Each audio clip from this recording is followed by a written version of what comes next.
Tim? All right, you all right? Yes, sir.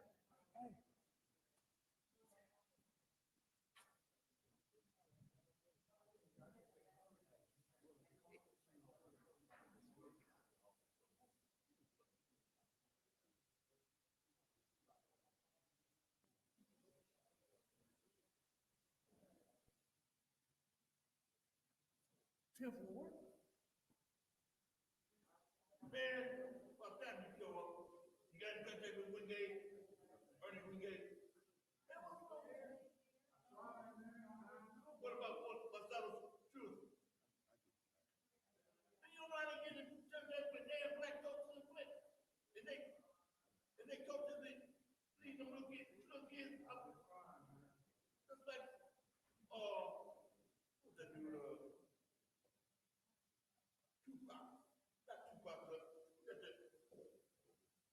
got this little league.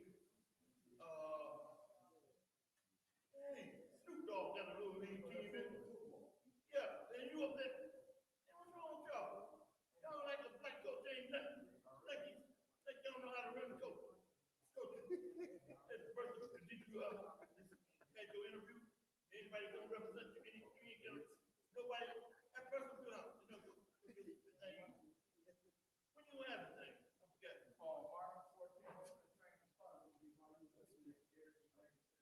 Okay, cool. All right.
The time is now 5 p.m. on Wednesday, February 18th. I hereby call this Finance Committee meeting to order. Roll call, Madam Clerk.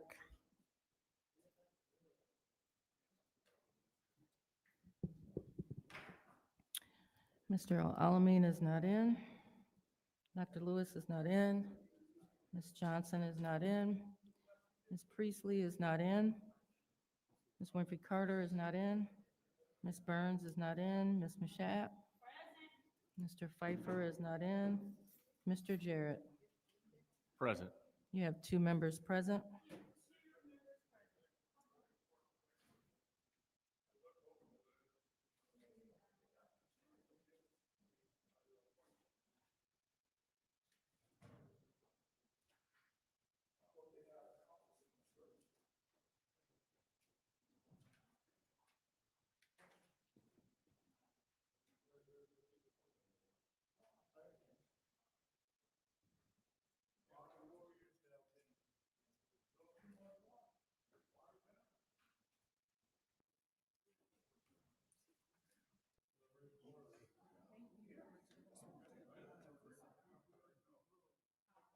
You know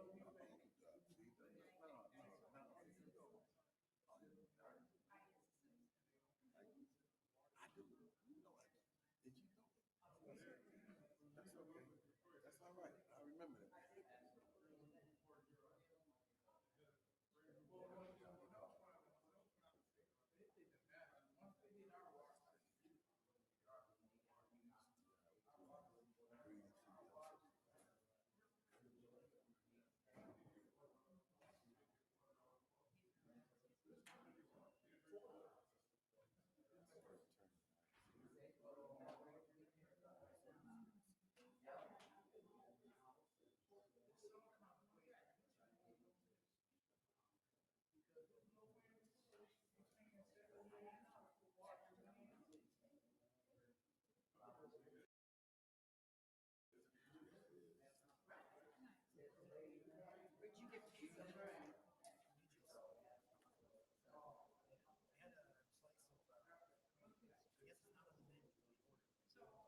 Otherwise.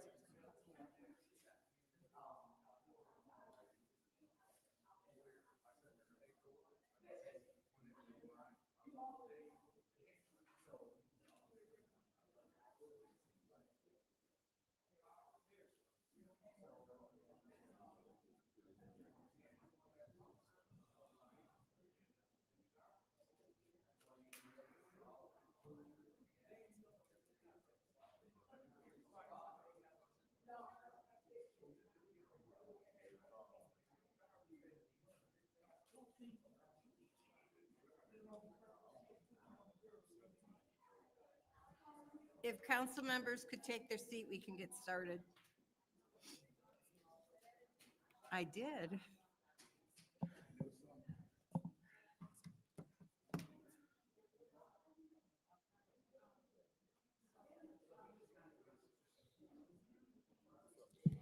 If council members could take their seats, we can get started as we have a quorum in the chambers.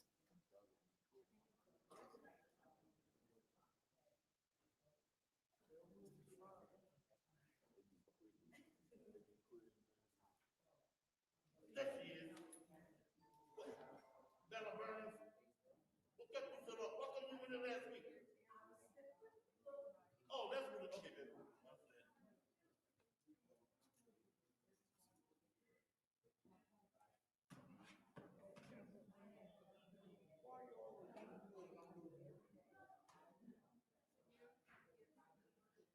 You don't never show up at the main center, man. They be giving you all this other business.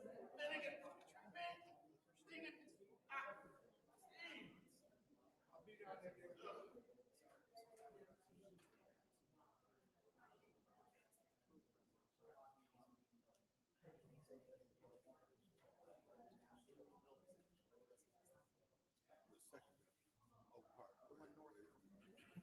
Ms. Johnson, if you could take your seat, we can get started.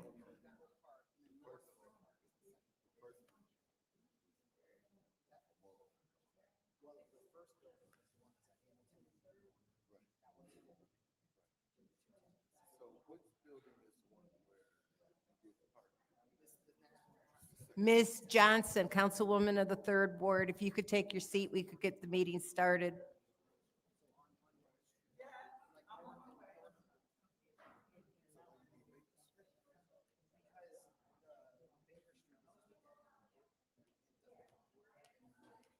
Okay, go with it. Okay. Come on,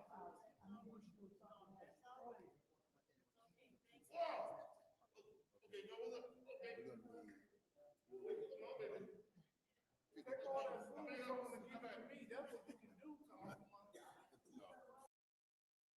You can't take all that food from and give it to me, you ain't no good.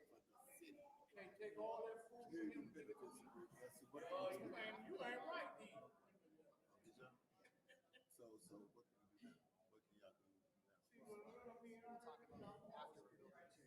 Madam Clerk, we have quorum. Could you please do roll call for the record?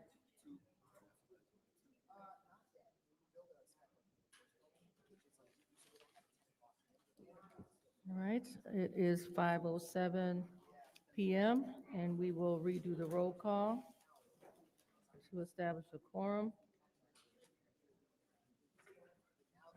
Mr. Alamin is not in. Dr. Lewis is not in. Ms. Johnson? Present. Ms. Priestley? Present. Ms. Winfrey Carter is not in. Ms. Burns? Present. Ms. Mashat? Present. Mr. Pfeiffer is not in. Mr. Jarrett? Present.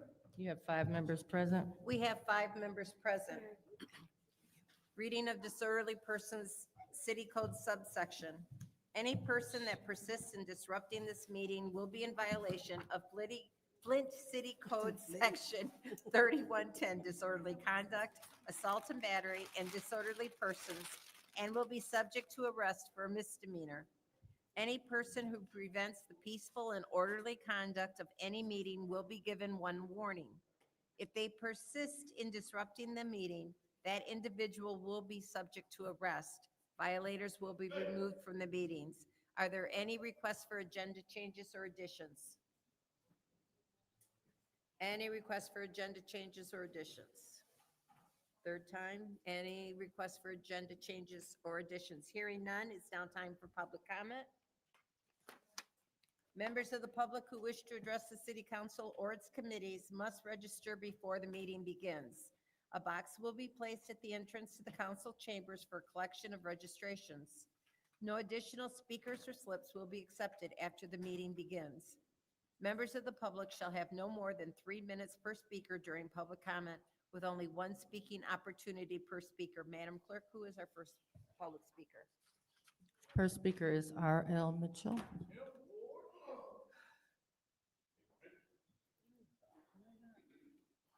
I'm comfortable.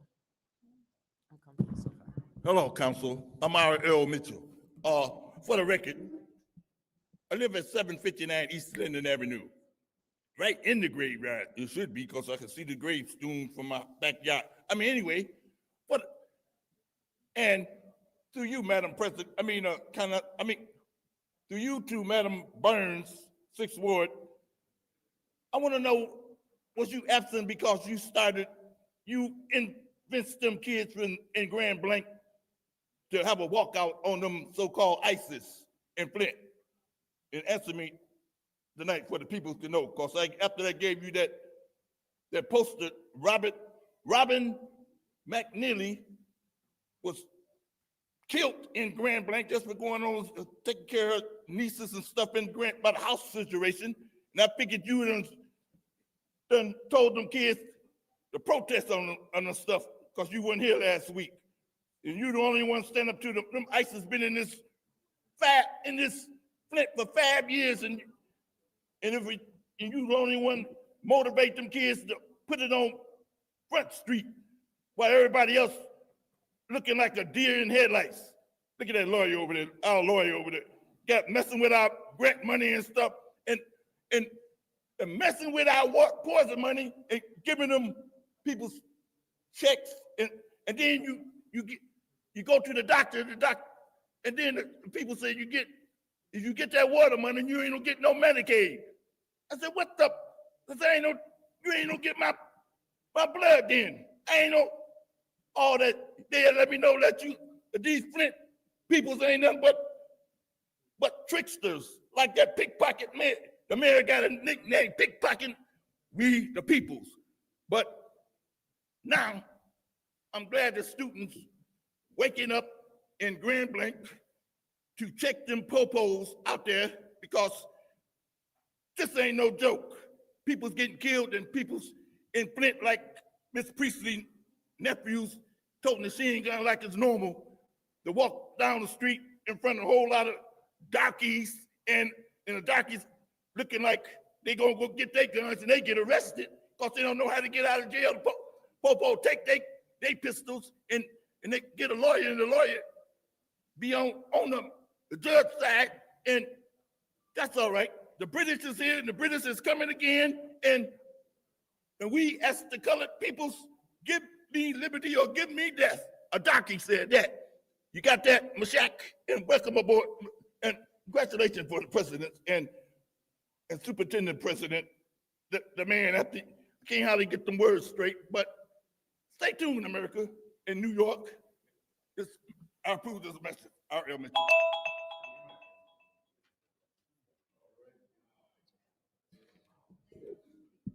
And the next speaker is Arthur Woodson. Good evening. I see Marwan isn't here tonight.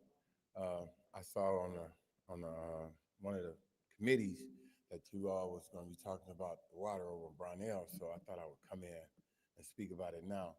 We had over 21, I think it was 21 water main breaks, and people don't understand how critical that is with a system that's fragile like ours, especially being after the Flint water crisis.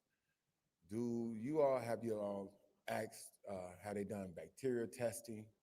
Have y'all asked them how much money are we going to spend? 21 water main breaks, that's a lot of water that they have to produce, especially with that many water breaks. Probably have to double the consumption that we're taking in from Gleewa. Have y'all asked Marwan what license does he have a F1, a S1, a D1, a A for sewer? I know he has an S4, and the S4 is for beginners.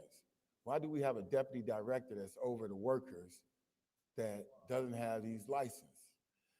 Do you think, and my question to him would be, do you think that our water is safe? And if he say yes, which he'll be going off the LCR sampling, and they only sample 60 tests, 60 homes every 6 months. You have over 30,000 plus customers. How can you determine that our water is safe with just 60 samples with over 30,000 customers? And then asking, can you drink the water without a filter? EPA states that you cannot, as long as they are changing the service lines. They say you cannot drink the water without a filter. So if you cannot drink the water without a filter, our water is not safe, because if you cannot drink it straight from the tap, my opinion is it's not safe. Uh, he was over service lines in Detroit. He doesn't know our system.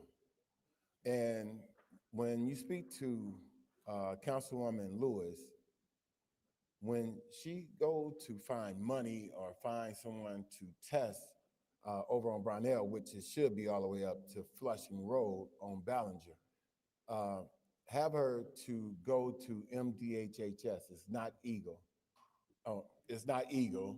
It's MDHHS. When we were transferring over to see if the secondary water source worked, every 25% out of 100%, MDHHS tests for everything in the water. So you would go to MDHHS to ask them to come in and test over on Brownell. If they don't test, you would ask them for the money, because that's where it would come from. Thank you.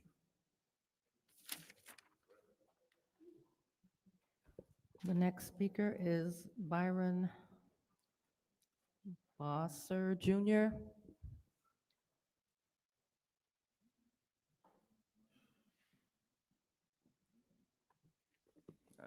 Good evening. So my name is Brian Boston Jr. Oh, sorry about that. So good evening. My name is Brian Boston Jr. and I just want to come up here and just say a few words. I am a resident of the 7th Ward, and I've been a resident of 7th Ward, have elders, grandparents, everything like that. I am coming before you to speak humbly in full support of Darrell Ramon Brown and running for the 7th Ward. In that, he's a great listener, he's a great leader, and a great man of accountability. Inside of that, the type of things that's been going on in the 7th Ward and just seeing the ups and downs as I've been a kid to adult now. Just there's no, I just feel like there's no presence that's being seen inside of that. I have not seen much leadership in that, and I have not seen much change. And I feel is a disconnect within our community right now. So in that, I mean by the elders and our youth. Our youth is the future. Our elders is the past. Now, I'm not saying that their wisdom in anything does not resonate, but our youth is the future. And in order to bring them together and to understand, we need a person of leadership, accountability, and effort. That's my biggest thing, that effort and accountability. Now, inside of that, Darrell carries all of that. He's a man of integrity, strong accountability. And I've watched this man give the shirts and the shoes off his own body when nobody's looking. Now, inside of that, that's the type of person, the type of leader we need around us. We need somebody that hear a problem, find that solution, and create a new outcome. And that's the biggest thing. And I'm 25 years old. So me coming up here and speaking and spreading my voice right now and spreading concern to that, I just feel like, my friends, peers, all of that around my age group and younger, they don't know anything about this. And we're looking to educate. That's the biggest thing. We need education on the wards, or legislators, all of that type of stuff, because the things in our city that's going on, that's a big problem, and our youth is not inside of that, or they have no understanding of that, and that's the biggest thing I would say. So I'm just understanding that right now we need change, and that's my biggest concern. And the youth is the future now, man. So if we can get some understanding to connect to our youth, that'd be a big change for the city in general. We talking about water and everything like that, but you know how many of us been affected by that? My mom lost a child by that water crisis. So it's a lot of that hits home. So my little brother, he went through things through the water crisis. So it's just a big change that needs to happen. I feel like the youth is the future. So if we can get the youth present and understanding this, which is education, and bringing that community and that bridge that gap together, then we can make that change. And Darrell Brown has been nothing but accountable and showing that effort to do that when nobody's looking. So thank you.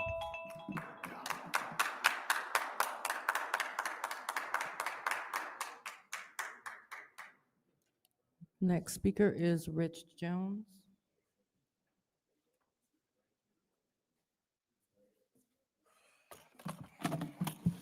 How y'all doing today? I'm finna be the messenger today. This Friday at Burston, we having a community healing in the neighborhood resource and job fair at Burston, and that's from 10 to 2 p.m. Also has been talking to a couple of residents about their concern, and one of them happened to text me today because I've been going live trying to get people down here today. And they text me and they want to know, please ask again on my behalf for the deputy DPW director to come in person and give an update on pipe replacement and how much is remaining in the ARPA funds. Now to what I came up here for. Y'all got a chance to stand with the residents of Flint. There is a GWEWA meeting this Wednesday, next Wednesday coming up in Detroit. And this is maybe y'all getting close to the last time for y'all to stand with the residents of Flint. And I would like for y'all, if y'all do choose to come, to say, like, I just give an example that I was up there and I was a councilman. I'm Rich Jones, I'm the council person from the 3rd Ward in Flint, Michigan, and I'm here standing with the residents of Flint. That's it. We're not expecting any takeover, but we do want y'all to stand with us. And let me say this about the late Quincy Murphy and the late Eric Mays. I wouldn't have had to be up here if they was on the city council, because they would have been at the meetings with Miss Claire, they would have been helping Miss Claire plan stuff, and they would have already been in y'all butts for the ones that y'all like to follow. I want to say this about Eric Mays. I called him Mr. Everywhere.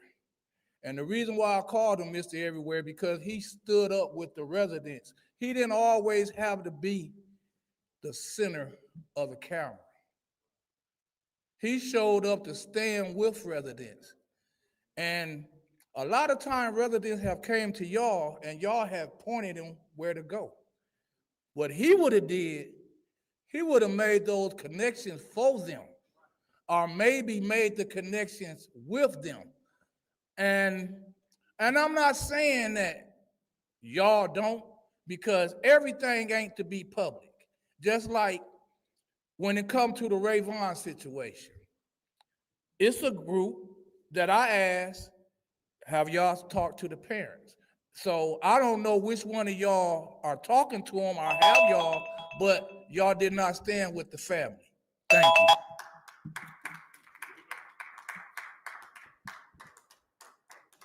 The next speaker is Claire McClinton.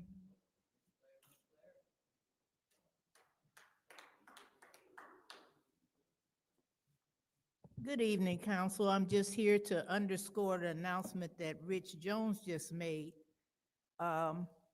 We could talk about the fact that none of our elected officials last February showed up at the hearing of the Great Lake Water Authority, GLEWA, where we in the city of Flint get our water. The rest of the county get their water from, we all know, KWA. But we in Flint get our water from what was once Detroit Water and Sewer, GLEWA, Great Lakes Water Authority. They're coming around again to raise the water rates. We already pay among the highest in the nation. There will be a hearing about this a week from today at 1 o'clock at 735 Randolph Street in Detroit. The GLEWA system services, so we're not alone in this assault on our quality of life. Guess who's with us in this? Wayne County, Oakland County, Macomb County, and then us in the middle, the city of Flint. So it's a lot of people that's gonna be affected by this. And the question is, will our elected officials in Lansing and here in the city of Flint speak on our behalf? We cannot tolerate a water rate hike. We cannot, after all we have been through. We are planning on going, some of us are going to go down to Detroit about the hearing, but you will be able to get on the call through Zoom. If anybody needs information, here's a phone number. I'll give it twice to call for information. 810-884-3595. Again, 810-884-3595 to get more information about how you can call and voice your concerns by phone, by Zoom, or in person. This is a critical issue, and all of these people that's jumping up here running, talking about, I want to be your governor, I want to be your state rep, your state senator, I want to go to Congress for you. We're going to see where you're going to be on this issue. See if you're going to represent us on this, our livelihood. Thank you.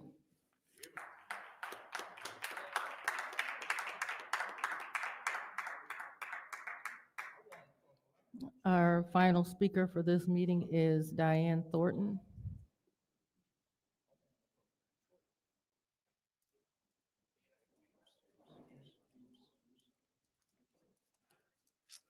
Hi, I'm Diane Thornton, 4th Ward. I'm also a member of the Color of Law. When most of you have known that we have been out feeding the homeless all winter long, and it's been a long, cold winter. But I'm up here to thank everybody that has donated, cooked, come out and helped us serve. We are up to feeding 80 people 3 times a week. So, like I said, I just wanted to come up here and thank everybody that has reached out to us, that has donated. We're still feeding the homeless. We have a Facebook page.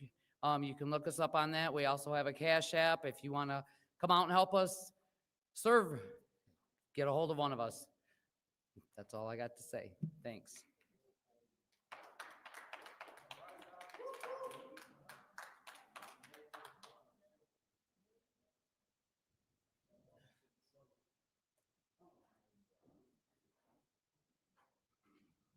Madam Chair, that was the final speaker. Thank you very much. I was going to ask that. It is now time for council response. Council members may respond once to all public speakers only after all public speakers have spoken. An individual council member's response shall be limited to 2 minutes. Is there anyone who'd like to do a council response? Go ahead, Ms. Burns.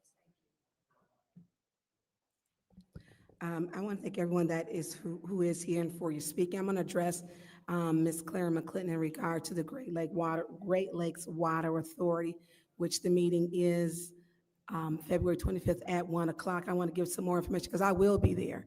And I spoke with you last year and I told you, I didn't know because I would have been there. The address for those, if you want to send questions by mail, you need to make sure you get them in. You're going to send it to the Great Lakes Water Authority at 735 Randolph, Randolph, Detroit, Michigan, 48226. If you choose to, there's also a Zoom option. The Zoom conferencing, and there's a number, I know Ms. McClendon had given that information. If you go in person, it's going to be on the 5th floor at the 735 Randolph Street, Detroit, Michigan. And you can also mail in questions if you have, during that time.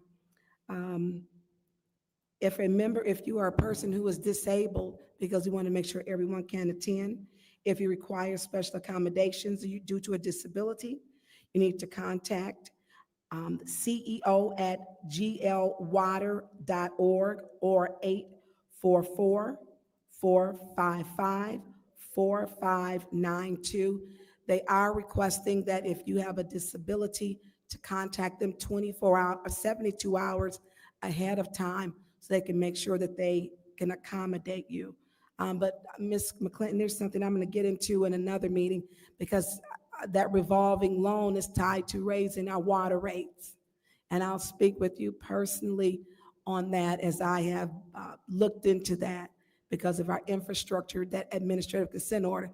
We're going to end up paying one way or another, so we all need to be there at that meeting. Thank you very much. Is there anyone else? Madam Chair, Go ahead. I'd like to thank all the residents who came out today. Also, I was at, I'm gonna call her Mother Claire McClinton's event that she had last week with the white collar. I enjoyed myself as long as I can stay. I wish I could have stayed a lot longer. I am going to try to request to get that Wednesday off as well, so I can also be there as well. But I have to try to put in a request to be off, but I am going to do my best to try to be there. But thank everybody for who came today. Thank you. Anyone else? Madam Chair, Go ahead, Dr. Lewis. thank you. So I would like to take time out to acknowledge the motorsports event that took place at the University of Michigan, Flint. They brought in a lot of African-American NASCAR racers, Indy teams, as well as the Dunk Master, who's been seen on Vice TV, to help show our scholars that there are so many careers out here when we're dealing with motorsports. And I would like to give a big thank you to the Mass Transportation Authority, and his team, Mr. Ed Benning, for supplying transportation for the scholars at Home STEM Academy as well as the Eagles Nest Academy. So that trip would not have been possible if it was not for the MTA. So definitely thank them for their continued service and partnerships, and also thank the administration at Home STEM Academy and Eagles Nest Academy for deeming it necessary for their scholars to be there. Also, just want to highlight a few other things that's taking place on the north side. We have the Senior Appreciation Brunch, which is taking place this Thursday, tomorrow at the Mays Center, and is from 10 to 2 o'clock. All seniors are welcome, so please come and get appreciated, because you are appreciated. You are essential to this city. We're going to have different people there, such as the Food Bank, Genesee Health Plan, Consumers Energy, Flint Office of Public Health, and many others. So please come. These are your tax dollars at work. The other thing is we're having our second annual Black History program where we are commemorating scholars. The second ward is working with our poet laureate, Samaj Brown, to infuse literacy into art. And so we have some presentations from our students as well as some visual presentations from Burton Glenn. So we want to invite the community to come out for that. And last but not least, please mark your calendars for March the 21st for our Women's Empowerment Brunch. And it is sponsored by the state rep, myself, and also Ms. Kristen McDonald. Thank you. Thank you. Anyone else? Anyone else? Hearing none, I'll entertain an motion to approve to send the consent agenda to council. It's a motion on the floor by the councilwoman in the 7th ward. Is there support? Yes. You support that? Supported by the councilwoman in the 6th ward. Is there any separations? Madam Chair, Go ahead. separate entire agenda, please. Entire agenda? Okay, full separation. It's very short. 1, 2, 3, 4. Okay. Thank you. Our first resolution is 260050, contract with MDOT Bridge Rehabilitation Projects. Is there a motion? Madam Chair. Go ahead. Motion to send 260050 to council. It's a motion on the floor by the councilwoman in the 6th ward, supported by the councilwoman in the 7th ward to send to council. Is there any discussion? Madam Chair. Go ahead. Is Mr., and I'm gonna say his name, Marwan, or who would be over this project? Who's over this? They're sending who? And that's,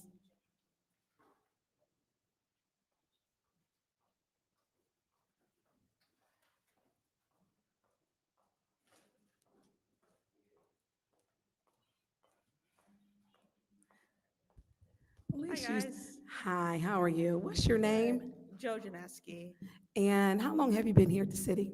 about 2 years. First time I've seen you here. What is your title? Transportation Accounting Coordinator. So I can talk to like the financing of this. It's actually a really good program. We pay 5% of the total cost for the bridges. That's really- That's it for the program? yeah. So, so this program, state that again. You s- So, how this works is MDOT will kind of, it's an LAP, which is a local agency project.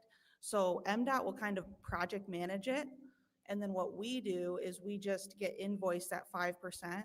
So it's a really big benefit to the city.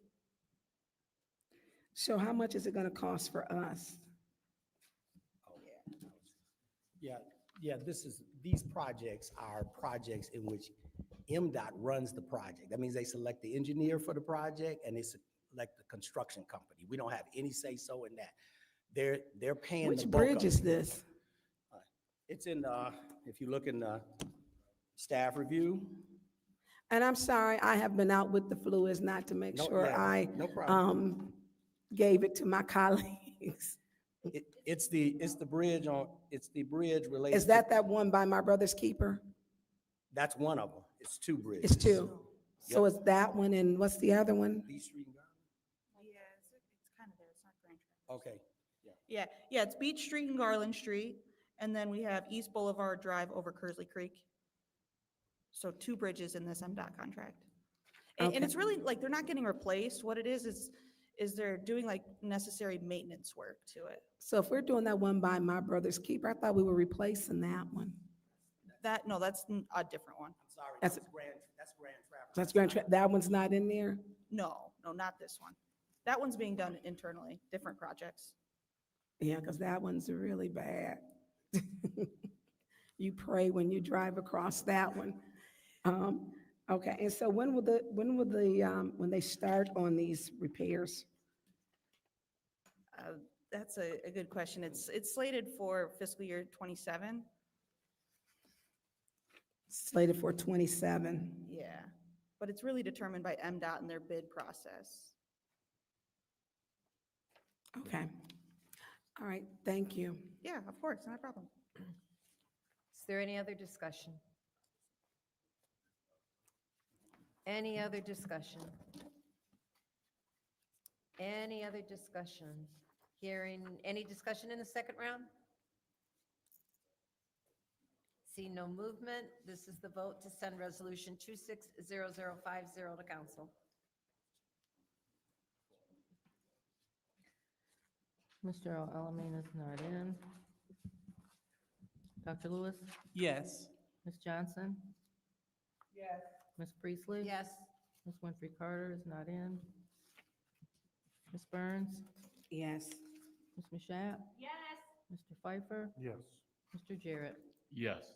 The vote is 7 yes, 0 no. The vote is 7 yes, 0 no. That will be sent to council.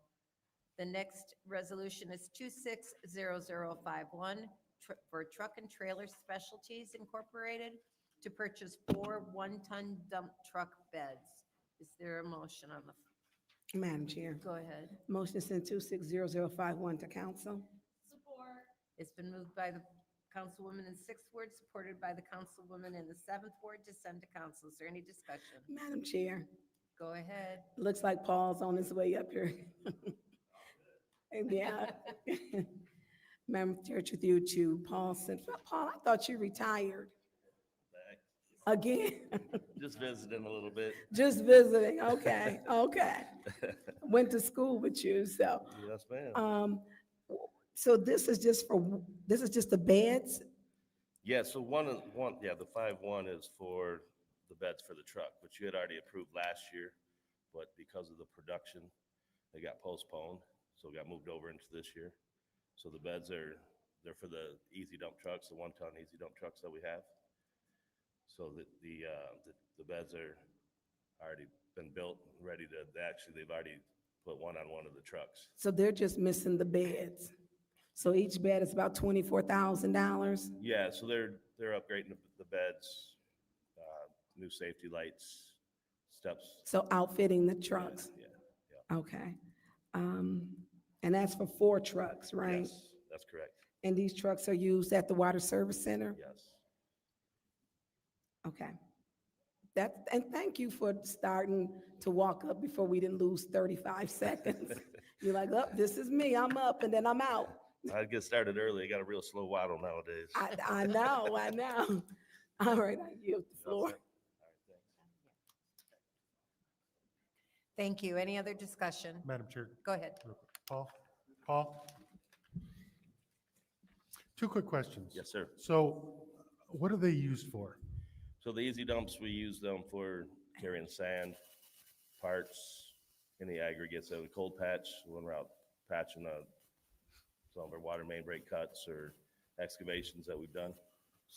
So just to follow up to that, so $25,000 doesn't seem unreasonable, but it seems high to me. It seems to me that we should be able to get, is there a reason we don't use dump trailers instead of these dump beds that wear out fairly quickly? Dump trailers cheaper than $25,000. This is a vehicle that we can drive. A trailer, you're gonna have to have another vehicle to pull it. So These trucks aren't capable of pulling it? these trucks have the dump bodies on them. The trucks that we have now, they have the dump box raises on it. Okay, so these are strictly only for a dump, they don't also tow? We can tow minor stuff, compressors and smaller things like that. It's just a 1-ton pickup truck. What are the capabilities of these dump beds? That's what carries the sand, stone, any backfill that we may need for all the excavations. Instead of having to use a dump truck, we use them for our No, so water like a service crews. towable, hydraulic dump trailer, that's a 5-ton capabilities. It seems like that would be cheaper than a $25,000 bed. These are way better to use. I'm sorry? These are way better to use. We've used them forever. For my whole career here, we've always used these kind of trucks. Okay. Thank you. Yes, sir. And why are you back? Pardon me? Why are you back, or why are you back for this abuse? I'll just come back to help out a little bit. Thank you, Paul. You got it. Thank you. Anyone else? Any other discussion in the first round? Any other discussion in the first round? Any other discussion in the first round? Any discussion in the second round? See no movement, and since no one used up all their time, we'll go ahead and call for the roll call vote. This is to the vote to send 260051 to council. Dr. Lewis? Yes. Ms. Johnson? Yes. Ms. Priestley? Yes. Ms. Winfrey Carter is absent. Ms. Burns? Yes. Ms. Mashat? Yes. Mr. Pfeiffer? Yes. Mr. Jarrett? Yes. Mr. Alamin is absent. The vote is 7 yes, 0 no. The vote is 7 yes, 0 no. That will be sent to council. Our next resolution is 260052, a grant from Burns, I think, State Crisis Intervention Program, fiscal year 26. I'll entertain a motion. Madam Chair, Go ahead. I'd like to make a motion to send resolution 260052, grant for Burns State Crisis Intervention Program, fiscal year 26 to council. There's a motion on the floor by the councilwoman, 7-4, to send 260052 to council. Is there Support. second? Supported by councilwoman in the. Madam Go Chair. ahead. Thank you. Is there someone in the back who can speak to this resolution, Madam Chair? Is Through there you. anyone who could speak to this resolution?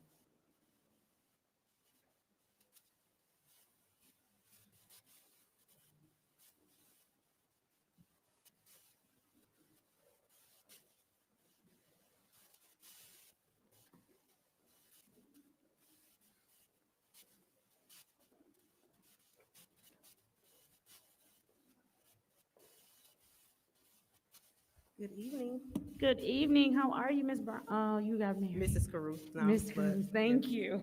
How you doing? I just a couple of quick questions. So this is a DOJ grant, right? Yes, All right. And the total amount of it, 393,600. correct. Okay. And then what sort of things will be covered in this particular grant? So it's going to focus on de-escalation tactics, focused primarily with youth, gun violence intervention, as well as outreach Okay. around gun violence intervention. And will we be running those intervention programs ourselves? Is this going to be with the police? Are we going to work with community groups? So we actually partner with the Flint Public Health Youth Academy as well as Power Initiative and Michigan State University. So those organizations were written into the grant. Okay. And can you tell me, are there any specific, and you just said those three, so could you tell me about the three specific programs, specifically about those three programs? Yep, 1 second. I'll read off what was written into the actual grant. Mhm. So Michigan State University will be the evaluator for the grant for the entire cycle through June of 2027. The Flint Public Health Youth Academy will provide a public health activity-based framework. They will lead youth engagement, discussions, and convenings around gun violence. And then the Power Initiative will provide strategic support and digital infrastructure. They will manage documentation systems and coordination, and they will also support development and implementation of youth-led initiatives. Okay, and so with the, you said public health, right? What exactly is their initiative? And my question is because it's violence intervention, right? And so most of the time, sometimes when these programs are being run, it's either youth that are already being connected or that have already been connected, or it's youth that maybe their parents might force them. Is this grant in any way going to be used to maybe reach some people who may have long absences from school, or there might be we might not have that ready connection to them? Yeah, so the Flint Public Health Youth Academy, they already work with youth. They host town halls around gun violence. And we will also target the most at-risk youth. And they do a lot of programming throughout the city already that focuses on gun violence intervention. When we say we target the most at-risk youth, how are we finding them? Say they're not in school, or how are we connecting to them? So our evaluator, we already partner with them through the Community Violence Intervention Program. So we do have hotspot mapping. We already have our Community Safety Collaborative. So we can use those people that are already a part of that initiative, excuse me, to refer those youth to the program as well. You said hotspot map. Yes, hotspot mapping. So we use the Flint Police Department. We use that crime data, and then we use GIS tools to create hotspot mapping. Okay, I yield.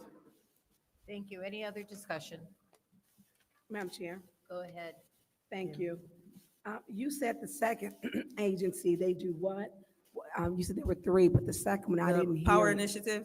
Yes, what do they do? So they're going to help with like the systems development. So they'll oversee any convenings that we have. They'll help us with any structures that we need help with as far as programming goes. So they keep Is things. this the first time we got this grant? Yes. Okay. So one of the things, do we have a comprehensive public safety plan for the city of Flint? We have one for the Community Violence Intervention Program, and I sent that to you a few months ago. Yeah, have you looked at other cities Mhm. where it's more comprehensive? Because if you're saying hotspot mapping is where we're taking data, where we know there are issues. We know that in Flint, there are issues everywhere. Right. And they're not signing up to come. They're not. I mean, if I'm out there making, and they flashing their money, 2,000 a week, and I'm tearing up my community, I don't have regard for life. And if I make it to 18, I feel like I've made it to 72, because this is the mentality. In 2024, we had 10 children who were shot in the city of Flint. 6 of them were fatal. This city should have declared a public health emergency on children's lives, and it wasn't done. Children are getting shot, sleeping in their bed, dead, shot dead. We had nothing to do with this. And so when we're saying, well, now let's get and it's not you. Sure. I know that it needs to be more aggressive, because I said to Chief Green, since 2020, he needs a comprehensive public safety plan. It should have been a public health emergency. We got a gang problem, a bad one. I mean, we have a bad one, not a little one. I mean, I don't know how many bodies I've seen these kids shooting each other. I've been to Hurley Hospital where a mother had both of her children shot. The child ran into a tree. And this is not, it's not blocks away. This is on my street, 2 blocks away. This is Donaldson and Berkeley. I had a child on Labor Day 2024, 2 of them teenagers shot on the corner of Berkeley and Ballinger. And so I would like to see something more aggressive because they walk around and they don't care. We know where they're at. We know that they're on the corner of the Marathon Station. We know that. We know they party there. They used to party at Sunoco until I got with the owner and said, hey, this is not what we gonna do. But Marathon, you will see them videotaping. They gather there. We know that they on Long Way. We know that they still drag race. We know that because you hear it. You can hear them drag racing way over into the 7th Ward because that sound carries almost to Center Row, and you hear it. And so we know what the problems is, but we fail to do what we need to do, which is enforce the laws. This needs to be stronger. Maryland was serious about violence interrupters. Detroit was serious about violence interrupters. So was Portland, Oregon. We're talking about our youth. People need to be outraged. Our youth are getting killed. I don't know if anyone had to tell a parent that that's your child, they're dead, and they haven't even covered them up yet. I did. I had to tell a father that was his son shot at the KJ store on Flushing Road. And thank God for Michigan State Police, because my mouth froze, which it never does. And Sergeant Jarrett told him, I know. He told him, but the child was dead. I've seen so many of these children. Canterbury, 13-year-old shot while sleeping. So I would like to see this program. This is a Band-Aid, and this is to say we're doing something, but we're not doing enough. These kids don't volunteer to go get help in programs, because if you don't get a hold to them before the streets become their life. And a lot of these young men and young women are taking care of their families with their illegal drug activity. They become the head of the household. We got to start talking about what it is. It's a grant. It needs to be something more. A lot of it looks like it's data gathering to see what we are going to do. We can go from past data and look that we have a gun violence problem. They're not doing gun buyback programs, because if you give me $300 or $400 for a gun, that same gun sell for $2,500 on the street. They got blickies with the clips where they doing 100 rounds. So this needs to be much more aggressive than data collection, because we got a violence problem with guns. Thank you. Anyone else? Madam Chair. Go ahead. So is there anyone here that can speak to the services provided by the Flint Public Health Youth Academy? Is there anyone here for that? No. Okay. Here's my problem with this one. This is a resolution that basically says, yes, we can accept it, and yes, we're going to spend it, and we're going to spend it this way to these people. And to be honest with you, I've never heard of Flint Public Health Youth Academy. Yeah, I was gonna say, that's Dr. Ken Key. He's done a lot of public health work within the city of Flint, And specifically at Michigan State University. but I don't know how I don't see anything on their webpage or anything what they have anything for violence intervention, and we're giving half of our grant to them. So shouldn't we have something from them saying that they're capable of doing this type of work? I mean, they go Because according to their website, they don't have any previous experience on this, or we've never used them before on this. So they've hosted multiple, like I said, they've hosted multiple town halls around gun violence. And they also go to the American Public Health Association every year to present with youth around gun violence. Okay. And I'm sure I can get you plenty of publications from Dr. Ken Key around gun violence as well. So what are they going to do with this money? They're going to hold more town halls? That'll be a part of the outreach, but they'll actually be doing programming to reduce gun violence. What, can So you, they'll be can you teaching expand on what de-escalate. type of program they're going to provide? So they'll specifically be doing de-escalation tactics. That's the purpose of the grant from the Michigan State Police. Now, I would be ecstatic if they were providing de-escalation to our police officers, but you're saying they're going to provide de-escalation to the community? Yes, because you will, I don't know if you've ever looked at the grant or looked at a grant, but you know, it has to be very specific to the target areas that they put in the award.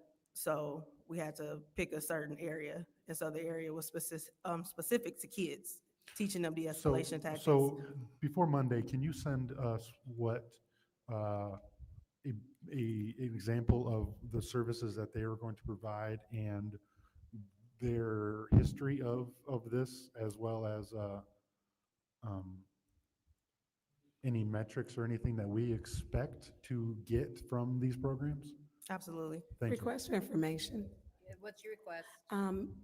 Mr. Pfeiffer, do you think it would be beneficial if we asked Dr. Kinky to come here?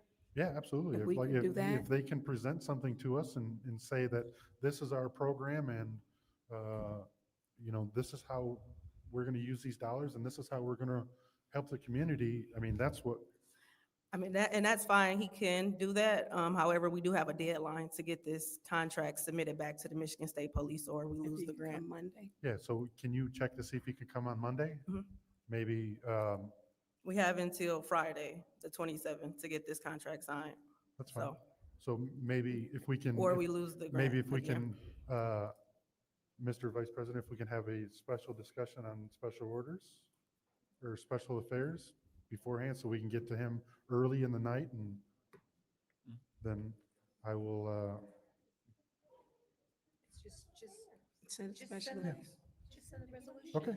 Well, no, that's what I'm saying. I'm like, you're asking, do we want this to move to special Yeah. affairs? Yeah, just Okay. move it to. All right, I make a motion to move it. There's a motion on the floor supported by the councilman in the 8th ward, supported by the councilwoman in the 7th ward, to send resolution 260052 to special affairs. The vote.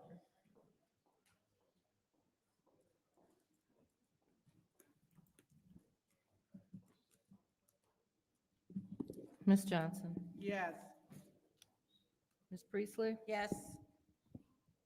Ms. Winfrey Carter is absent. Ms. Burns, Yes. Ms. Mashat, Yes. Mr. Pfeiffer, Yes. Mr. Jarrett, Yes. Mr. Alamin is absent. Dr. Lewis, Yes. vote is 7 yes, 0 no. The vote is 7 yes, 0 no. Those- Madam Chair, That will be sent to special affairs. Yes, ma'am. can we make sure that the clerk, make sure we extend that invitation to Dr. Kinky so that he can have someone here on Monday for special affairs to speak, to answer those questions? Yes, please do that. Okay, our next resolution is 26, and I think this is our last one. 260053 for MTech Company to purchase one evacuation truck. Excavation truck. My little comment note was over the word. I was guessing at what it was. Madam Chair, make a motion to send whatever that resolution to council. It's been moved by the councilwoman in the 6th ward, supported by a councilwoman in the 7th ward, to send 260053. I to know what council. hydrovac is. Oh, Is there any discussion? Madam Chair. Hi, Paul. Hello. So hydrovacing. So is this the truck with the, tell me what this truck is, because I want people to know. I know what it is. So very similar to what sewer department uses. We use it for the water side for excavations. So it minimizes having to excavate with the backhoe on a lot of the jobs that we do, especially on the residential side as far as service lines. For So curb- this is the curb box. same truck that the companies who were using for the service lines, where they put it in the ground, take a look at a small portion of the Yeah. service line to determine if it's galvanized lead, and they put it. So what do we need this truck for if we're paying someone to do service lines? No, this is for daily work. This This is is, not just to can you pull your identify. microphone? This is for everyday work that we do. So Your when everyday work, and how do you Yes. use, how is it utilized in everyday work? we're out for turn-offs or turn-ons, the curb boxes are offset. So we, instead of having to excavate to dig up the curb box to reset it over the shut-off valve, we can just vector right over the valve, over the box itself. It's just a small hole, so then we can reset the box. We set it right back on top of it, minimal backfill, minimal damage to the yard, way more efficient. So we use it for a lot of Did we different have a truck purposes. like this before? We have one now. We have one now. Yeah. Something wrong with it? Yeah, well, it's getting old. How It's old already is it? 7 years old. Does it still, I mean? Yeah, what's- it works, it runs. I mean, we're getting to where we're starting to do repairs on it, so. And then along with that, we already got quotes for this. We've already looked at a trade-in, so they're gonna give us a trade-in towards the new one as well. So this was not in the budget then? It's in the budget. It's What- budgeted, for sure. So this Or truck is the vehicle amount's there. So we adopted 25's budget. I think it was for, and maybe you can answer this, Judy, for 26 or We adopted the 25 budget right, for for 26. 26, right? And so this truck is $424,109.86. Yes. It's a lot. Oh, yeah, they are a lot. Yeah, yeah, It's a big piece of equipment. yeah. But it minimizes a lot of the damage that we'd do if we had to excavate with the backhoe. How often would you use this truck? Daily? Daily. Daily? Yes. So is this a truck that you would use to, give me an example what you would use it to?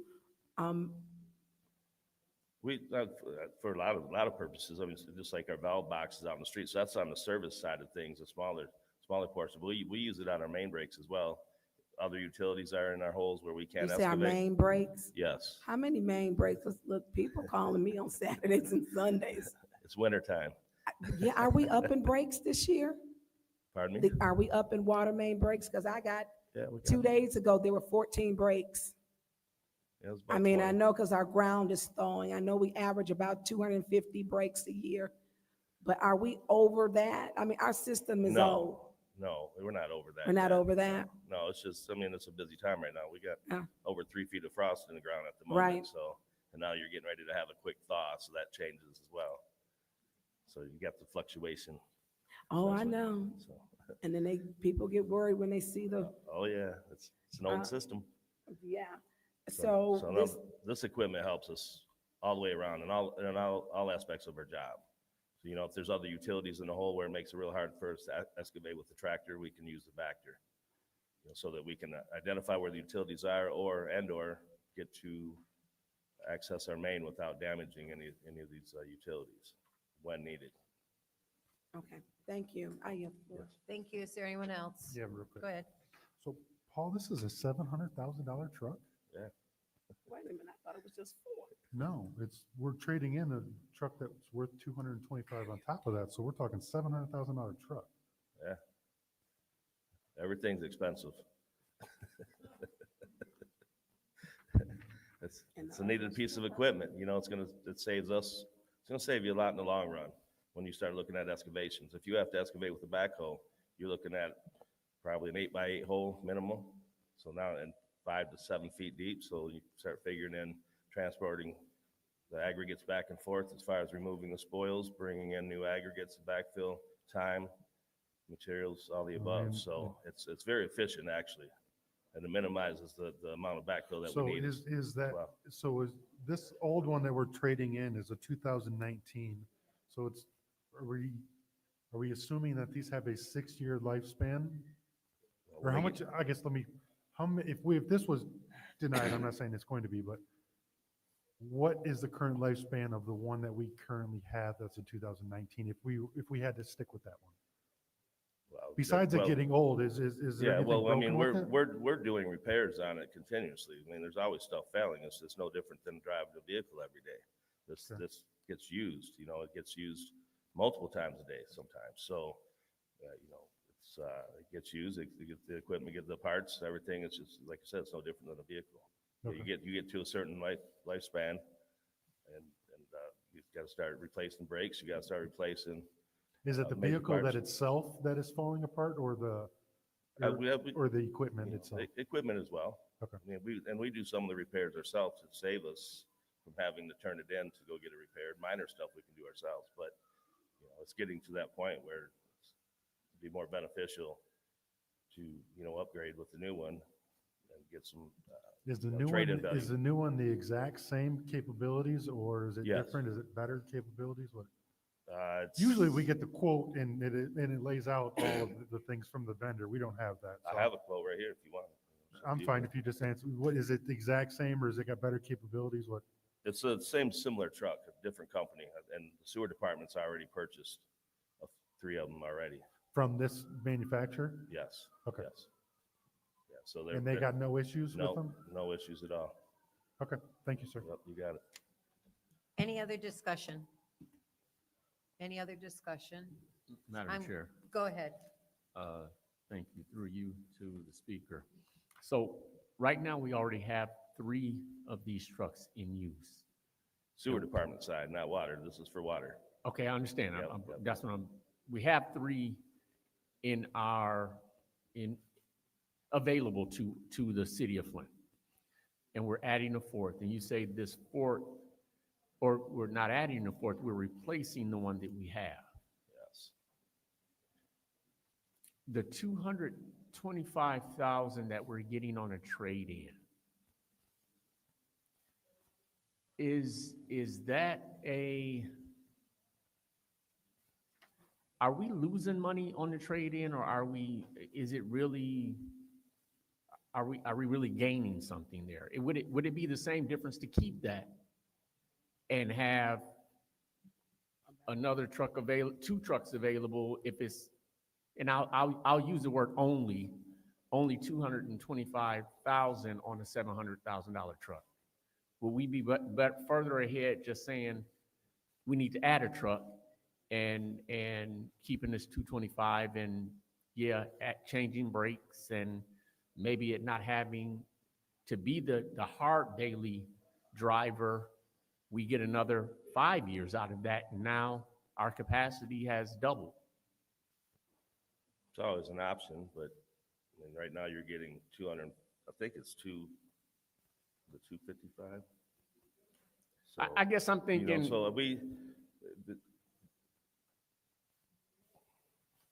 Is it a bad thing to run it into the ground? Yeah, I don't think you really want to run it in the ground. I mean, if you can get a trade-in value out of it, I think that's better than. I'm sorry. So if you can get a trade-in value on it to discount the cost, like you said, it's $700,000. That's a lot of money for a vehicle. Unfortunately, the prices aren't going down. Mm-hmm. So if we can get this allows us room in our budget to be able to purchase other vehicles as well. Are there other vehicles that are needed now? Yes. Like? Right now, they need utility trucks. They have utility trucks that they're working on. That's what carries, our hydrants and our breakers for the tractors, shovels, ladders. Them are past their life expectancy right now. So they're in the process of presenting that as well. So, okay, this equipment that we use gets used. Right. A lot. Where are we taking this 500 plus or 500 or so $1,000 from? That's what's budgeted. I don't know the exact. I'd have to talk to. I don't have it. It's in the. I know she had it in here where she was going to move it from. Let me see here. So it's going to be. I see where it says they're going to be requesting 700 from the vehicle and equipment budget, making the total allocation 1.7 million because they've already spent $1 million. The million's been allocated. $1 million has been allocated. Yeah. Yes. In my mind, that's spent. It just might have not have been sent out yet. Okay. Uh, Something to think about.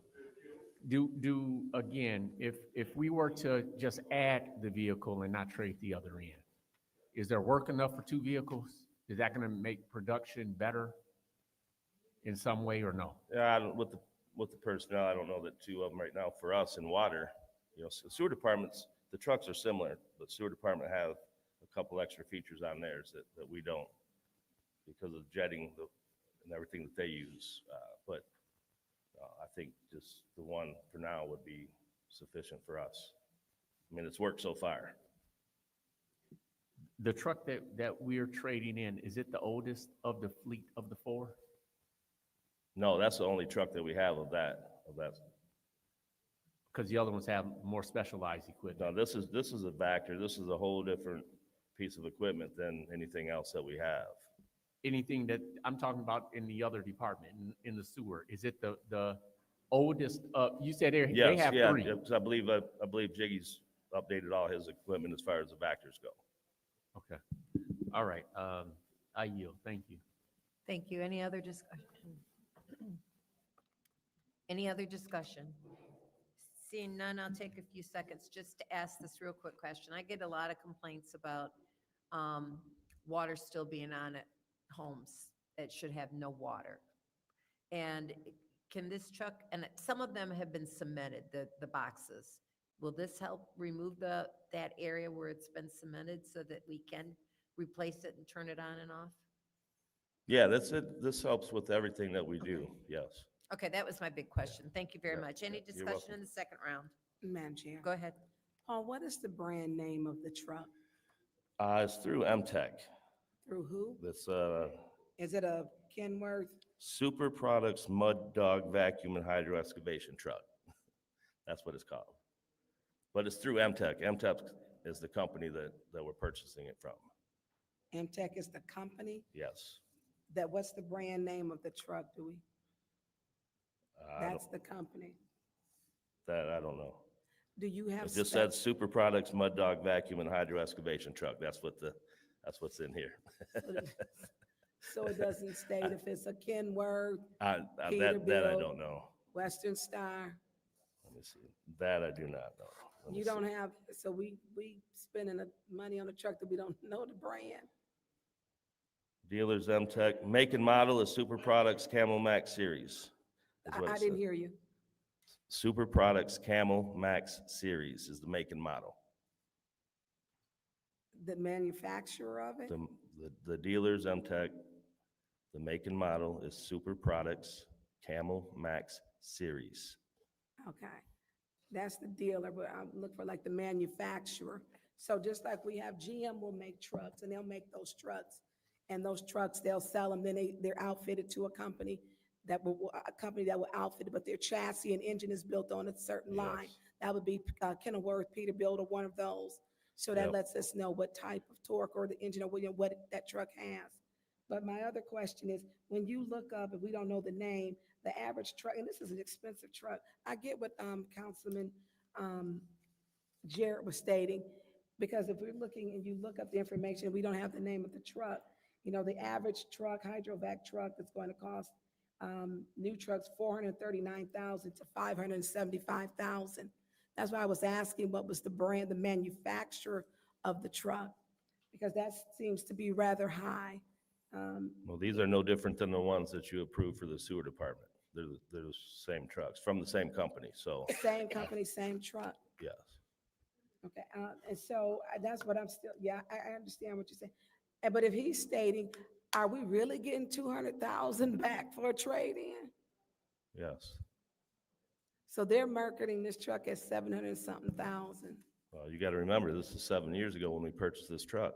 Yeah. Everything's, the purchase of a brand new vehicle is twice the cost that it was a few years ago, so it's the same with the work vehicles as well. Yeah, and I get that. And so what I'm saying is, I think where he was getting at it was, would it not be a bad issue? Would it suffice to keep the second truck in case? Because you're saying you're really busy. So why Right. not have the second truck that's here, in case you get that busy, because you're saying you're busy, that they can take the second truck. That's Thank my you. time. Any other discussion in the second round? Go ahead. So Paul, my colleague in the Ninth Ward was on to something I didn't think about. It, are we sure that this 2019 is the oldest one in the city fleet? Yeah, the only two places that have them is sewer and water. And what are the years on the ones in the sewer department? He's replaced everything in the last few years, last couple, 2 or 3 years, as far as his vectors go. So I guess my question is I've never seen one of these in the wild. So my question is, does sewer need 3 of them? That'd be like, yes. I mean, you'd have to ask him, but I mean, from where I stand, yes, being here as long as I have, yes. So on any given day, we've got 4 of these out in the city working. Yes. He's always had 3 trucks. I know, well, you know. Yeah, we implemented this to our fleet back We've in always used this 2019. crappy asphalt and it comes up every year, so so past history precedent Yeah, doesn't work. I hear So you. I hear you. but I I'm like, understand. because this is not a normal pickup truck that we buy off a No, lot. it's not. So I'm like, and I drive all over the city, all over all the time. I've never seen one of these vac trucks out there in the wild. I have. Have you seen 4 of them? I've seen one. One So- at a time. You got to I drive know through the that, city, not But around it. my question is, do they need 3 of them? Yeah, that's how they clean. Yes, that's for the sewer side. They have They a whole don't- different ballgame over there. But they're not using these to, They're using them to jet and clean the sewer system, which they have just as much mileage of sewer in the city as the water mains that we have. So, I mean, there's all kinds of work that we have to do with this equipment. so they're not using them, so they're not using them to necessarily remove dirt and do dig ups. They're using them for cleaning sewer. They use them so they have a sewer cleaning side and they have a construction side. So they're used daily for cleaning, but the construction side, they do the same thing like us. When they're out there repairing the sanitary or storm sewer mains and they need a vector, they'll bring the vector over to help them do the excavations. So they're using more on the back side and not the, They're using them for both over there, and same with us. We have backhoes just like they do, but we also, it's a very integral piece of equipment. It helps us out tremendously, and Okay. it saves the city a lot. I was thinking more on the jetting side. I didn't. Yeah, no, we don't do no Thank jettings you. on our side. Okay. Any other discussion in the second round? Any other discussion in the second round? Any other discussion in the second round? This is the vote to send 260053 to council. Ms. Priestley? Yes. Ms. Winfrey Carter is absent. Ms. Burns? Yes. Ms. Mashat? Yes. Mr. Pfeiffer? Yes. Mr. Jarrett? Yes. Mr. Alamin is absent. Dr. Lewis? Yes. Ms. Johnson? Yes. Vote is 7 yes, 0 no. The vote is 7 yes, 0 no. That will be sent to council. All right, thank you. It's now time for our special orders and discussion items. The first one is an audit, City of Flint audit update. Flint Housing Commission, it's a 15-minute discussion requested by multiple council members regarding the city audit update to include details about the status of the Flint Housing Commission audit. I do want to give, you can go ahead and start the time, because this is part of that update. I spoke today to the gentleman from Raymond, and they submitted a proposal to the Housing Commission, and I'm going to check to see how this ad. They received confirmation of it on the 9th, and I believe this letter actually that we received from the Housing Commission crossed paths, so the timing was different, but that has been submitted, but they have not heard anything on it. So I'll go ahead and who would like to start this conversation? Thank you. Hey, Mr. Moore, how are you? Good. Good. I was hoping because we received a letter, we don't have anyone here from the Housing Authority. No, we do not. So the request was to have someone, they sent a letter from the Housing Authority because you won't be able to answer these questions. Because as I'm going over housing debits that were sent, and on this one report, this is $31,000, and with withdrawals, that's after the 9,000. And that's a lot. So I know our audit is going to be off because it was due, because we need to have their audit done. And was it their 24 or 25 was off? This would be the 25 audit. Yeah, I'm talking about the ones prior, they had issues with those So too. the 24 audit we included, they had to make some adjustments because it didn't add up quite right. I'll say, here's a question. Have they received, because on one of this correspondence with the letter, have they received any of the $50 payments? I can't answer that question. They're separate. Okay, well, Sure. and then, okay, and I know you can't, because if it's throwing,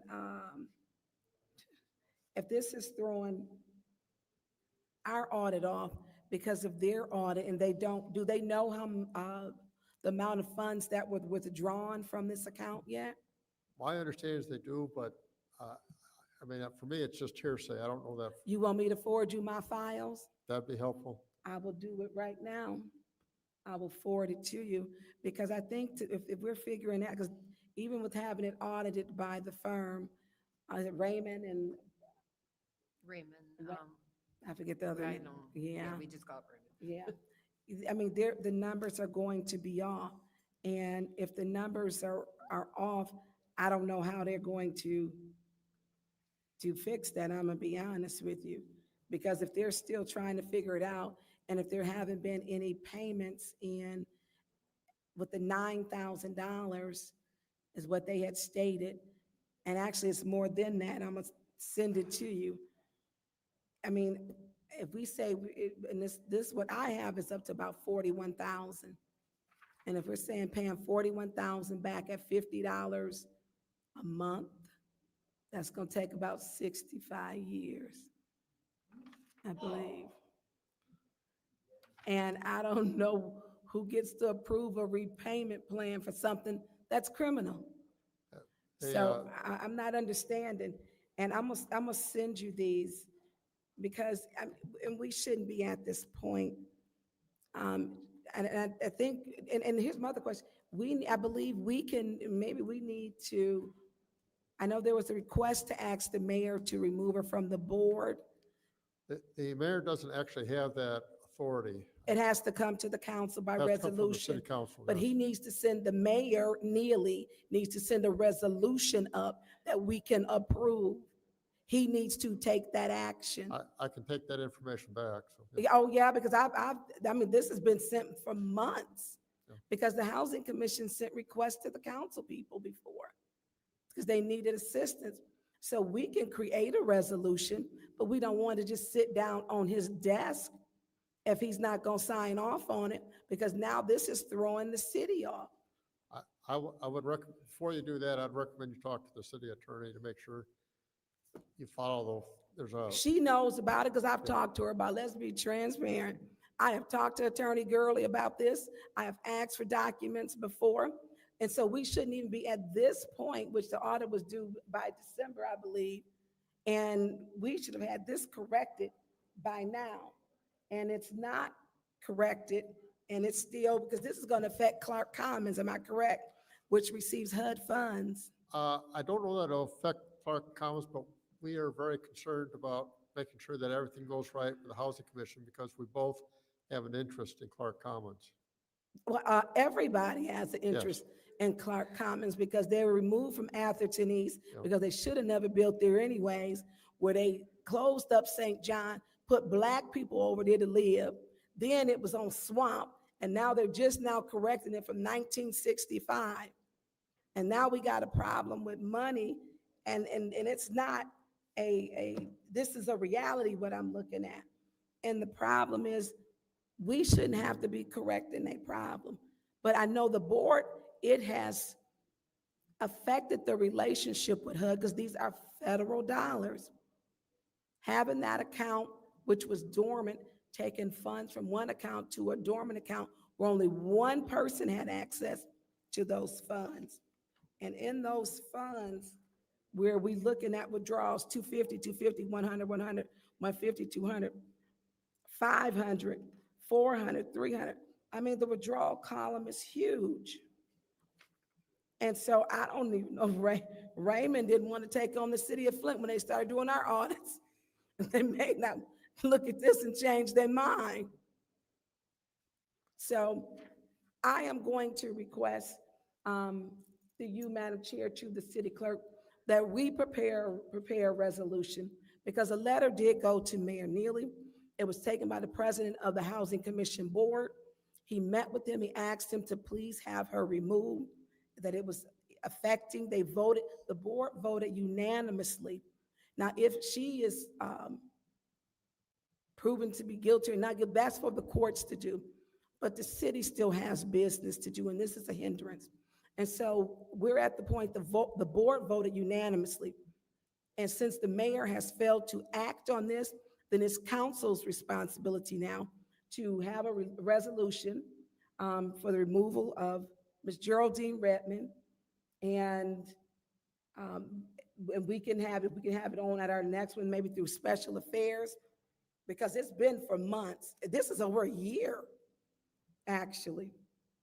And let us vote on it. And if he wants to hold it up in the mayor's office, let him hold it up there. But we can't hold up the city of Flint business when we got all of this. That's just crazy. I mean, it makes no sense.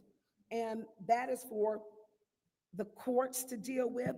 We know that the board voted her off, and that's between the board and them. And so we're not asking anymore or to check. We'll create our own resolution. And if the mayor doesn't want to take care of business, then he can speak to the residents in Clark Commons and what happened to federal funds, which I'm quite sure the Department of Justice is very interested in. Matter of fact, I believe they were investigating. Matter of fact, through you to Clyde Edwards, could you come down, please? Through you, Madam Chair. Mr. Edwards.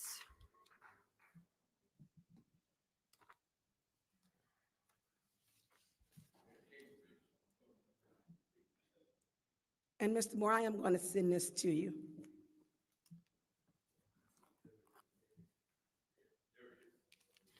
Hi, Mr. Edwards. How are you today? Good, thank you. Good. Is this matter with the Flint, because you had said it before, that it was being investigated by, what's the FBI or Department of Justice? Is it being investigated or has it been investigated? No, if you're speaking about what the housing, HUD was interested in the housing issue, they sent officials down here, HUD did, Right. concerned about the 108, the use of our inventory, and one other thing but they sent people down to have a discussion with us.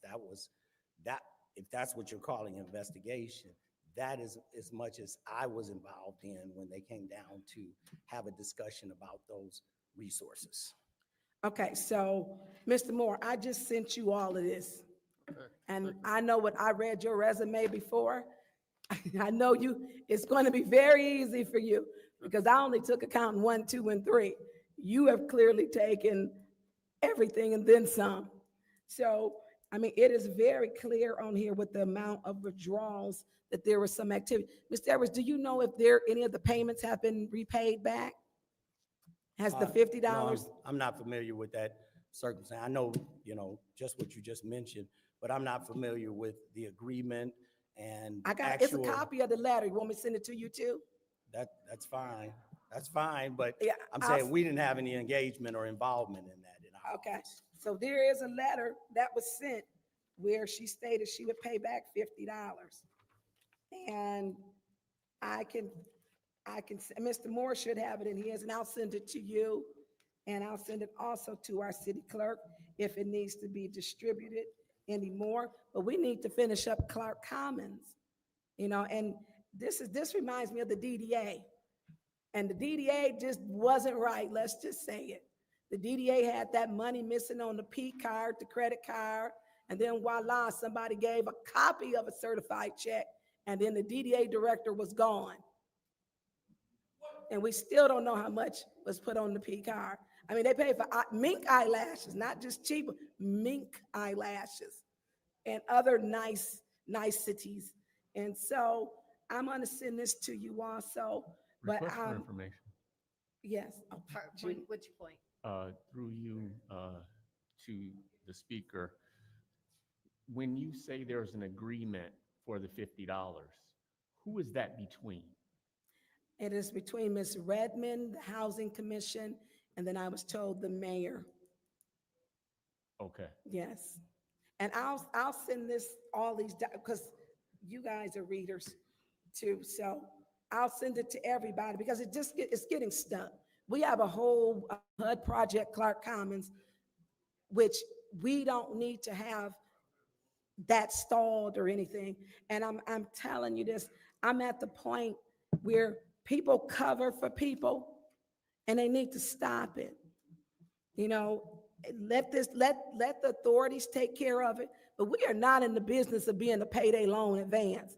That is not the city's job. And this is just the problem. So I will send all of these, and I'm sorry, I yield the floor. You may want to ask for more time. Madam Chair, Yes. can we add 5 more minutes, please? You want to make up that motion? Yep. There's a motion on the floor to add 5 more minutes to this discussion item. Is there support? Support. It's been supported by the councilwoman in the 7th ward. Vote, please.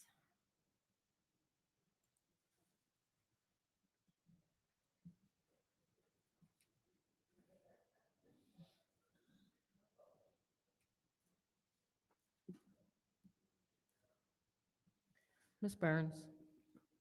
Yes. Ms. Mashat? Yes. Mr. Pfeiffer? Yes. Mr. Jarrett? Yes. Dr. Lewis? Yes. Ms. Johnson? Yes. Ms. Priestley? Yes.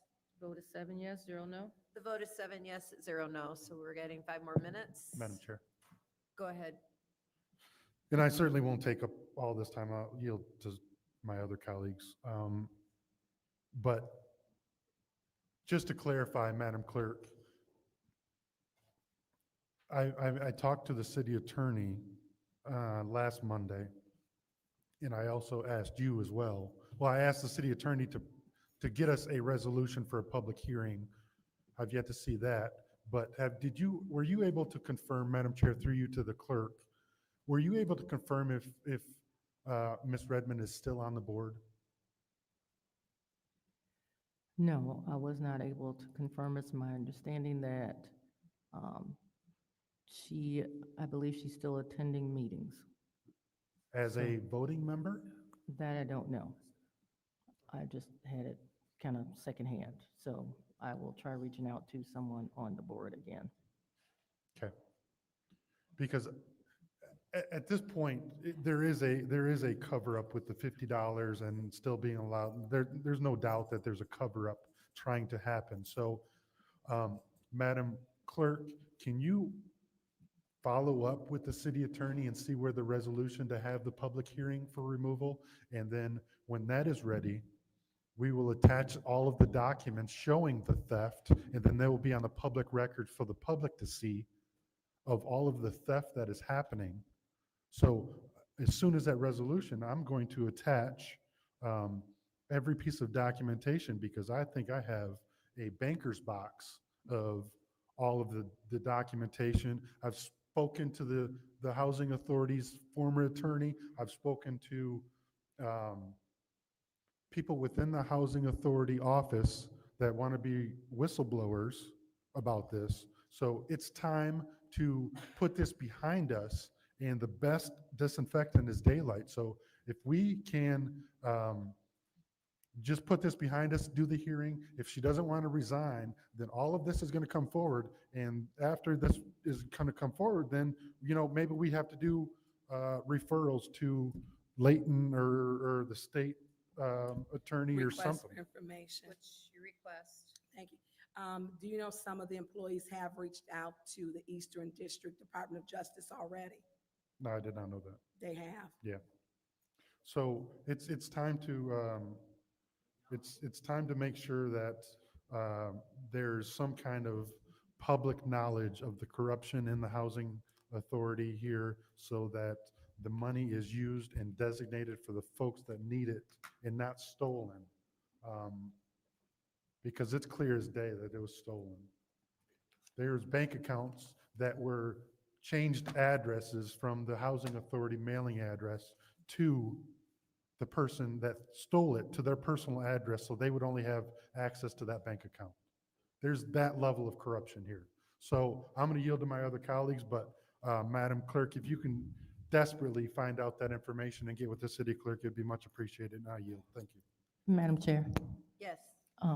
to Mr. Pfeiffer, you said that you wanted specific items attached. Will you forward those items? And also to Ms. Burns.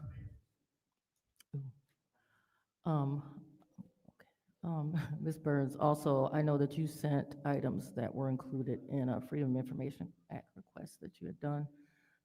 Did you want some of those items, and did you want the attorney to decide what?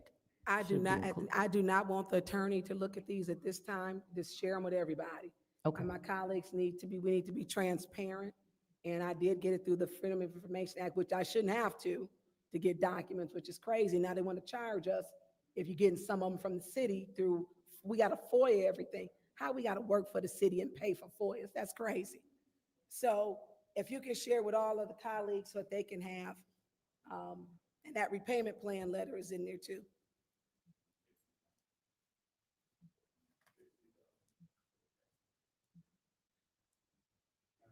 Go ahead. Oh, okay.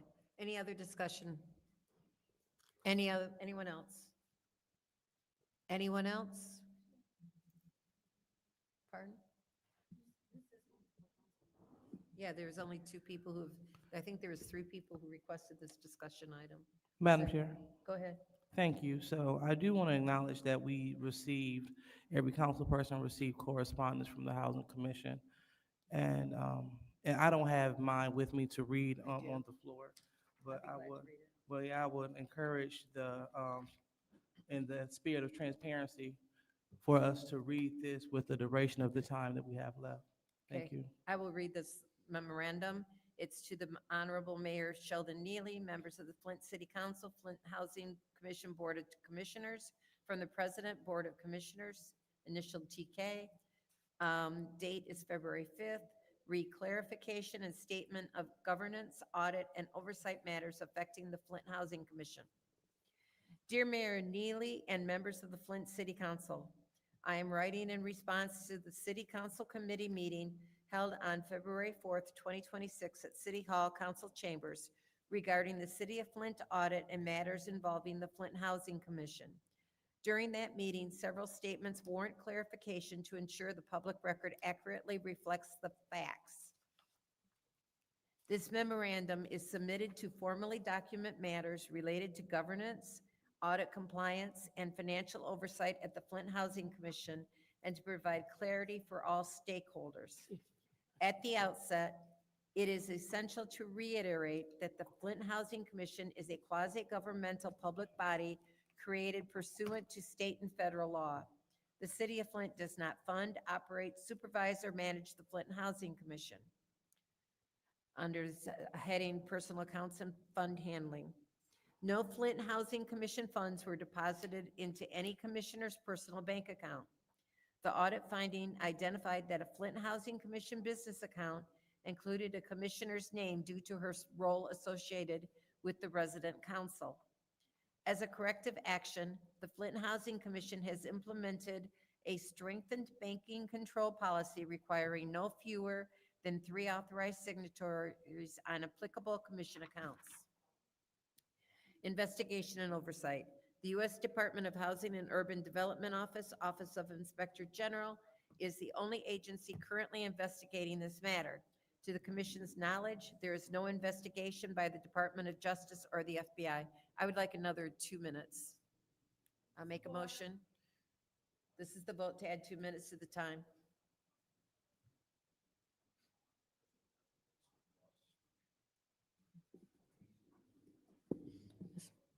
Ms. Mashat? Yes.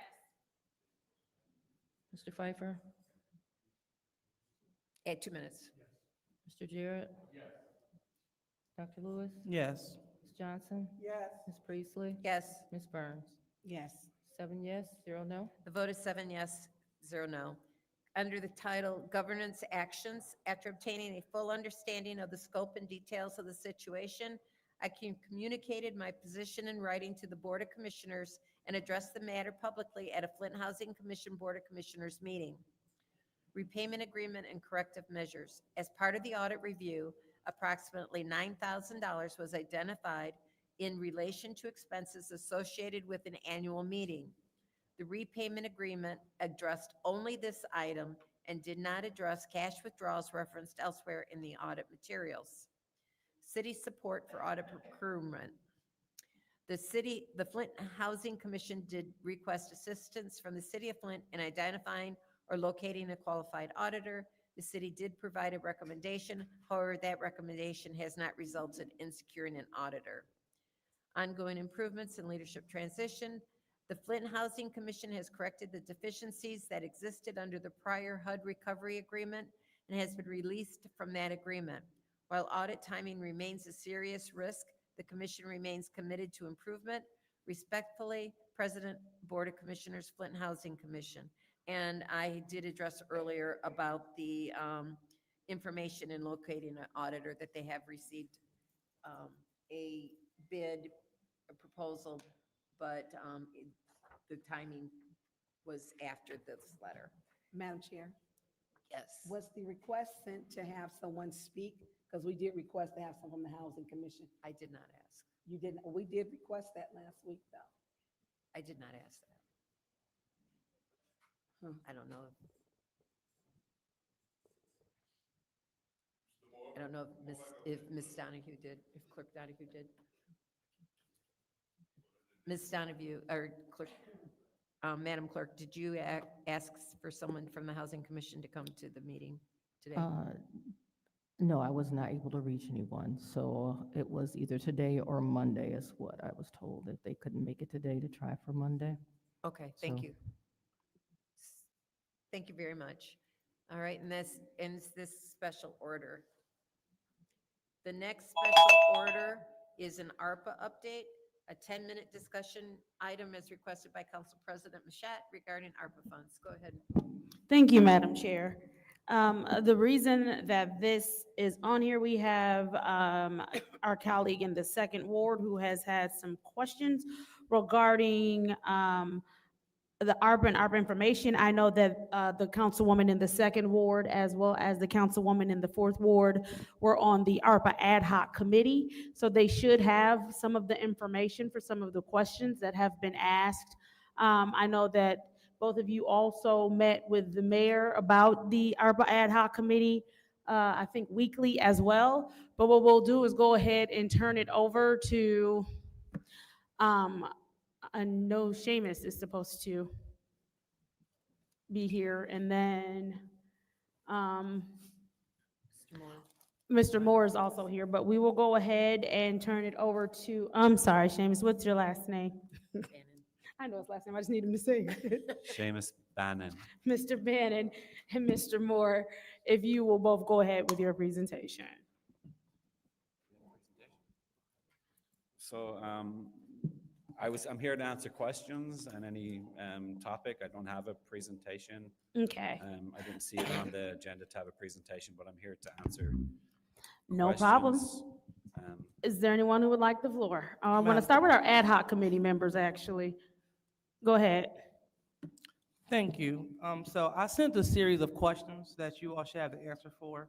I sent it was last council meeting. So we will start off with, of the $40 million transfer into the general fund, what is the current remaining balance? The unobligated portion of the fund balance is approximately $2.8 million. So you said $2.8 million? Correct. Okay, so out of the 40 million that we allocated, 2.8 is left. Okay, Not all the money has been spent, but the rest has been obligated. I didn't understand what you said. Not everything has been spent at this point, but it has been obligated. Okay, so obligated. So seeing that according to Resolution 230464.1, it states that any remaining ARPA funds are to be expended only with the city council approval, and the council requires clarity on it's to be spent with our approval. So to my knowledge, I don't think that we had $38 million come through this body. So it's a little troubling to hear that it's allocated when that resolution specifically says that no money is to be spent in the ARPA category without the approval of this body. Request for information. What's your request? Madam Chair, through you to the speaker, are you aware that allocated simply means it was put in the general fund? I believe you voted yes for it to go there. So when he says allocated, that's what he means by it's been allocated. Okay, thank you. So we have not received, and please feel free to correct me if I'm wrong. I want to make sure that I have a proper understanding. So if I don't get it, I know the residents may not either. So seeing that money have been allocated and knowing that also we have not because we had $18 million worth of community grants that we did not fully expend. We didn't even go through all the categories. People are still wondering if they're going to receive ARPA dollars. So can you let us know what have the money been allocated towards? Yeah, that's, you have a document going around right now that speaks to the quarterly federal reporting that we are obligated to do. That breaks it down on a high level of what it's been spent on.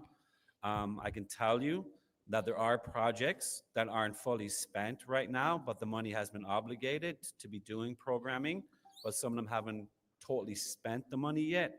But as we're all aware, they have a deadline of the end of the year to spend that money. So they still have time. 12/31/2026 is when they're, per the contracts, you're free to shake your head, but per the contracts that we execute with the entities, it stipulates 12/31/2026 in those contracts.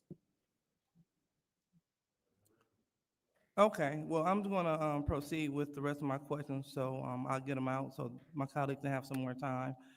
All right, and so I also asked what is the total amount of ARPA funds that's spent to date? So how much interest has accumulated on these funds?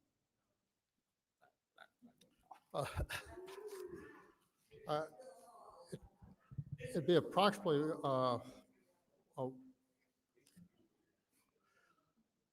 I believe it's about $1.8 million that we have, but it's been a while since I've looked at that. I can get to that.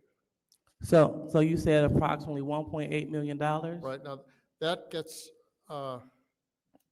those dollars are unrestricted. We can spend that anyway. Those are unrestricted dollars. Okay.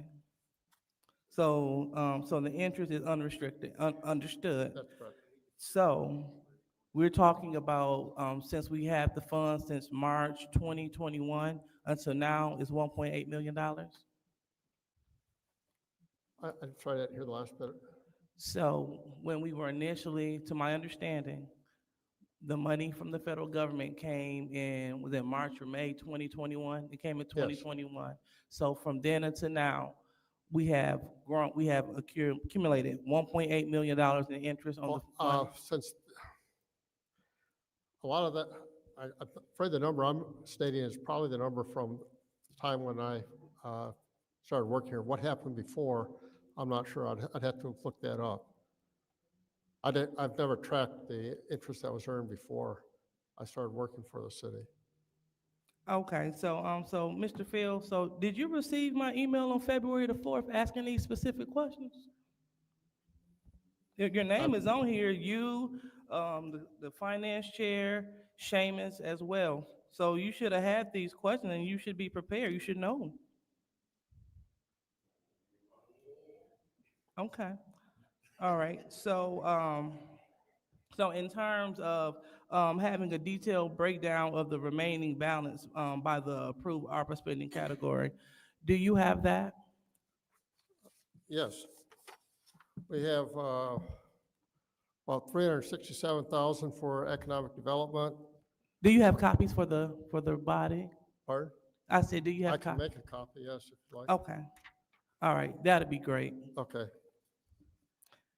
And then also confirmation as to Request for whether. information. What's your request? Through you to the speaker, where is he's gonna get us a copy? Can we have him just go ahead and state for the record what those numbers are?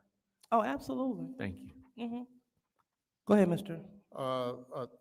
367,000 for economic development, 98,000 for public safety, 1,059,000 for public health / water stabilization, and 1,322,000 for contingency / water stabilization. Okay.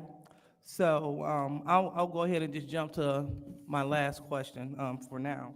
So confirmations to whether the community dollars. So how much money is left in the community allocation portion for community grants?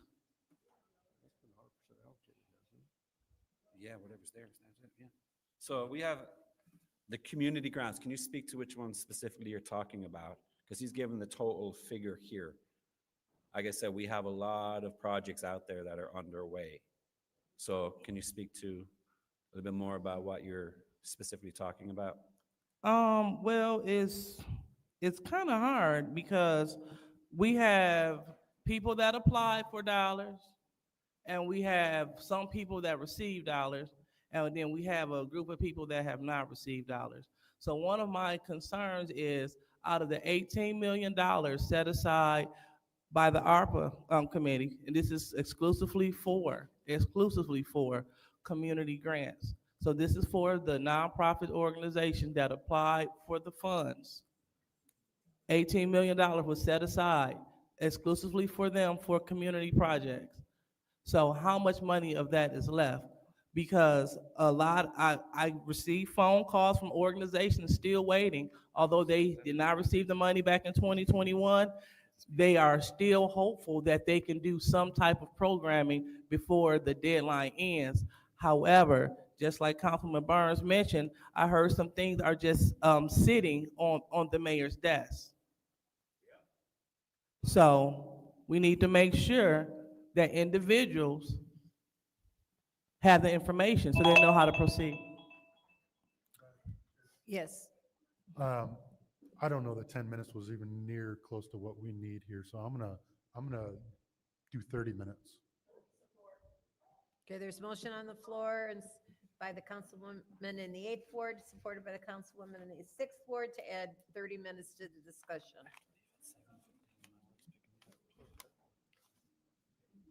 And this will be the vote. Mr. Pfeiffer? Mr. Jarrett? Yes. Dr. Lewis? Yes. Ms. Johnson? Yes. Ms. Priestley? Yes. Ms. Burns? Yes. Ms. Mashat? Yes. The vote is 7 yes, 0 no. The vote is 7 yes, 0 no. Go ahead. Continue. Are you? No, Okay. almost finished.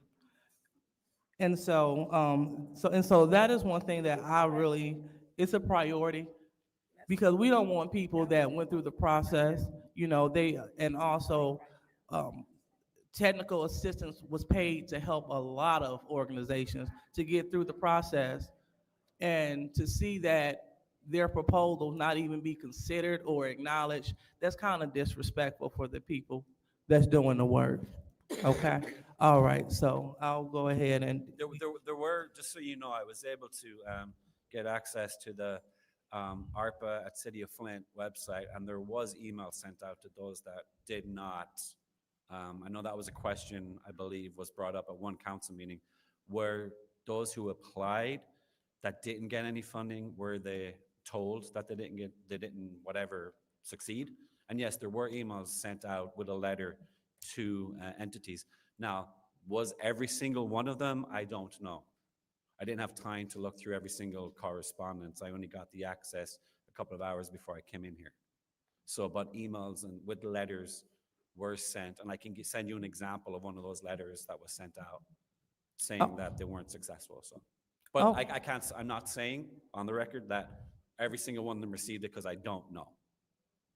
Okay, thank you for that. And again, I just want to state that one of the things that, that concerns me is that, when we allocate, so when we put the $40 million in the general fund, I would like to see how, and it says that council, that we're supposed to approve any monies that's to be spent. So either someone is keeping these resolutions for a great day to just crash them down on council so we can approve them all before the money expires, or it sounds like, there may not be some transparency here. So I would definitely turn the floor over to my colleagues. Thank you. Madam Chair. Go ahead. So, Mr. Moore, of the,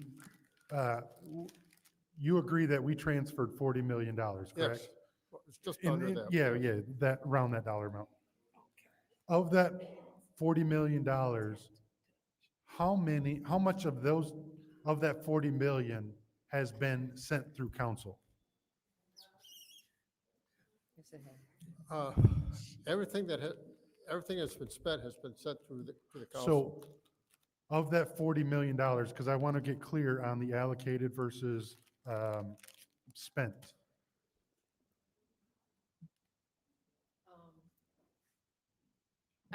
I think that spent means what to you? Because between the two accountants, Mr. Moore and myself, allocated and spent are two different things. Yeah, that's what I I'm mean, trying- are the that's what same I'm thing. trying- I mean, are the same thing. They're the same thing. Is through account, what you No, so are let's- interested in, let me clarify Yeah, no. and see if this is what you want. You want to know how much has actually checks been written for? No. Or you want to know how much is allocated? That's what the spent is, I believe. So I want to know, he said that there's 2.8 million left. So by my math, is he saying that we've put stuff in a category for the 37 million, or 37 million has come through this council? That's my question. It's been through the council. 37 million has come through this council. Yeah, we can get to the resolutions that tie out to that. Okay. So that's the information I want to know. I would like to know, because to the colleague in the second ward, I mean, maybe it's nickel and dime here and there, but I don't think that 37 million has come through this council. And I think that's part of the confusion. 15 within the land bank. No, that was allocated, that was before. So when did? Request for information, Yeah, what is he? request for information. Through you to the speaker, can you share with me, when was that money moved? It was moved at the end of December of 2023. 23. And at that point, Because it had to meet sorry to interrupt you, it had to meet a deadline. yeah, it had to meet, Yeah. it had to meet the deadline for the state to get the extra money.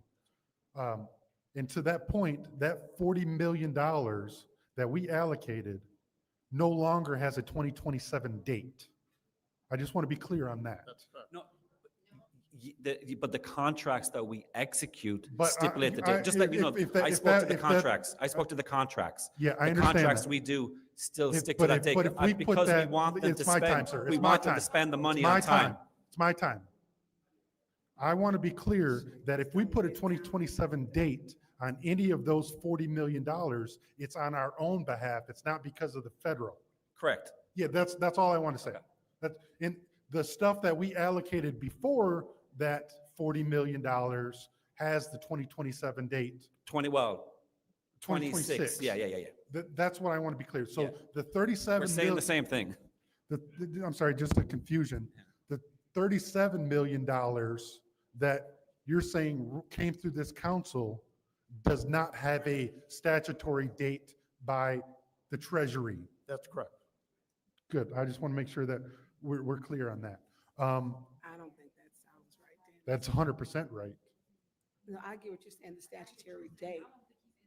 Where is the 37 million at? No, that's what he's saying. He's gonna give me he said he's gonna get us a list of The every. state doesn't have a requirement, the city of Flint has a Right, requirement. right. We put that on our own. So my colleagues are asking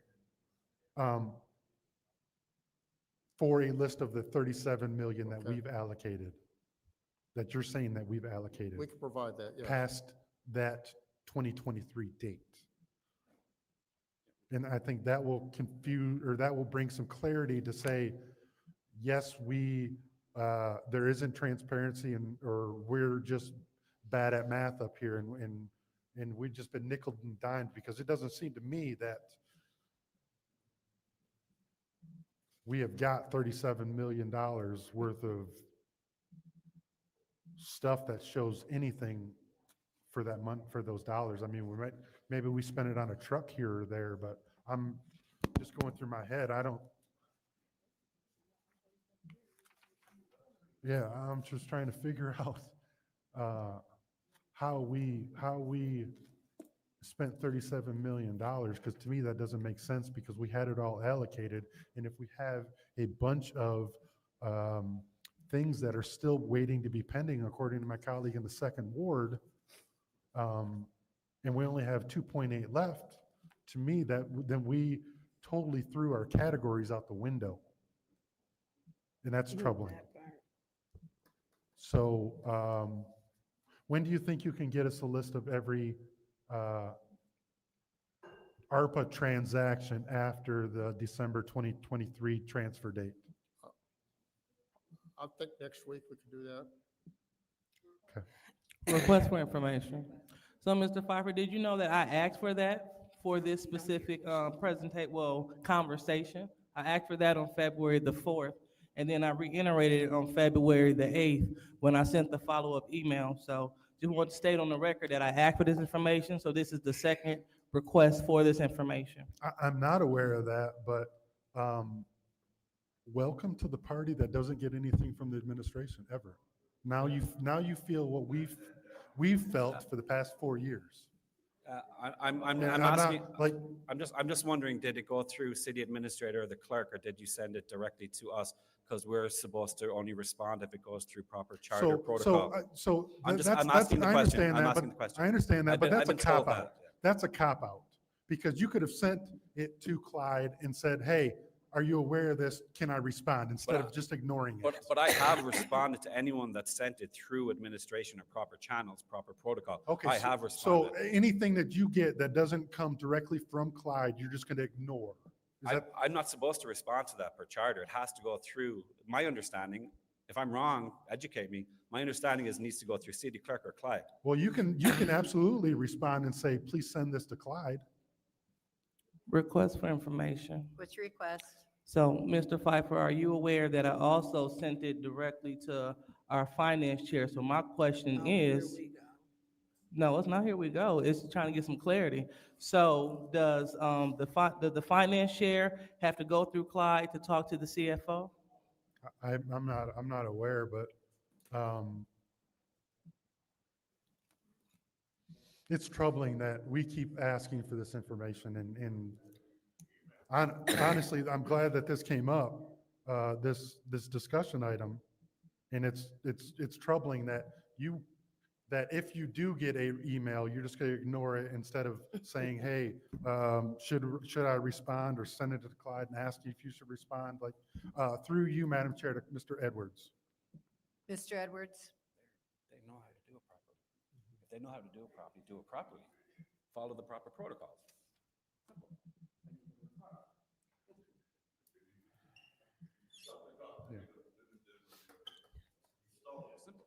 RO. It's not simple, sir. It is. It's not Follow the simple. protocol. You know it, follow it. Please, according to our council rules, you must be respectful of our employees, and that was not respectful. He's And not so being I'm- respectful to me either. I was having a conversation here. Through you to Mr. Edwards, and my time's clicking. Yes, I called you up, Mr. Edwards. And I'm not trying to be confrontational. I'm trying to get answers, because like the second ward councilwoman has stated, we can't get anything. Mr. Edwards, just a clean, the protocol is, the administration's protocol is to go to, everything that we send goes through you, correct? That is the So- mayor's directive. Right, yes. so the mayor's directive. So Yes. if that doesn't happen, is the directive to ignore that conversation? I And would s- pretend it didn't happen? Or like, is there no give and take to say, hey, Mr. Edwards, I got this from Councilwoman or Councilman so-and-so. Should we respond? Is there not that decorum? Or is just That- ignore it? Are you, if you're asking me if staff will come to me and ask me, is it okay to respond back? That does occur, yes. Okay. Yes, sir. So it is not policy just to ignore it? No. Just to ignore a request? Yes. No. Thank you, sir. I appreciate that. Mhm. That's all I question. And I'll yield the rest of my time. Thank you. So it's not simple, sir. Thank you. Any other Madam Chair. discussion? Madam Chair. Go ahead. So, thank you. So Seamus, I know you will be leaving. You turned in your, can you step to the mic, please? And so can you break this, when is your last day? Is that, I don't need to go into that. It's not part of ARPA. Is it? I will, but is it part of the discussion item? I'm finished on Friday. Okay, so I wanted to wish you good wishes, actually. Thank you. And I actually called you to tell you that, because I really don't feel the 2 letters you sent were on your behalf on me. I really don't think they were. So my question is it a way that you can break this down simple so that it is to be understood at the lowest common denominator? The money that we have that has been spent, we need a spent category, we need an allocated category, so we can make it easy so people can understand. Yeah, I just go by obligated. Right, obligated is being, it's already, we can't use that. Yeah, But- it's in process. is Right, another in term to process, use again. I completely understand that, but I think that we're looking, because we have been asking for months.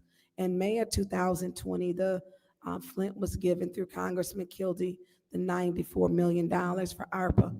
It has not been a transparent process, and so there is some frustration on this end, and it is to be clearly, to understand. So if you could break that down to where we can understand it. I had to take them to court because the court ruled in my favor, stating that the ARPA committee was illegally formed. They were meeting secretly. And so when we weren't a part of those meetings, the city clerk wasn't there, there were no minutes, there were no notes, so we did not know how and where this money was going. It was not transparent. I had to sue Mayor Neely along with Councilman Eric Mays. May he rest in heaven, because this is the people's money for the city, and it's not being spent that way. And so that committee, which the attorneys were not paid for by the city, and this is where we get into the problems that people don't trust this administration. And I'm not saying you, I'm saying people don't with good reason. That committee was formed illegally, and they allocated the 94 million into certain categories for certain nonprofits, and it shouldn't have been done. And so when we sit and they're asking, and because we have to answer, it may just be me and you, but people call me from all over the city. I have to answer to hundreds of thousands of people. So if you can make that simple, I understand what allocated means. I understand. I want to know who got a check and the amount the check was for. I want to know that. And Mr. Moore, I've asked for that check registry so many times, and I sent another email at 4 something this morning, because I'm tired of asking for things and not getting it. I want to know who got money. And so Davina got it, Attorney Gurley got it. I sent it to the legal department, because this the people's money. They done came down here, they show up, and we don't know. The 1.8 million, is that, which is the interest, is that allocated? That's unrestricted dollars. That's would go to the general fund. So it goes to the general fund, it's unrestricted. For information. What's your request? Isn't the entire 40 million unrestricted? I was Yes. gonna, I Once it was went to the going to general wait until fund. the end to speak on what I learned yesterday. So I want to go ahead and let you guys continue. So having, what do we have, 10 minutes and then another 30 minutes? My wife is picking me up with the kids. We only have one car right now. Oh, so- well, and no, I get it, and I've seen your children be I was here. in a car crash last week, so we only have one car. Are you, I hope everything was okay. Letting you know, Well, I'm not just trying to dodge. Okay, well, your children you've brought here to council. I don't mind children coming and being a parent. I used to bring my children to school with me when I taught. They're in a different school district. So I don't have a problem with that. But what I'm saying is, it's not going to be enough time because we need to do a deep delve into that. We had an ARPA committee that was supposed to come back to report to council. And at that time, whether they like it or not, they reported to the mayor and not to the city council. So that's why we don't have questions. I don't know how they don't know the answers, but they were supposed to be meeting with the administration. We can't get the answers. So if you could please make that, and you got 2 days to do it. And then you hasta la vista, if you could please get that to us so that it is broken down and so that we can understand it. And as Councilman Pfeiffer was stated, when that was voted to go into 40 million into the general fund, and we need an understanding of what is restricted, unrestricted. At that point, once it goes into general funds, it's saying that we had revenue loss was approximately 32 million, or was it 32 million? Or it was a large amount. So we want to make sure we know where this money is going. Just like I want to know if we got any money from them golf courses, since we got a 50-50 plan and we never seen any money back from the golf courses either. Seamus, you laughing. You know it's true, but you gone on Friday. So if you can break that down. I'm not turning my back. I live here. I'm from here. I live in the fifth I floor. know, I'm from and you're here. passionate about, you're passionate speaker. I get that. I mean, I want that deal where you get 50-50 and you never see the money and it's in cash. So I'm going to yield the floor, but I think we need to do, you won't be here, a special meeting, and it's a great idea to have the questions present. I don't know, Mr. Moore, next time you might have to read them to be prepared, but we need clear transparency. What happened to our ARPA funds? We need to know. I want to see the checks. Who got a check? Who took that money that was direct deposited? Who received funds? I want to know that. Do I need to send an email? I would ask, based on what just happened, please do that. Please just do that. Follow that. I'm And gonna I put- will respond like I always have when it's gone through that channel. Okay, I will. I think you got me blocked, Seamus. What? Was that? I think you got me blocked. No. You might have That's to impossible. unblock, That's because I called to impossible. congratulate you That's on your new impossible. job. You can't block anyone. Okay, well, I'm gonna send it to you, because I wanna know who's got a check. And that we can understand, and if there is monies left, it needs to go to this community, and it does not need to go to Mayor Neely campaigning. It's not his campaign slush fund at all. So I'll shoot you that email. I yield the floor. Just CC Clyde, please. Our administrators, I'll please do CC that. Clyde. Thank you. Anyone else? Madam Chair. Go ahead. Okay, thank you. I want to make sure I'm clear also on these terms and what they mean, and what they mean depending on who's speaking to you, to who, and who is speaking. Obligations.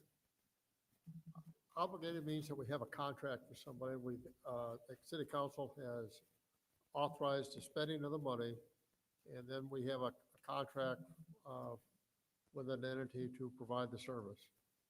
So, and I'm gonna say it back in my own terms to make sure I'm clear. So obligated means after it has come to council for approval, there's contract. That's correct. Okay. Expenditures. That's when we write a check.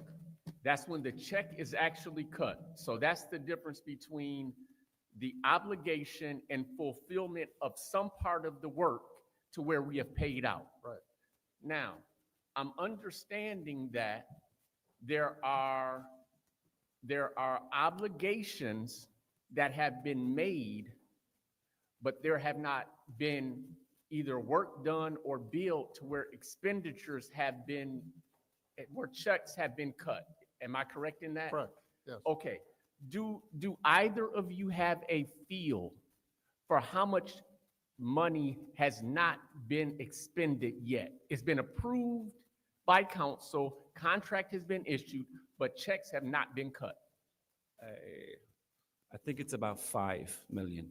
Okay. Yeah, and that's based on about a year ago or more, I started, got the team to start looking at red flagging. I think I mentioned this before, red flagging entities, orange flagging entities, and green flagging entities because of the timeline we're by. So that's how we tracked that. There were some that were red flagged that we were concerned about, and we reached out to them.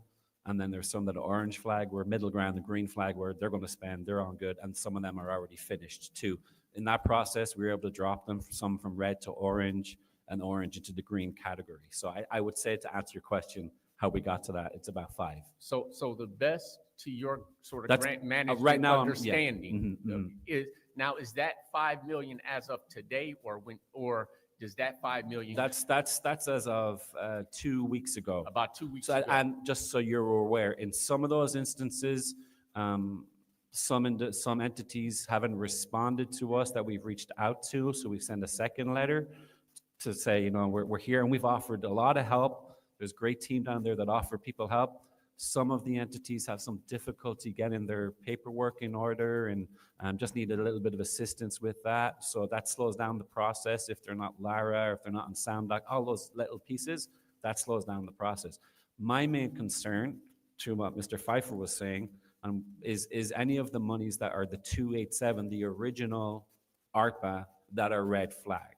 Okay. That's our main concern, and we are working with those groups to help them if we can. But at some point, we're going to have to try to reprogram those if they're not going to meet that deadline. And the only way you can reprogram them is putting them into whatever was already approved prior to a category that was already approved prior times. You know that. You're not. Okay. You got it. Okay. So tell me this: the $40 million that got transferred to the general fund, are those considered?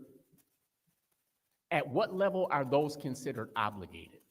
Both to, when I, and this is my question, or this is why I asked the question, and I don't want it to be a gotcha, but it could be a gotcha.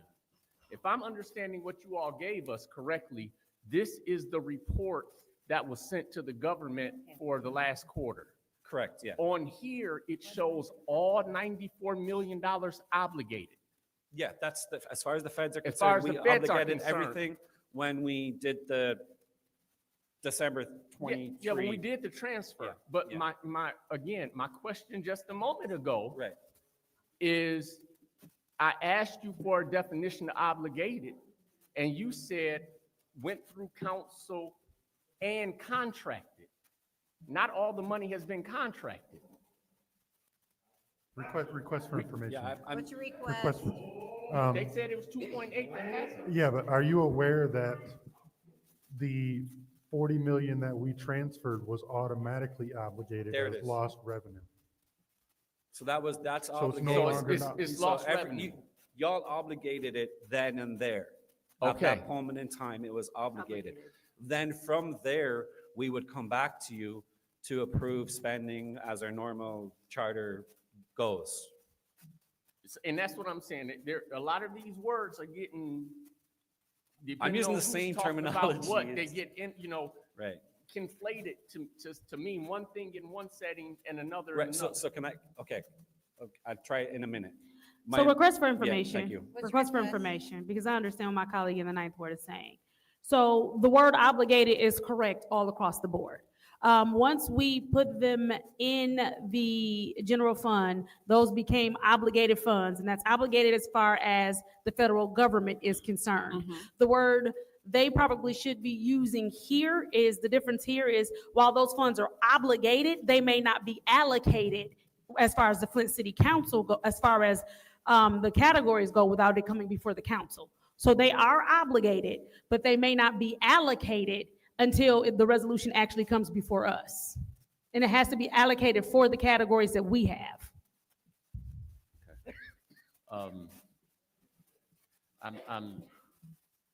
I'm going to sort of stop there. I follow what's being said.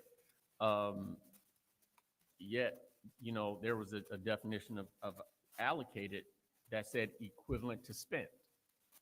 So I want to be, and I'm looking forward to seeing exactly how the 37 point whatever million was actually allocated between 24 and 25.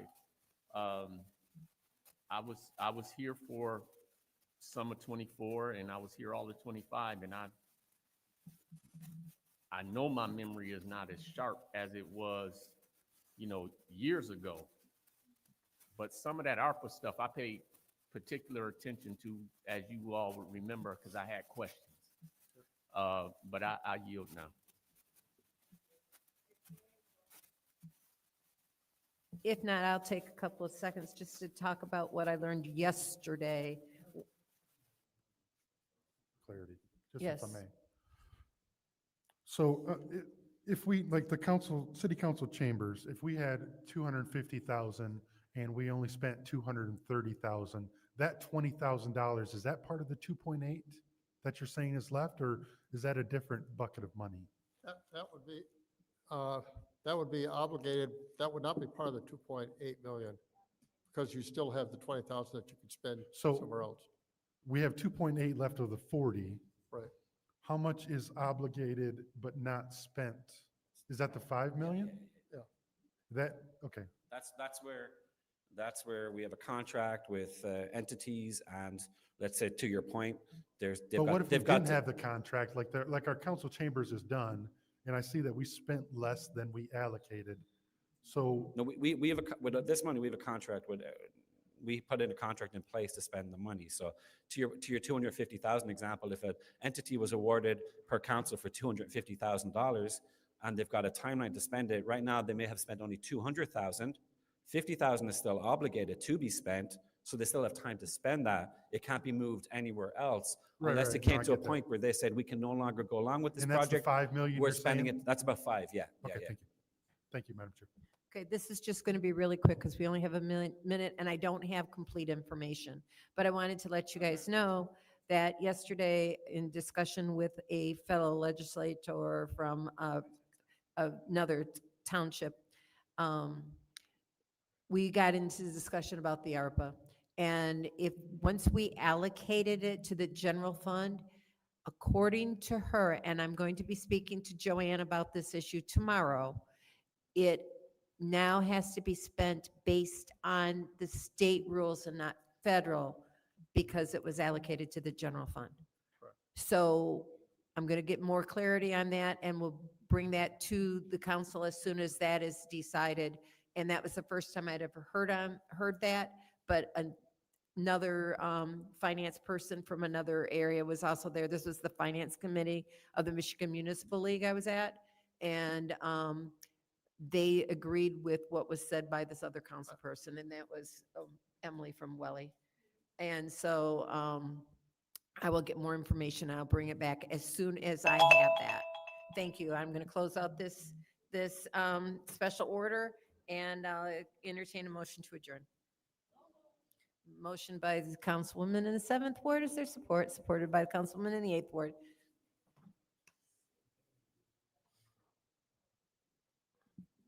Mr. Jarrett, Yes.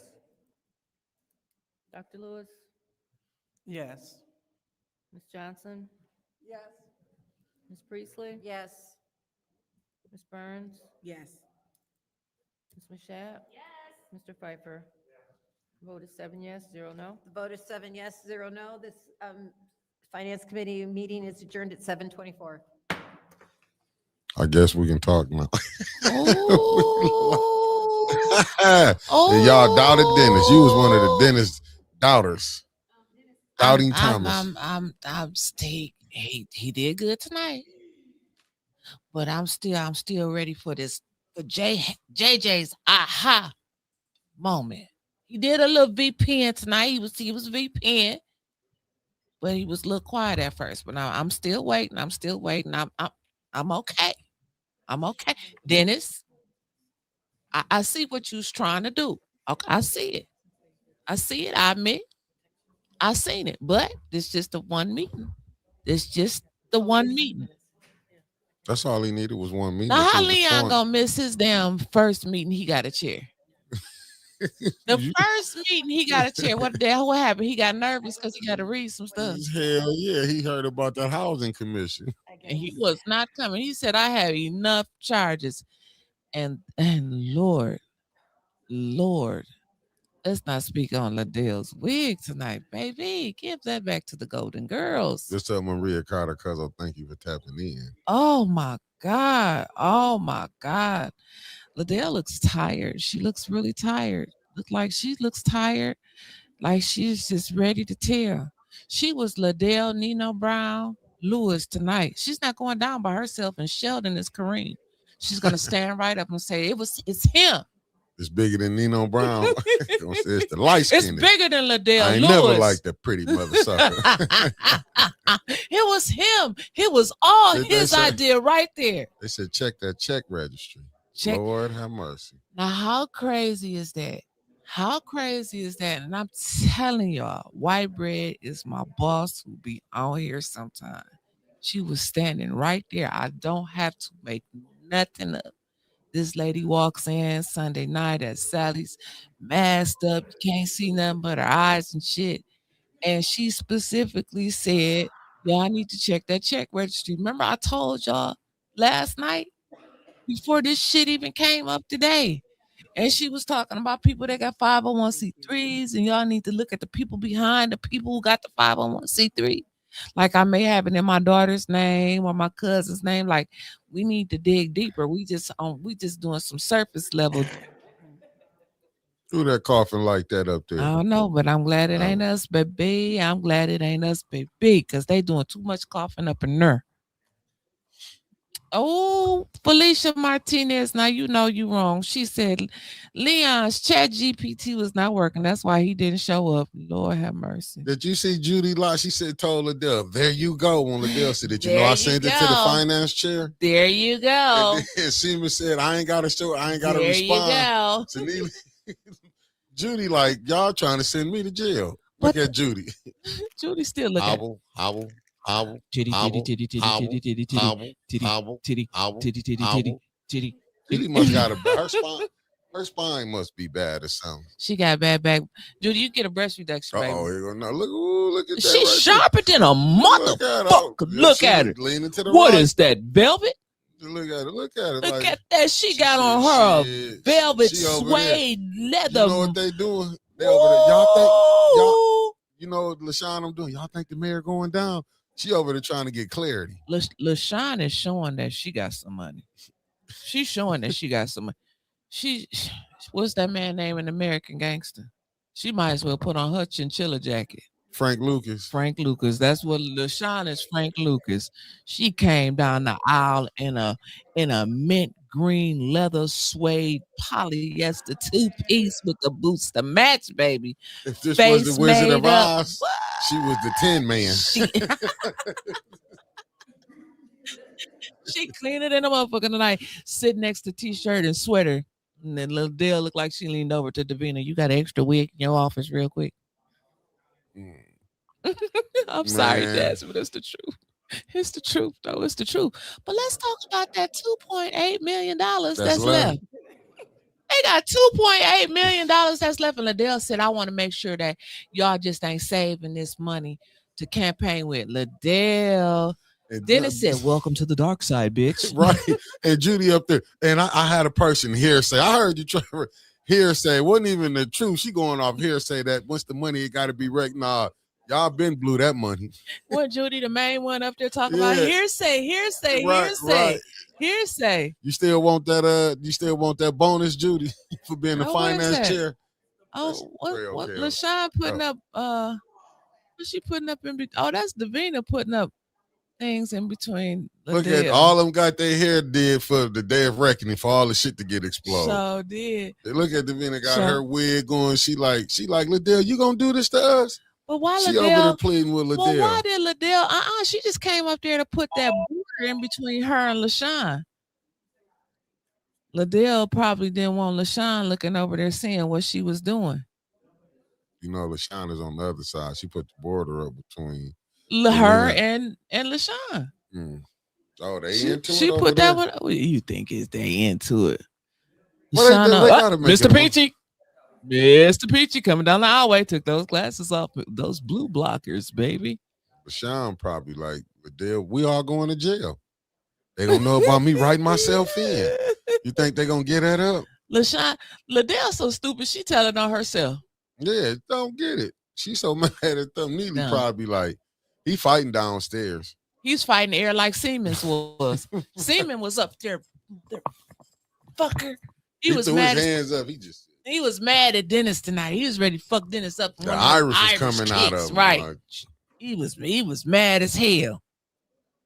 But who gonna chair Leon's committee? JJ, the VP. yep, that's who usually was doing it. Yep, That's the how they VP was did. doing it. That's how they.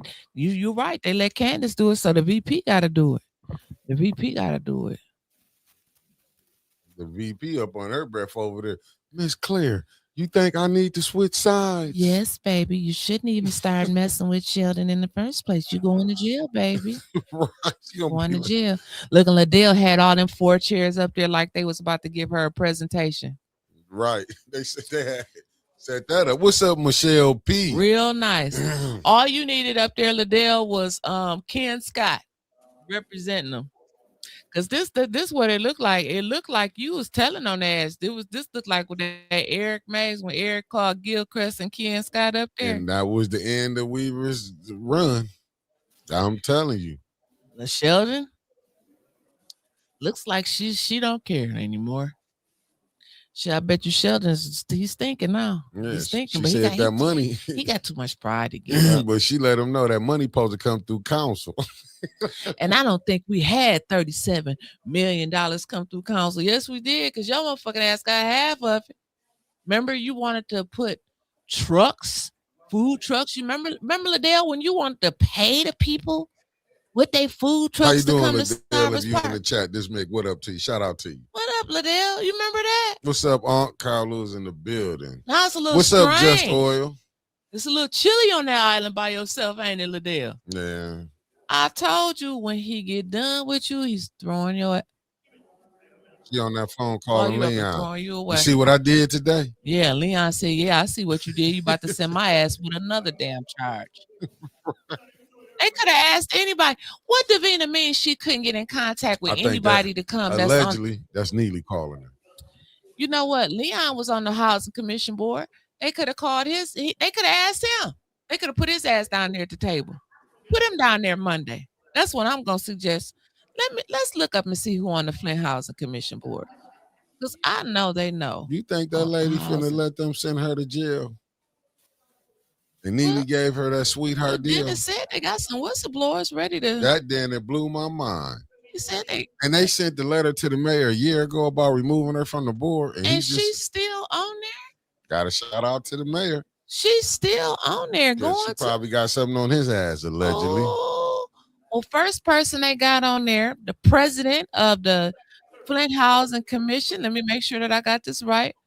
FlintHousingCommission.org. They have, and I'm gonna put the link in the chat for all of y'all that want to go to the page and look at it too. God damn, Candace, what happened? The Candace, president is lay off them steak and onions. The president is Trinidale Kennedy. Anybody know who that is?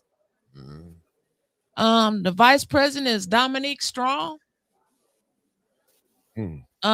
Commissioner is Geraldine Redmond. Ain't that the one in trouble? Yep. Commissioner Sharon Reeves. None of them sound familiar to me. Now, Sharon is Cynthia's best friend, who also served on the election commission, who also served on the board to give him a raise. Sharon Reeves is on all the good boards. And then Marsu Hussey. resident commissioner. Mm. So I'm sure they can find somebody to come there Monday and just put Leon ass down there. He was on there. He the one bust up the board. I say our board of commissioners, February 23rd, they got Flint House of Commission Board of Commissioners regular meeting. When is the 23rd, Mickey? Next week. From 5:30 to It gotta 6:30. be because it's Monday, because the 21st is Saturday. Well, shit. Look like 810 might go on the motherfucking road. I don't know. It's on Richfield Road, though. I don't know how clean it is. I'm just saying. We should go. Shouts out to Tanya Burns. She said she was going down there to Detroit to the for To the the what? water rates thing When? next week. I'm gonna see if we can ride with 21. I gotta work. I'm gonna see if I can ride with 21. When is it? It's a week. She said a week from today. Miss Clara McClinton. I'm sure I gotta get with her so I can get the right. Or you can attend Zoom, or Tanya said you can put your questions in. So I'm sure she gonna I'll have be on Zoom. I'll share it on this thing. She gonna have a chit chat. Tony Wiggins said, wait. He know Marsu. He was your helmet buddy. He was in school with you. I thought Marsu's okay. Oh, Facts, RJ Cat. Listen, I agree with you, Marcy. I think A10 should be there too for that open meetings act. You know, they can't have no closed session to talk about it. We already know she stole the money. I'm just saying. Liddell ain't go. She ain't got nobody up there to talk to tonight. Whole thing. Y'all, everybody in the comments, tell Liddell hi. Shout out to Liddell. Tell Neely Liddell. gonna get your ass, Liddell. He Yeah. said you don't want me up. Went down here about to mess them all up. $2.8 million. They blew And the 37.5. Said it came through council. Well, we sent it up here in agendas. They like, hold on, we ain't see it. Right, Dennis, you are right, because y'all wasn't voting on it. They had their 5 votes. The residents got a $300 water credit on the back end. Oh, Yogi G in the building. What's up, Yogi? What's up, Yogi G? A $300. You right, Sofa King. On the Damn, back it was end. all good just 6 And months nothing ago. Till that 30,000 didn't show up. Yeah, she needed that 30,000. She was mad as hell. She didn't get that 30,000.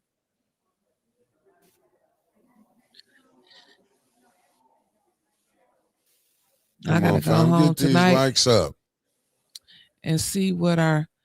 Did y'all hear about? Did y'all see that shit that the Joyce McNeil, president of the Flint School Board, posted some shit on her Facebook page? She should be gone off the school board for what she posted. You think? That was just horrible. Whether she believed it or not, she shouldn't have put. She's supposed to be the president over all kids. Some things you just can't put out there. I just think what she posted was just absolutely. She wasn't thinking. Deplorable. I'm looking at this as of later 2025. The Flint Housing Commission, FHC, is facing federal lawsuits from former executives allegedly wrongful termination retaliation. Former executive director Harold Ince Jr. and former HR director claimed they were fired after investigating board member misconduct specifically relating to unrecorded cash advances. Damn. Wowzers, buddy. You see that right there? Damn. You can't be mad at nobody. What's up, the lovely Harletta Hey, Martin in the Harletta, no, building? ma'am. I didn't hear anything about that special mock meeting tonight. They got a lot of meetings going on tonight. They got the mock meeting going on well, tonight. They got their super Negroes to cover up. The school board meeting. Yeah, they got their on. super Negroes to cover up for what's Super going on. Negroes. Because that's what they are. They got the super Negroes to cover this stuff up. Believe me what I'm telling you. They got them. And shouts out to the lovely Some Deborah people that we Luna know. for gifting 5 people their memberships, baby. Facts. I'm trying to figure out who they are, but I can't see it. It won't let me go back that far. What's the 5 people that got their memberships? Anybody know? What's up, Just What's up, cousin? Hey, Sister Maria. Hey, Auntie Sherry. I'm gonna tell you, the feds come in and grab. I don't want to see nobody go to jail. But Geraldine, you don't think she gonna tell it? They tell her at the age we at. I don't want to do 17 minutes in there. And then it said it'd take her 60 years to pay that off. Tanya said 60 years to pay $50. Tanya said 60, and she looked like she could be in her late 50s, early 60s. She don't look bad, but I'm just saying she's seasoned. I'll be 50 You don't this think year. Ed told Neely to So get she'll Liddell never at pay that off. 30,000? Clyde act like he didn't know nothing about it. Well, Jasmine, I was right. I wasn't mean. I'll be 50 this year. So I know I didn't graduate with her. So she got to be. And I know like a range of 5 ahead and 5 below. So she got to be at least late 50s, early 60s.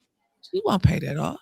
She won't pay that But they off. say she had to die and come back and still be paying. Ain't Sure that some will. shit? Sure will. In her second life, she had to pay. Lord, that's a lot of money to be paying back. Oh, Jasmine said my mama probably was graduated with a Lord Jesus, and you call me bad, Jasmine. Ain't that something? I want to see LaShawn walk back down that. She walked in there like I'm a 6-figure woman. You're gonna be a 6 bracelet wearing woman. You keep fucking around with Liddell and Leon. Did she receive the 30,000? She probably is after tonight. Harletta, she been in there singing like a bird. Singing like a bird. She done told on that light skinned Kareem from New Jack City. She stood up tonight. She was Nino It and was the him. mayor was Kareem. Yes. She stood up tonight and said, this shit is bigger than Nino Brown. It's bigger than me. And put it right back. You know what? I'm going to be honest with you, Harletta. She pulled a Eric Mays when Eric Mays had Gilchrist up there at the time, and he went to fumbling and stumbling, and the lawyer had to jump up. This time, Seamus had to jump up. Seamus was Ken Scott today. Yeah, they played their role. Yeah. They played their role. Yeah, she told on him. She said that money, that 38 million that they blew, said it came through council. She said it ain't come through us. Mm-hmm. Yeah, Auntie Sherry, I'm good. Tired, but I'm good. Yeah, she said it didn't come through us. How is it so long for the next meeting to start? This shouldn't take. Because they got to figure out who gonna chair it. Because Leon didn't come. Maybe they waiting for Leon to get there. Seamus wasn't trying to answer shit. He was like, my kids in the car.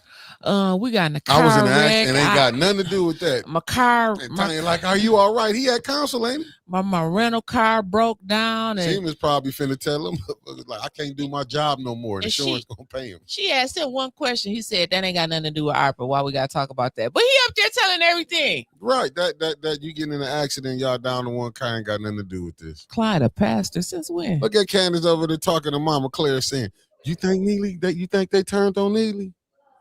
Now they sitting over there like, has he lost his base yet? Marcy, I ain't never heard of Clyde being a pastor. He's not. Listen, in my opinion, the way a pastor has a church. Al Sharpton ain't got no church. Reverend Al Sharpton. Reverend Al Sharpton. Same now, thing. he can be a reverend, but a pastor, no. What's the difference between a reverend and a pastor? A pastor has a church. A pastor has a flock. A reverend is a minister. Like you could be a Reverend Mick, a Reverend Ike, Minister Mick, or whatever. A pastor, that's just me in the Baptist thing. Pastor has churches. And God ain't author none of this stuff. You see how the people who study Christianity is confused with it? I'm not confused. They all reading out the same book, but you got a pastor's different from a reverend's different from a bishop. Even Jasmine said that he ain't no pastor. He got to have a church. Jesus didn't have a church, and he was out in the streets, and that's who all y'all They didn't following. call him Pastor Jesus. I'm saying he was, but that's who all the pastors following. They called him Waymaker. And Healer. ain't none of them healing. Them pastors is making everybody I'm sick. talking about Jesus. I'm saying the church is sick right now with the people in it. They just sick. Oh, Methodist too. I didn't know that, Jasmine.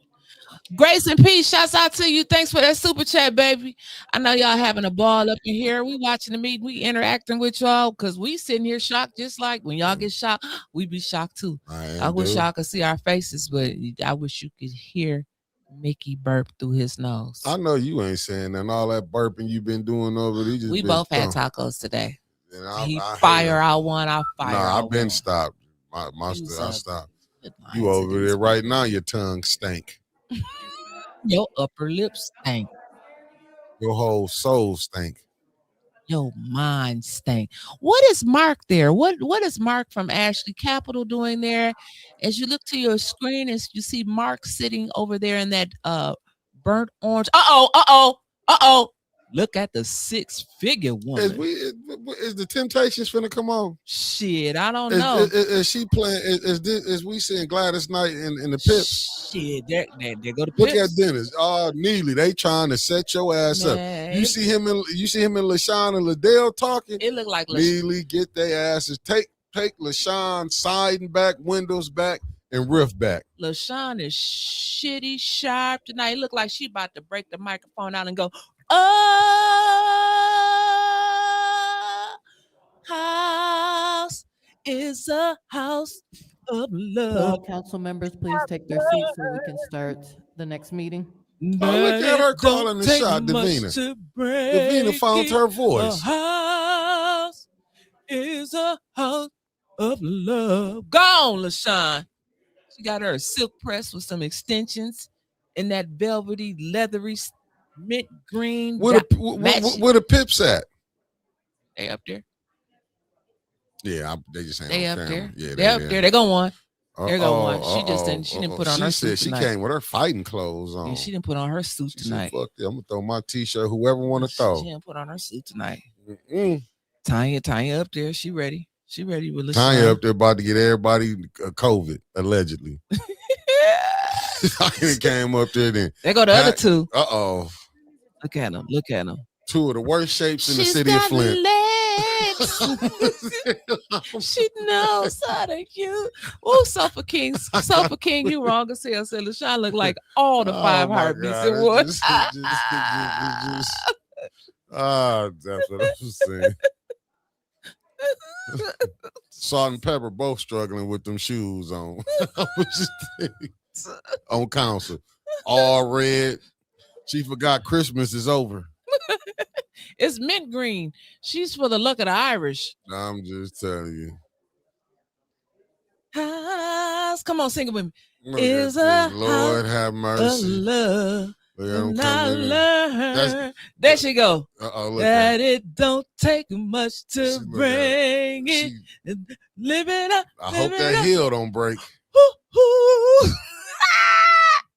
LaShawn sharp as hell. So this she came in that third. They don't be playing in that third ward. I'll tell you. Third ward. They get they dressed. They don't be sharp. effing around. She said, Quincy, I ain't gonna let you down, baby, because Quincy, you know he right now he would have on this little velvet up in there. She can't casket sharp today to find out. Their ass is the Neely going down.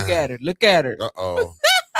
We got that $10 super chat from Cuzzo. Maria said, here's to the most winningest news group in Genesee County. The news you can use. You better let them know. Shouts out to A10 News Media Group and the greatest producer in the world around here. We call him Spacely Sprockets. But tonight, we just going to call him Heartbeat Mick. Back to the show.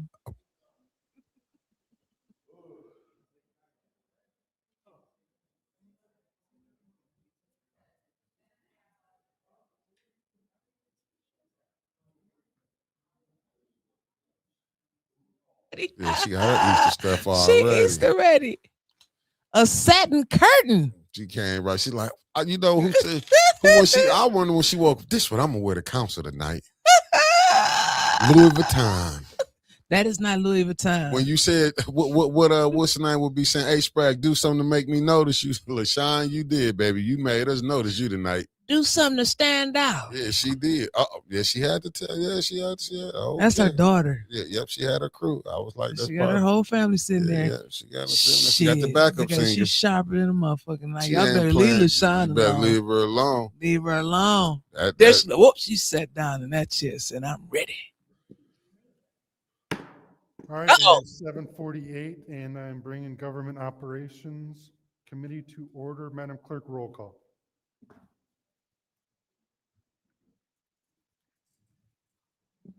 Mr. Alamin is not in. Dr. Lewis? Present. Ms. Johnson? Present. Ms. Priestley? Present. Ms. Winfrey Carter is not in. Ms. Burns? Present. Ms. Mashat? Present. Mr. Pfeiffer? Present. Mr. Jarrett? Present. You have 7 members present. 7 members present. Reading of disorderly persons conduct.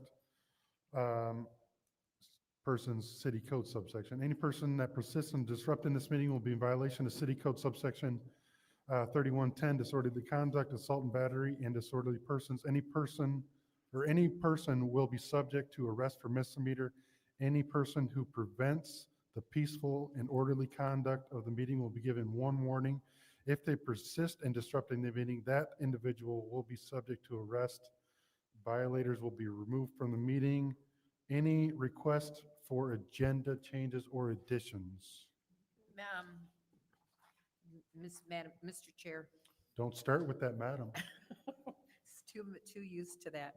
I'd like to add the resolution recommending the vacation of Baker Street between North Street and Industrial Street. Okay, that will be added.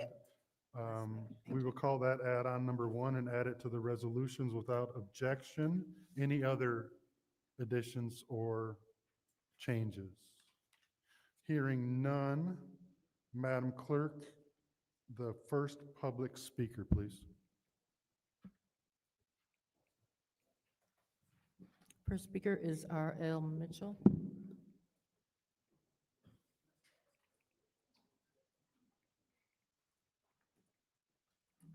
Hello, I'm R.L. Mitchell. For the record, I want to Mr. Pfeiffer, through the financial lady,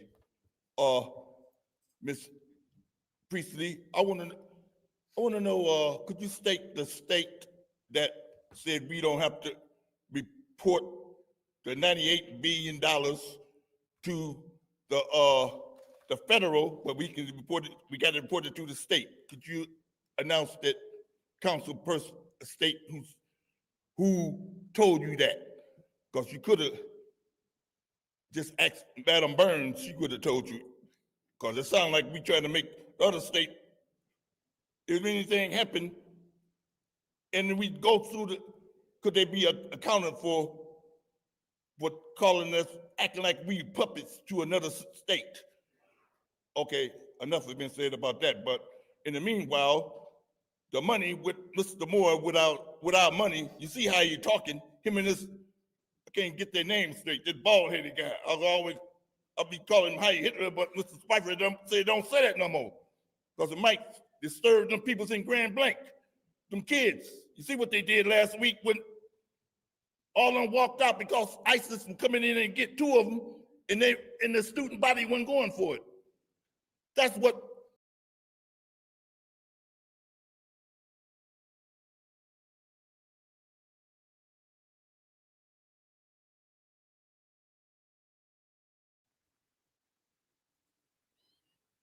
I hope they didn't cut the feed. I know the mayor ain't cut the feed. He said, fuck that. He said they won't be laughing no more on our part. Well, Mickey, looks like you got to pack up and take all your shit down there and go record. I'll stay here and talk to the people. Maybe our internet just went out of some shit. I'll pay that bill. Is it working on y'all phones or something? Let me see if it's working on the phone. House is a house of love. Hey guys. It's not my net. I think that's city council's net. And yeah, there they go. So let me go ahead and remove that. It just went down. They took the city council. Is a house of love. We waiting for Trevor to find it again. They took it. They took that bitch down. I just had it. And I've learned that it don't take much to build it. No, they stopped Build it. it up, build it up. They cut the feed on that. Wow. Build it up, build Did it you up. see they cut the I feed? did done told you it went down. Yeah, And I just refreshed. I can't see it from tonight neither. Nah, they cut it. Look, now they calling me. Yeah, they dropped The city feed. took it down. That wasn't us. Yeah, the city took that feed down. They said, Huh? Neely said too much got out. There it is. Okay. Oh, you got it back up? No. It just processed on their side so I can view the previous 3 hours. Yeah, that's I just seen it. Damn. Wow. They started this thing because I'm looking at. So how Paul got it says okay. I'm looking at over on Paul. What's the name? That's how he just cut it off like that. Lord have mercy. Neely wasn't playing. He got something for y'all last time y'all play us like that. He said, I got something for y'all. You showed us, Mayor. He cut that whole thing off. That's terrible right there. Just horrific. So it is. He's a nasty sapsucker. Well, they did enough tonight, but I sure wanted to see the rest because this is the meeting where they got all of them down special orders where Candace and Liddell going back and forth. But I guess he said Liddell didn't talk too motherfucking much tonight. We won't see the he rest had of to that. stop that. He said, He did like that. He told Paul. He stopped that shit. He said, Lord. They won't see this. So won't cut our feed. Like, see, even I stopped his feed. Shit. This back up. No, our feed ain't on either. I just did 2 hours. I was looking at our feed. This is for us to understand it and utilize those tools that we know in this society that we are in now. So nah, he stopped that. He said, I'm over here looking for it. What is that one? Hey, I think I got it. Okay. Yeah, I was gonna say that little boy back talking. This for our communities. They What got it they back. provide for the homeless. Y'all, I'm seeing the same homeless people walk the streets every day. Nobody has picked them up and said, hey, let me provide housing. I don't watch y'all build whole duplexes by La Familia. Why are they not in there? They live on the same streets. Why not y'all put them in there? House them, small, tiny homes. Provide them warm meals, 3 meals a day. That would you put a person in a good environment, that'll change their whole mindset. That's a study. You ever seen Coming to America or any other of those movies? He wanted to live in a certain environment, and then he understood what it was like to live in that state of mind. It's a state of mind. It's all up here. So the richness is here. It's not in all of this material stuff. It's here. So how come y'all can't provide that same resources that we have to fight for to get, but y'all can bring it here? Y'all got the money. They giving y'all the money. Government then gave y'all the money. So how come y'all can't use it for us? We need this. Everybody needs it. We the people. We suffer. We've been suffering. I don't watch Flint go downhill and go up. So it's like we got to be beneficial to that too. That thriving that y'all are trying to get, we got to be beneficial to that. So thank you.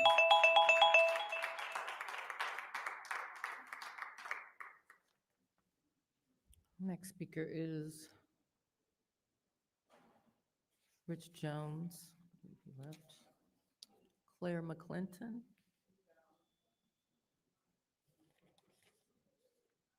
Diane Thornton. Beverly Biggs Levy.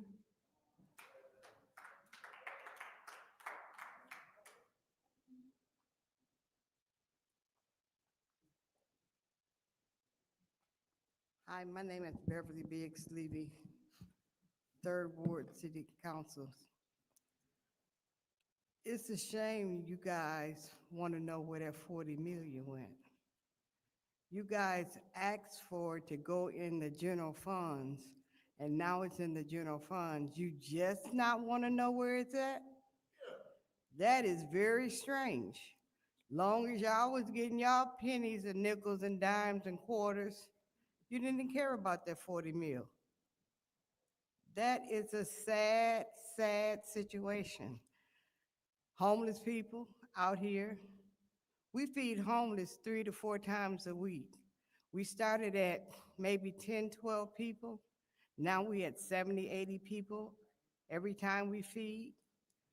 Um, we're always asking for help. You walk around here and you see these people out here cold and hungry, wheelchairs, no legs, one arm. It's a sad situation. And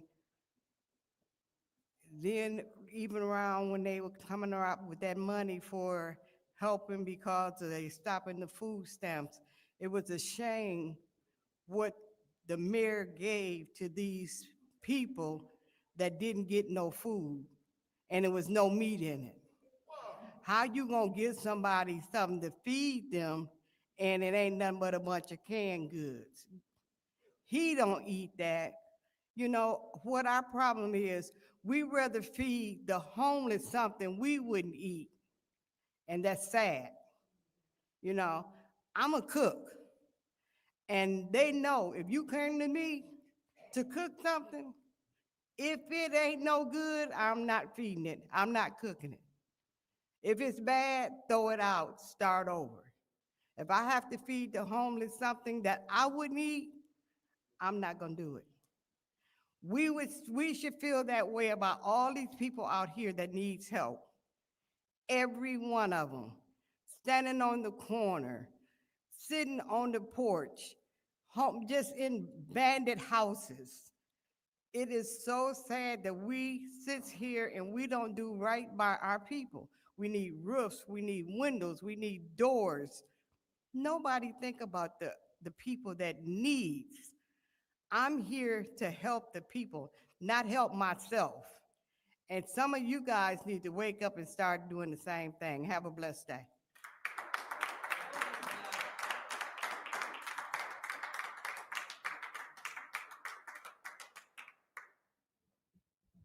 The next speaker is Darrell Brown.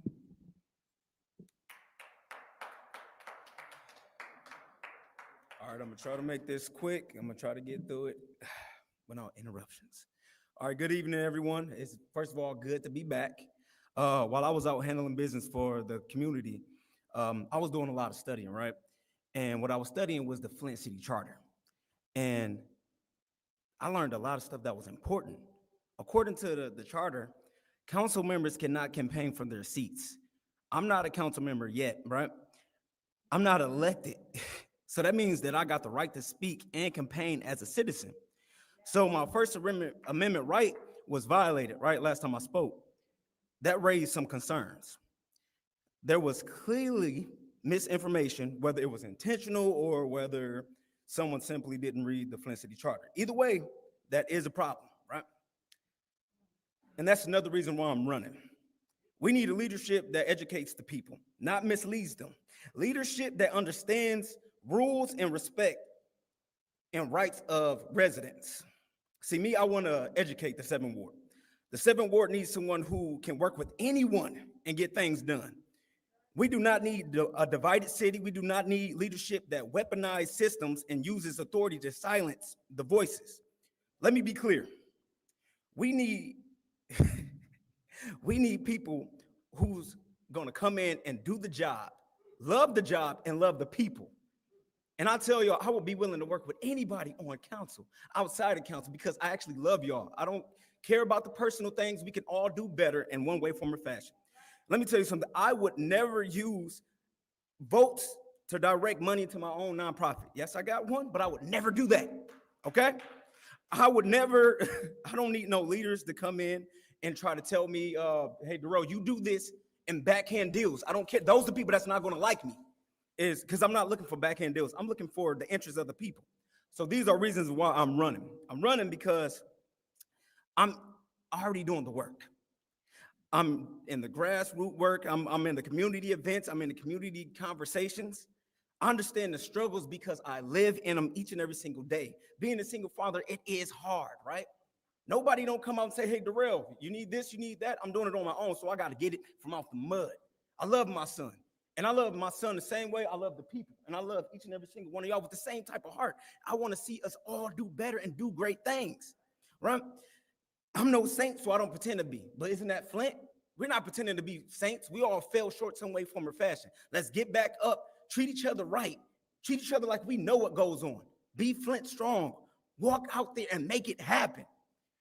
And also, I'm here to hear the concerns. I'm here to hear the solutions and also the visions. Last thing I want to say is we need accountability, transparency, and I believe in leadership that serves everybody, not just themselves. Thank you.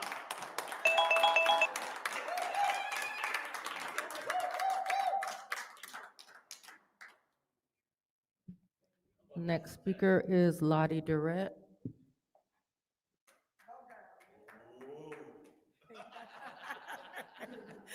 Hello, all. Good evening. I just have a couple things to say. Hey, young brother, go ahead. Go ahead, y'all go get y'all people and all awards. Y'all come on back deep. Let them know y'all here to vote and y'all voices count. Because they don't think young men like you vote. They think only the seniors. Y'all form y'all a formulation. Get these people here to vote. It's time for a change. Come on, brother. Come on with it. I'm proud of you, man. I'm proud of you. Come on. Do your thing. So I came here because I got pulled over the other night. And listen, I'm going to be honest. Yeah, my headlight was out, but 75% of America don't check their headlights every day. You usually only check your headlights when you're traveling, going somewhere out of town, or it's a thunderstorm or snow or blizzard or something to make sure you could be seen. But I didn't appreciate the way the officer talked to me. No, I am not a criminal. No, I do not have a warrant. None of your business where I'm going. None of your business where I'm coming from. None of your business why my niece is in the car with me. Do not ask my passenger for ID because I am a licensed driver. I do have insurance and my car is registered. I got a ticket for no registration. But you know what? That's the dumbest ticket ever because if my car had brand new tags and insurance, it's registered. You don't tell me you might have to search my car. No, you will not search my car, sir. It didn't take 3 carloads of police officers to pull me over on a traffic stop. That is a waste of taxpayers' money. Dude, run my name. Please just run my name like I told him. Run my name. I don't want to hear this mess about if I don't have when I tell you I do have. And then another thing, went in the city and Hurley hook up to collect medical bills. So I get a letter the other day from a collection agency talking about city collecting for Hurley. Where they do that at in America? Then my water bill is so unconstant. It's been the same 2 people in my household for the last 10, 15 years. I don't appreciate it. I'm watching everybody. I come from a family of 6 generations of voters. Because I don't say much don't mean I ain't doing much. Me and my family watching. And one more thing, Miss Judy, my church on the dead end down there on Wyoming, I think y'all should plow down there so we can get in our church every day. We shouldn't have to drive snowmobiles to get into the church parking lot because it's on a dead end street. That's pitiful. You know, do better. You know better, do better. Do the Delaware as well.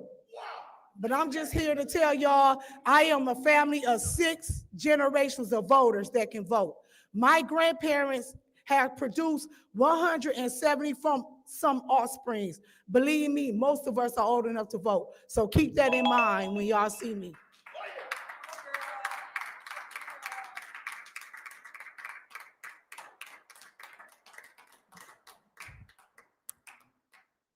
And before I call the final speaker for this meeting, I just want to state for the record that the live stream did drop for some reason, not sure why, but it is back up, and I know that people stream on other sites, so it's available under the same date. It says part 2, so it was down for about 2 minutes.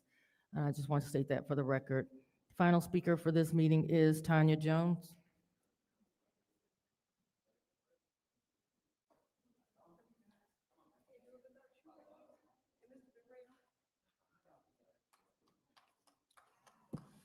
Good evening. My name is Tanya Jones. I'll be out here advocating for my son that's part of the opioid crisis and the homeless. I'm here because I reached out to some pastors and pillars of the community. They didn't reach out back to me.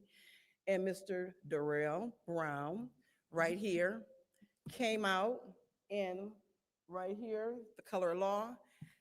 This is Chris. We found him in an abandoned building. He got his hair cut today. And Darrell and Michael Clack came out, because if he needed a wig, I can help him. Wow. If he needed some lipstick, I can help him. But I had reached out to men, like serious. I reached out to him and said, I went live and I used my only sources. And this is Chris. And Chris, like I said, was in the building next to Save a Lot. Tanya Burns was there when we first met him. And all I want to say is homeless lives matter, Chris matter, and we be out here. When we go feed, like at Center of Hope, all they get is a sandwich. And Miss, we get together and we make it happen. Like I said, there's 70, 80 people. And I just feel like family services. He part of family services. My son is part of family services. These people, a lot of people is part of family services in Flint, Michigan, and they out here homeless. It all goes together. I mean, Tanya Burns told me the people to, connect with, whatever. That's a different place I have to go, and I'm going to address it. But I just want people to know the opioid crisis is real. He's not on drugs. He's autistic, just like my son is autistic. He's high function, but he's matter. Because, the guy that froze in the building, I met a guy, I thought he was a veteran. He was not a veteran. Both his legs was gone, his arm was gone, and basically it was from they froze, and they had to be amputated. So I thought he was a veteran, and I really thank Darrell. I want to thank him publicly, and I want to thank Color of Law from basically supporting. My son's birthday is tomorrow. I don't know where my son is at. Last time I see my son walked to family service to get a check to go get some drugs, okay? So I was just staying strong, and I'm glad I got support. And I just want to tell council, you guys, is voting. It's election time, and please vote. What's going to make a difference if y'all vote? This has been hard, and I've been learning, and maybe I'm a little extra sometime, but I just like, what I'm saying, we the people. We all just need to come together and just do this. So I want to say, Chris, I'm proud of you. Have anything that we want to say, babe? Thank you for everything y'all did to me. All right, take care. Have a good night.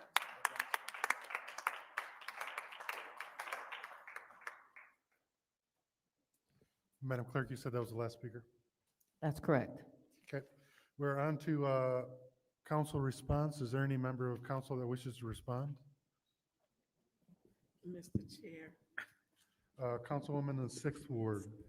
Say that, isn't it? I know, because I don't want to call him anything else, because we would be scrapping over there. I want to say thank you to everyone. I want to say to the Color of Law women and the one gentleman, and it looks like Darrell trying to join us. We got work for you. This is a group of women that literally it is bonded in friendship and compassion for the community. It's going to take the community to save the community, and this is what they do. I've never worked with such a determined group of women. And I mean, even when I was sick, they came over and told me how bad I looked. And I did look really bad. I did. But it's yeah.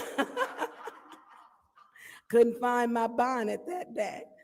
And I appreciate what they do because they still go out when it's cold and it's freezing. My last day we served 2 weeks ago, Wednesday, where we gave, about 65 people.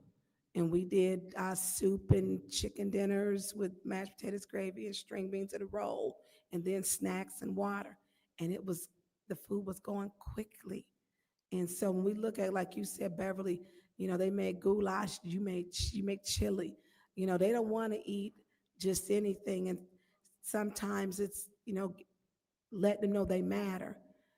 And we didn't start out saying feeding people. It was Debbie who said she wasn't going to walk by the man sleeping in the cubby hole by the door anymore. And that's how it started, out of goodwill, concern and compassion and not walking by our residents as if they don't matter.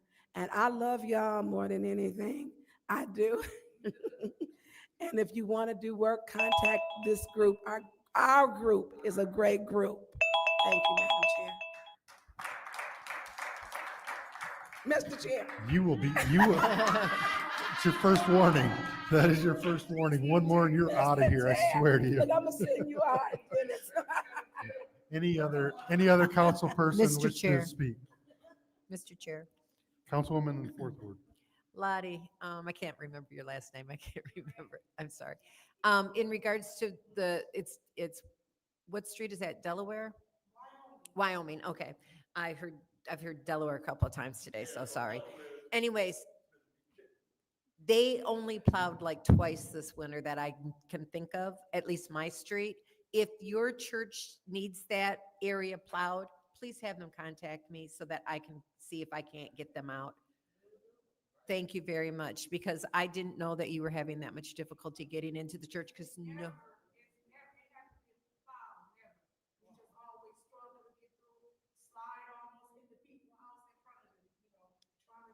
Okay, this isn't, you can't do back and forth, but I will be glad to take care of that as long as I know about it. Okay, thank you very much. Mr. Chair. Yes. You get 4 minutes. Oh, wow. You get 4 minutes. I like to thank everybody for coming. I like to thank Ms. Beverly Biggs Levy. She's out in the community and she's out there working, and she sees things that I don't see, that sometimes I don't pick up, and she do contact me because she does care about the community. She contacted me on the issue, a blight issue. Again, thank you. Keep up the good work. We need everybody that sees something, say something. So again, thank you again, and thank everybody for coming. Any other council person? Mr. Chair. Councilwoman in the second ward.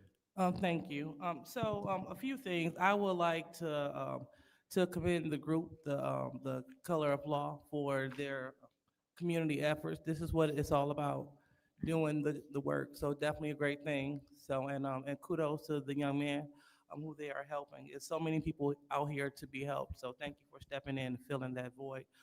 So we will also like to remind the residents that they will have a senior brunch tomorrow at the Mays Center. A senior brunch tomorrow at the Mays Center from 10 to 2. So if you are a senior, someone that loves seniors, you are invited to come out and participate at the senior brunch from 10 to 2. Moreover, I want to give a special shout out to the University of Michigan Flint, as well as to my community college, because they also participated in doing the work. I know I spoke on it last time, but I want to make sure that I give flowers where they are due. Those two educational institutions got together in support of the last resident in Village Shores apartment. They made sure that he had some place to stay. They made sure that he had food and he had resources.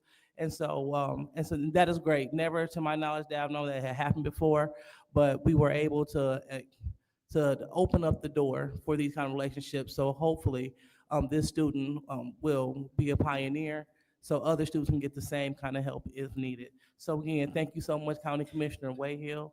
Thank you so much to the Chancellor, to Dr. Lawrence at the University of Michigan, Ms. Melissa Winters, in addition to Pastor Phil Thomas that made that possible. And last but not least, we want to have the residents save the date for March, the third Saturday in March, for the Women's Empowerment Brunch. This will be an afternoon to remember, and we're looking forward to seeing the women there. Thank you. Mr. Chair. Anyone else? A quick response. If we can share the if your street needs to be plowed number. Yeah, go ahead. The number, if your street needs to be plowed, you can call 810-766-7343. That number is 810-766-7343. I know there is a great need because I put it up and over 50,000 people looked at it. 810-766-7343. And that's also the pothole number. So if you need potholes or plowing, That is the number. Thank you, Mr. Chair. Thank you. Any other council person wish to respond to the public speaking? Anyone else? All right, I will take a few moments. Ms. Beverly, I know that you came before us and spoke about, and I'm gonna call them the Chaos Twins. They also speak about food access. Um, I'm gonna say something that's gonna anger a lot of people. Every single resolutions that's come before us to feed folks, I have voted on. The $30,000 that was allocated to the 8th Ward, I gave to the food bank in the 8th Ward, or the soup kitchen in the 8th Ward, the full $30,000. The report that was just given to us, and I hope that people get really angry about this. We allocated this money before December of 2023. So we are 2+ years. Increased food access, we allocated $222,000. So far, we have only spent $156,000. So since we have allocated this money, we have $60,000 that they won't allocate or they won't spend. So make that make sense on how we have money that we've put up to say, feed the people, to help the people to get increased food access. And they spent $6,000 in the last 3 months. Make that make sense. We are telling the administration, hey, here's the money, help the people. And they won't spend the money to help the people. So I appreciate everything you guys have done and continue to do. I wish that you guys had more support. I honestly do. Thank you. With that, we're moving on to the consent agenda. Is there a motion? There's a motion to approve the consent agenda, which consists of 260054 and walk-on or add-on number 1. Is there support?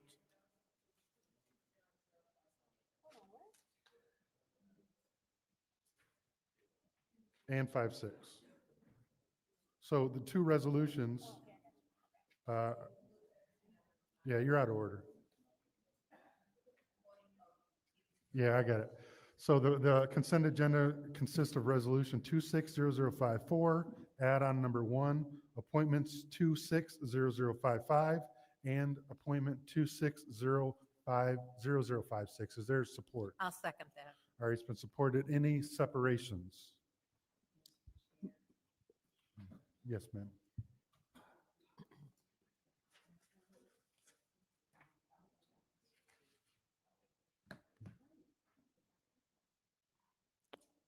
Mr. Chair, Yes, ma'am. can we separate resolution 260054? 260054 has been separated. Any more separations?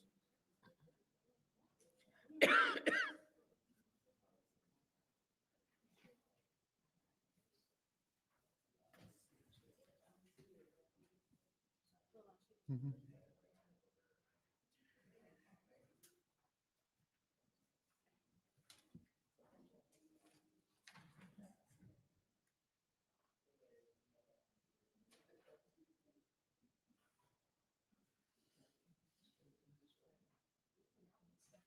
Yeah, she already separated it. Any more separations? No. Okay, the consent agenda will consist of add-on number 1, which is the resolution recommending the vacation of Baker Street between North Street and Industrial Street. Appointment 260055, the appointment to Historic District Commission Justin Wettenell, and the reappointment to the Planning Commission, Mr. Robert Wesley. Then that resolution is 260056. Madam Clerk, roll call.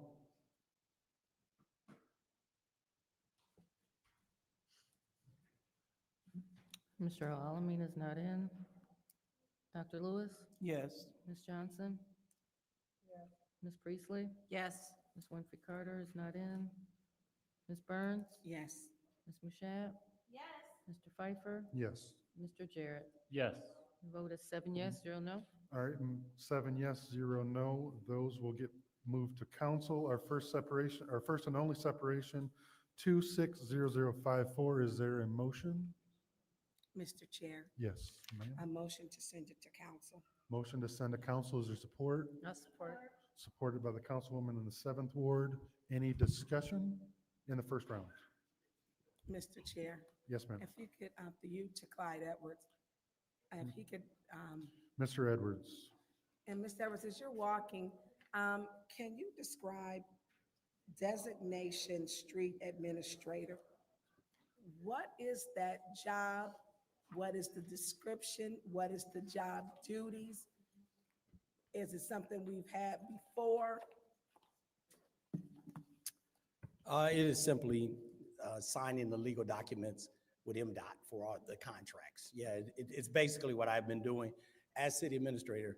That's a job I already have been doing. So that's why the designation was just pushed to me to do. So with having you specifically to be the designation street administrator, will this increase your pay?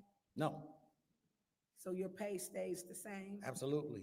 So why are we, if you've been doing it as the city administrator, because in absence of any position that's not filled, such as DPW, you automatically assume those positions. So why are we doing this? Because MDOT requires it. It's just something that should have been done or should be done all the time. As this, me being the signer, they want something formally in their record. So when we do it before council, it becomes the official, excuse me, I become the official person on their records. So here's another question. So you are acting DPW director. And so as acting DPW director, our streets and our roads, they need you to formally state that this is your title. They need Or part of your job duties. They need for us to formally state a designated signee when they send these contracts to our office. By default, it was coming to me. But here's the thing, DPW director, we don't have one. Our last one, I don't know, I forget the title, that was given to Mr. Kenneth Miller, who left. Utilities administrator. Utilities, he Mhm. left. And then before it was Mike Brown. Correct. And he left in, was it 22? It was 20, somewhere, March 17th, it was St. Patty's Day.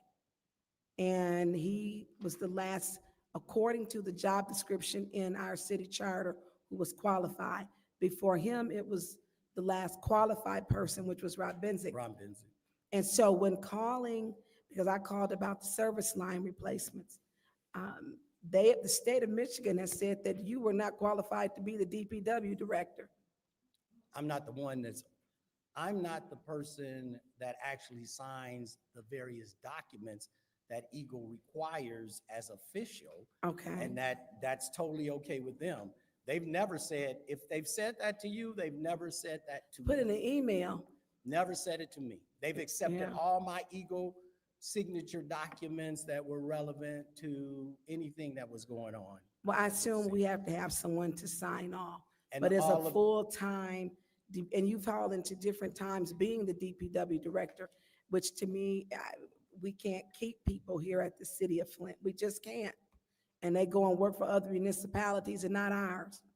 And so you're saying they won't accept the documents anymore if you sign them unless you are the designation street administrator? This is simply the appropriate way to do business with MDOT. That's So you're basically it. saying since 2019, 20, 21, 22, 23, 24, 25, this administration was doing it incorrectly and knowingly? This simply is the official. This is simply the correct way. Not that we were doing it the wrong way, but the official way now is to make sure this designated person is on file with MDOT. They're the ones that accepted. They put my name on all of the documents and contracts that they sent here for us to validate and verify.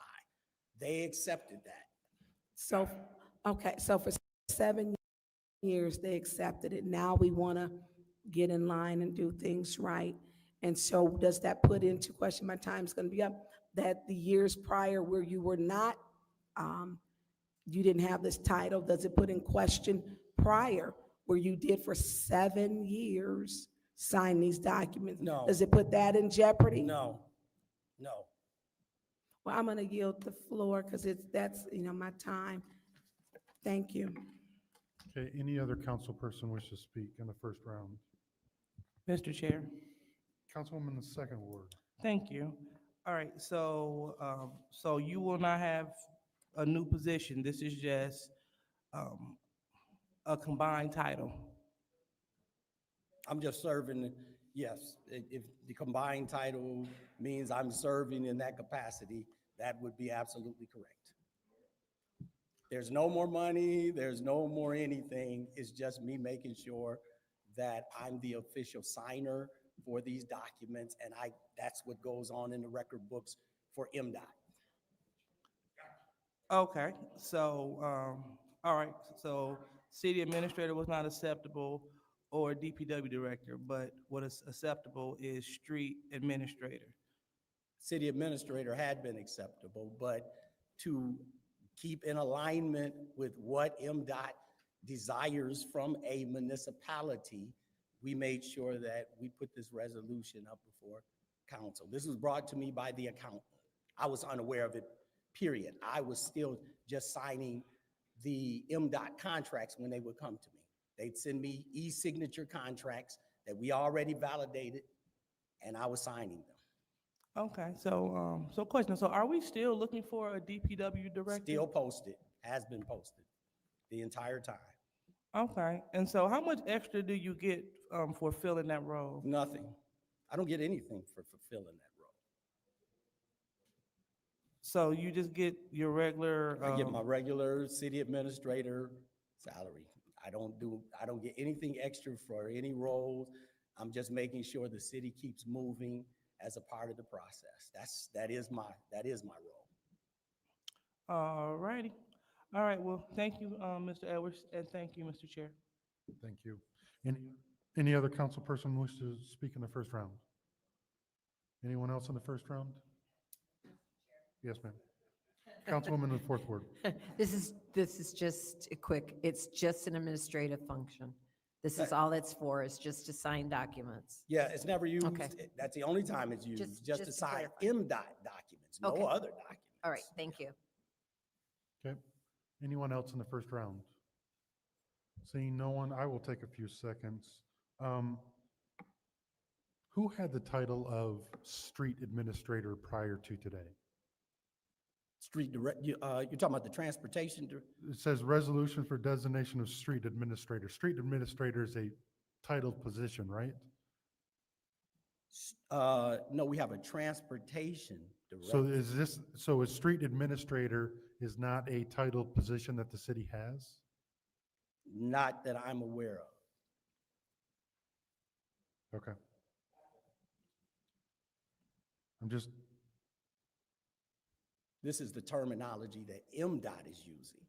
We talk about, from our standpoint of streets, which is the transportation division, then we have a transportation director. But this terminology is what MDOT uses and must be the I think I understand what I understand what you're saying. I think this resolution is kind of maybe a little bit ambiguous because it's almost like we're appointing you to another position. Oh, no. That's the way I think it's coming off to some of my colleagues, and that's what might be the confusion. So it's basically saying that we're authorizing you to be a signer for those things. So this resolution is, in my opinion, poorly worded because it's almost like we're appointing you to a position to this. So that's the confusion. It's a signer function only. All right, I think that it could have been, it could have been worded a whole lot different, that we're signing you as the uh, designated signer versus appointing you a street administrator. I think that's a lot of the confusion, Mr. Edwards. I think that's what it is. Okay. Maybe it's all just my confusion, but anyone in the second round? Mr. Chair. Yes, sir, Councilman, Councilman in the ninth ward. I to somewhat echo what you're saying about the resolution itself. I think it also would have been helpful if in the resolution it referenced that this was being done um, either at the request of or to align with what um, MDOT is stating, or some reference to the fact that MDOT is requesting and requiring this, and not it just be what, as you state, could appear as a designation to a new office or to an additional responsibility. Not understanding from you that you're making some clarity, but what the resolution can give a different impression. So Understood. having you share what you've shared on the record will make me comfortable to move this forward. But had not been for the clarity and you being on a record, I might would have had to request that we send this resolution back for the clarity that you have stated, and it still might not be a bad idea.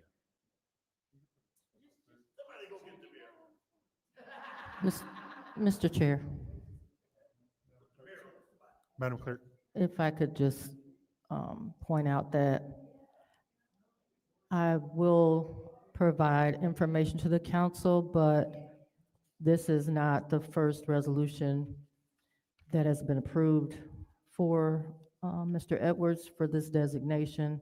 And also historically, the city administrator is normally the person that has signed this. I do recall in the past, specifically working with staff in DPW, that it's done as a requirement for MDOT. So what I can do is pull up prior resolutions just to show that this has been historically a city administrator responsibility, as well as Mr. Edwards has already been approved for this designation in the past. Madam Clerk, so this resolution is a carbon copy of one that's been passed prior to? I'm looking at who drafted it, and it's possible. So I will pull the other resolutions just to see if there was any language change. You still have the floor. Thank you. Yeah, that, sometimes we do receive an attachment along that line that provides some of that clarity. So in doing so, that would just support more clearly what we're being asked to do. And I don't, like I said, I don't question necessarily that there are many things as the administrator that fall into your lap that you have to take care of. And to a certain extent, we want to be mindful. And I believe the questions around compensation, not speaking for my colleagues, but even question that I would have had they not asked was, is there some form of compensation for taking on what otherwise might be considered an additional responsibility? But understanding again that it's one that you have been doing, and we're being requested to align with what MDOT is asking. Thank you, Clerk Donahue. Thank you, Administrator Edwards, for the clarity that both of you have provided. I yield the floor. Mr. Chair. Yes, ma'am. Okay, so I'm going to read this. So I believe John Daly was the last person I remember talking with him about Public Act 51. And so Section 139, Act of 51, Public Act of 1951 provides in part that each city to which money is returned under this section, the responsibility for street preservation, development, construction, or repair of off-street parking facilities, and construction or repair of street lighting, shall be coordinated by a single administrator designated by the governing body who shall be responsible for and shall represent the municipality in transactions with the department underneath this act. Then when you look it up further, because and we need to have these things to be very clear to us. Public Act of 1951, which is the foundational government legislation governing transportation fund, establishing, it dictates the distribution of state fuel taxes, registration fees for road maintenance, allocating roughly 39% to the state, 39% to the counties, and 22% to municipalities. So this is really important. I remember John Daly talking about the importance, because he worked over at the Genesee County Road Commission. And I know he had a job specifically in a title, which was street maintenance. Do we have anyone in street maintenance anymore? Transportation director is the actual position. Transportation, do we have a transportation director? We have an interim transportation director. So we don't have a transportation director. Rod McGaha, was he transportation director? Correct. So John Daly quit. We have Rod McGaha quit. Came on board. Well, he ain't here no more. Yep. So Yes. don't correct me. Thank you. I wasn't trying. And so then we after, had, that's all. yeah, I'm serious about this, Candace. And then we had, was it another guy, Donovan, or No. who was? Don, he was interim as well, Don Thompson. So we on our second interim. Don was interim for a few months, and so he's. And who's the current one again, please? Dan Schiller. He's the interim right now. He's interim. Yes. And so we do have to make sure, because if we want our 22%, we want to make sure with all these potholes that we got, that we can pave our streets, fix the potholes. So Act 51 is a big deal because that's funding. And I mean, and there's my thing. When we come up here, it needs to be transparent. I mean, that's why I said, I know every job defaults to you, Mr. Edwards, but let's not play like it's not important. Our streets are terrible. They're awful. You'll lose your whole front end of your vehicle in them. So I think we need to correct some of that language in this. Yeah. And I believe the clerk, Mr. Chair, was going to check into that because you're just a signee to make sure we get the money for the streets. Thank you. Okay. Anyone else in the second round? Mr. Chair. Councilwoman in the second ward. Thank you. So I do think it'd be a great idea if we fix the language. And moreover, could you provide the request for them, asking you to be renamed to street administrator? Like, so do you have the I guess I'm. Do you have the correspondence that said, Mr. Edwards, could you please use the name street administrator for the city of Flint? Do you have that correspondence? That wasn't correspondence that came from MDOT. That was a recognition by our internal staff that we need to make sure the designation is put up in front of council. One of our staffies who works in the transportation department brought this to my attention. And that's how the resolution, I never said that MDOT, this is a MDOT requirement, but they never just contacted me and said we had to do this.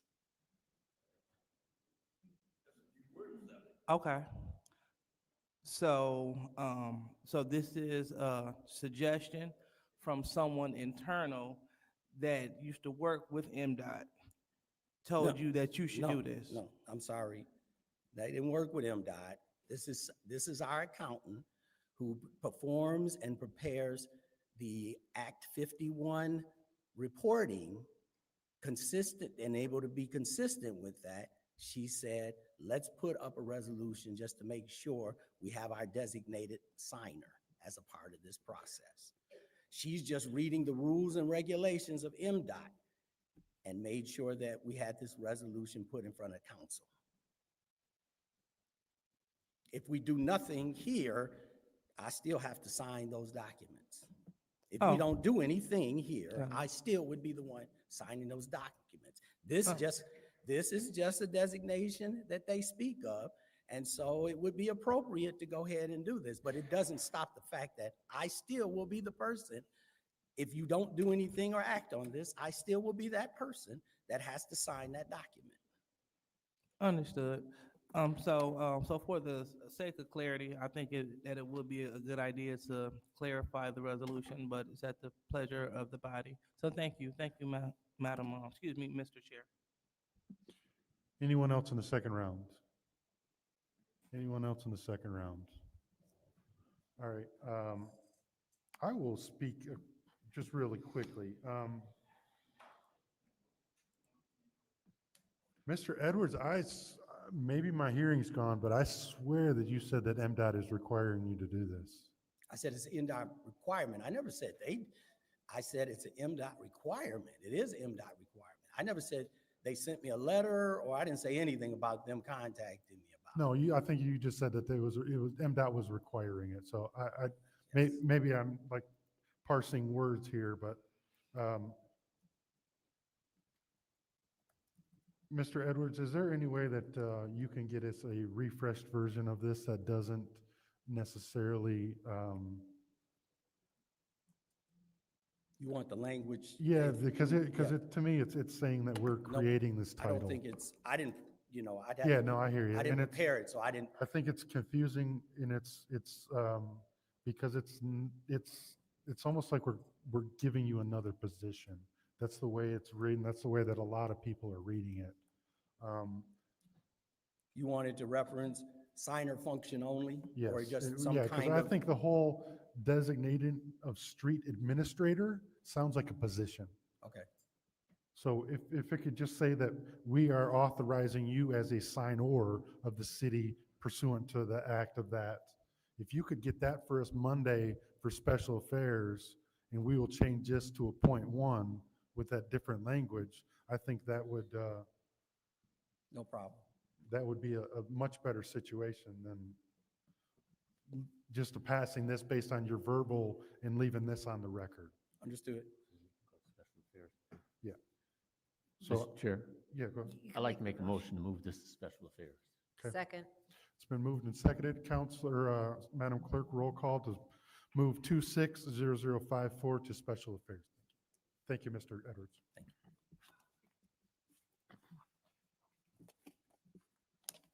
Dr. Lewis?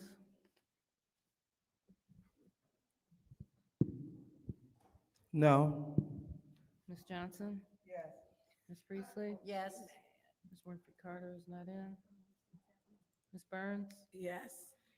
Ms. Mashat? Yes. Mr. Pfeiffer? Yes. Mr. Jarrett? Yes. Mr. Alamin is not in. Vote is 6 yes, 1 no. 6 yes, 1 no. That'll move to special affairs. On to our next agenda item is special order discussion item 250431. Discussion item requested by the second ward council member for an update. Oh, I'm sorry. There was a special request, and I will do it without objection to move 260061 special discussion item to the top of the list. So without objection, we will jump to 260061, a discussion item on youth engagement, a 15-minute discussion item as requested by Council President Mashat Lewis. I'm sorry. It's been 2 years. It's been 2 years. It's been 3, but it's been 3. Mashat now. Yeah. Council President Mashat There we go. concerning youth engagement. So 15 minutes, and I will turn the floor over to Council President. Thank you. Thank you so very much, Mr. Chair.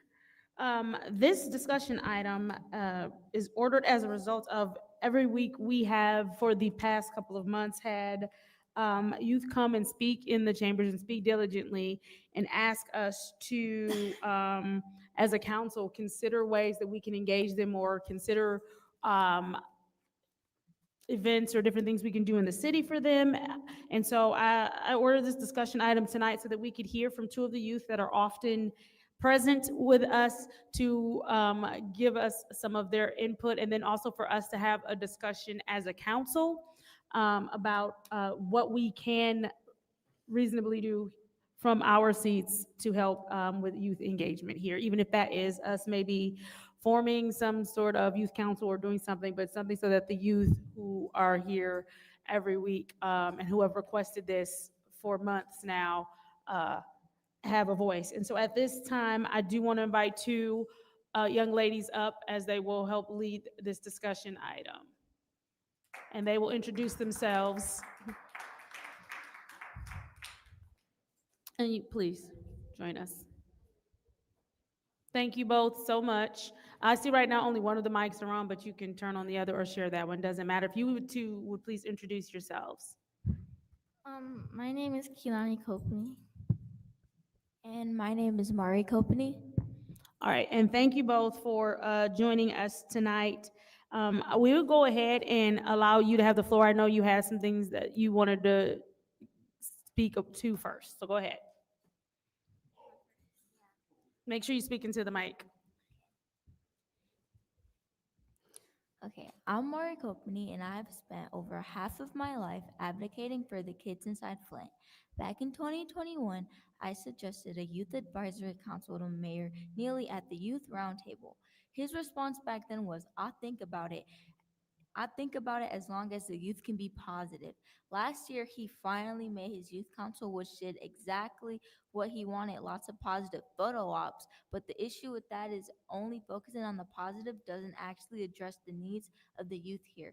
We live in a city where lots of negative things happen to kids and their families. Bad water, horrible food in our local stores, crime, gang issues, shootings, and so much more. All of these things cause harm to our youth of our communities. One of the main quotes when talking to youth is, if they don't give you a seat at the table, stand on it with a megaphone. And I'm sure this council has seen ignoring me, attacking me, scolding me, rolling your eyes at me does not faze me one bit. I'll keep I'll keep on coming back because the kids of our community deserve so much better. I'm not sure what the end goal is for youth engagement for council, but I do strongly suggest listening to the kids, however that looks. If you decide to go to the route of a youth advisory board, make sure you include kids of all ages from 10 to 21 from various backgrounds. Make sure you include at-risk youth, college students, and students the from some of the various schools in Flint. Don't just focus on the positive things. Tackle the tough subjects too. We're not photo ops. We're the future of this community, and the decisions made by those in charge will now affect us more in the long run. So please give the youth the seat at the table. I'm Keelani Kopney, and I'm 13 years old and one of the 23,000 residents of Flint, Michigan who is under the age of 21. Youth under the age of 21 make up about 25% of the population in Flint, but are the least representative when it comes to having our concerns addressed and voices heard. Some elected officials say they love seeing young people being civically engaged, while others hate to see the youth come in. Youth engagement matters because the decisions made in this room and on all levels of government shape our everyday lives and our future. They shape our schools, our water, our safety, and the opportunities we grow up with. Even though we may be young, we are the ones living with those decisions the longest. And it's scary being a kid in Flint, Michigan, where gunshots are almost as common as hearing kids outside playing where you don't feel like your voice is being heard by those that are elected to represent you, and when we do come to council with those concerns, for the most part we are ignored. When elected officials actually listen to young people, you don't hear opinions, you hear the future of Flint. You hear what matters to us, what feels unsafe in our neighborhoods, and what dreams kids have for their city. Young people notice things adults sometimes miss, and when you include us, you build policies that actually serve the whole community and not just what you think the youth need. Let's get away from the narrative that kids should stay out of politics and start including us in the process. All right, thank you both. And at this time, I will open the floor for discussion from my colleagues. Again, they were invited here and invited to have their voices heard, as they've been asking for the council to have more youth engagement and to make sure that we are giving them a seat at the table. And so I am open to any conversation that we can possibly have around how we as a council engage the youth more. I know we've given to youth jobs, but they've expressed that it needs to be beyond youth jobs and that we need to be a little bit more in touch with what's going on. So at this time, I'll open the floor for discussion, and it can be an open discussion with them. Madam Chair. Councilwoman in the fourth ward. So, actually, I think that that should be, through It's fine. Mr. Council. It's Oh, I'm Mr. sorry. Chair. We're so used to it. So yesterday I was at a meeting in Lansing with the Michigan Municipal League, and a group of high schoolers came in to learn more about government. And they asked us a couple of questions, those of us who were in that committee, about what our daily life was like and stuff. And then today, I actually went to I was in a classroom where no one could explain what government was. Only one person knew the three different branches of government. So we need your help to try to teach these children and young adults, because it's all ages, about how government works. And I think that's the big thing. You know, you've been around for a while. You understand how government works, but so many of your peers don't. And I know that we had civics when I was in elementary school. So we learned back then. But now I don't know that you guys have that. So how do we teach the youth of today how government works? Well, just be straightforward with the youth. Don't sugarcoat anything because it's already bad enough that our government in general kind of is like really bad. So don't try to sugarcoat or be like, oh, but our government isn't that bad when, sometimes the government is that bad. So, just try to like, how do I word this? Mm, I would say low key, like, mm, dang, that's like kind of hard, not gonna lie. That's our, but we would, any help that you can give us to teach the youth of today, not necessarily that government is bad, but how it works and how you can influence legislators and elected officials to,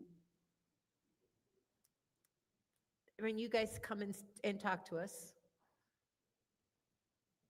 with limited success, but you're still being heard. Maybe more people need to come to council meetings to find out how we work and what happens. Maybe we should ask more children in, but we also, it's important that you guys know. And I guess that's where I'm going is, how do we do that? So, Yeah. Anyone else? Mr. Oh. Yeah. Um, Councilman in the ninth ward and the second ward. good evening. Thank you for being here. So, in the school system now, whether it be, and I don't know if you don't necessarily have to say whether you're in a public or a private school system, but in the system that you're in, is there curriculum that's being delivered? Are there, in your classrooms, are you talking about government structure, not necessarily politics itself, but is there lessons as Councilwoman said, yeah, when, in our time, being decades older than you, in elementary school, we had social studies. And then when you get to junior high, high school, you'll have civics. And I can't remember if that was an elective class or if it was a required class. But what's required of you all now in the school system? Well, for my class in our social studies, we're learning actually about the legislative, the judicial, and the executive branch in governments. So we do these like skills to like on each one is, I'm sorry, I'm stuttering. We do the each like the skills and like the facts about them and stuff. Okay, so you're hearing about them and what they're designed to do. Okay, and what you say you're in junior high, correct? She's in eighth grade. Eighth grade. I don't. Is that middle school? What do they call it now? So eighth grade, and you're 10th, 11th grade. Uh huh. Currently, well, She's in high school. High school. I'm High school level. Grade level. Okay. What would be? What do you think would be impactful for us to support that will help a greater number? Because as is realized, I mean, the fact of the matter is the two of you are engaged. But for those that are not engaged at your level, what's the most effective way for us to try to support? I would say more hands-on learning, engage more with the youth. I would say try to throw events that are youth related, like let's say I'm gonna take for example like how I always throw events for the youth here. Like maybe try to throw something like it doesn't gotta be over the top extraordinary, but maybe something that can be really, really, really helpful and useful to the youth here. Because a lot of the youth here want to have some fun too. So at least make it fun for the youth. Okay, and I think back in 2021, or when you represented this to the mayor originally, especially for items that, as I see it, and all of us having allocated, well, most having allocated the monies that they have via ARPA, it was probably the best place to go with the mayor because he does have more leeway as it relates to a budget to support some of these programs. But I guess, before we go there, and we've already talked a little bit about education of government systems, is that what's really needed? Is what's needed by the youth understanding the government, or is there something even greater that needs to be supported, acknowledged, recognized by us to youth?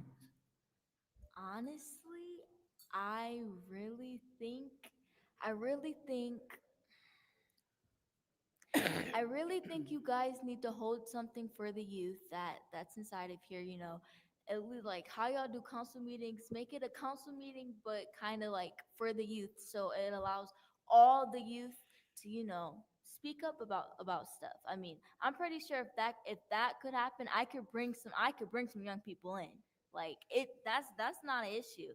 Like it's not an issue getting young people here. I mean, there's a lot of young people here that want to get their voices heard. So, I mean, that's something that could be done. At least think about it. I yield. I'm sorry. Thank you. I'm going to add 5 more minutes without objection. Okay. So we're going to add 10. 5 minutes Can you without, do 10? 10 minutes without objection. Madam Clerk, Councilwoman in the second ward, you have the floor. Thank you, and thank you, ladies, for coming and voicing your opinion. So, just want to share a few things that have been working because I have established a relationship with different schools, such as Southwestern Academy, where Councilwoman Johnson and her daughter came with me, and we held a listening session, listening to what the youth decided would encompass a clean and safe summer.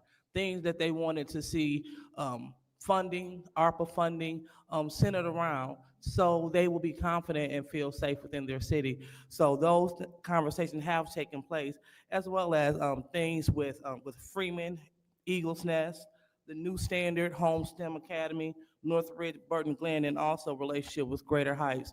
So the work is currently being done within the schools. And we hear what the students are saying. A lot of them, they don't have civic education. They don't know what a council is. They don't know what they're beholden to. Your parents don't even know what the council is and what it's beholden to. And so it's important to make sure that we educate them with that. And so I put together a council one-on-one presentation that I am taking to the schools to educate the seniors. So because they are of voting age, so they can have an understanding of the process and also what it looks like. Um, in addition to, I have a consistent streamline of resources that I share with the schools, such as when scholarship opportunities are available, when it is board appointments. So one example is the Genesee Prevention Coalition. They deal with abuse and substance abuse. They were looking for young people. So I know I forwarded the information to Councilwoman Johnson, as well as other schools that have young people that may be interested in dealing with prevention and things of that nature. So those are things that just some of the things that I've been doing from my seat when I'm out in the community. Because when something crosses my desk, when it's youth related, I send it directly to the district, Flint area. So if you service Flint area children, I engage with you. So an example of that was Burton Glen. I was a sponsor for one of their buses for their field trip because they wanted to go to the zoo. They service Second Ward residents, so I wanted to make sure that I was assisting in that area. So again, I'm coming back full circle to say, I hear you. I'm speaking to your peers, and I have my ear to the street. So I will be a resource if any of my colleagues, if they're interested. Thank you. Mr. Chair. Okay, Councilwoman in the sixth ward and then third. So you know it's election season, right? So one of the things, because you've been in this council, you've been in this council with a lot of things that you didn't even see when you were at home or in the streets. I mean, we have council members who owe this community and you young ladies an apology. So that's what they can start and begin with. So you do a lot of stuff, and I appreciate what you do. Your Christmas program is phenomenal. It's phenomenal.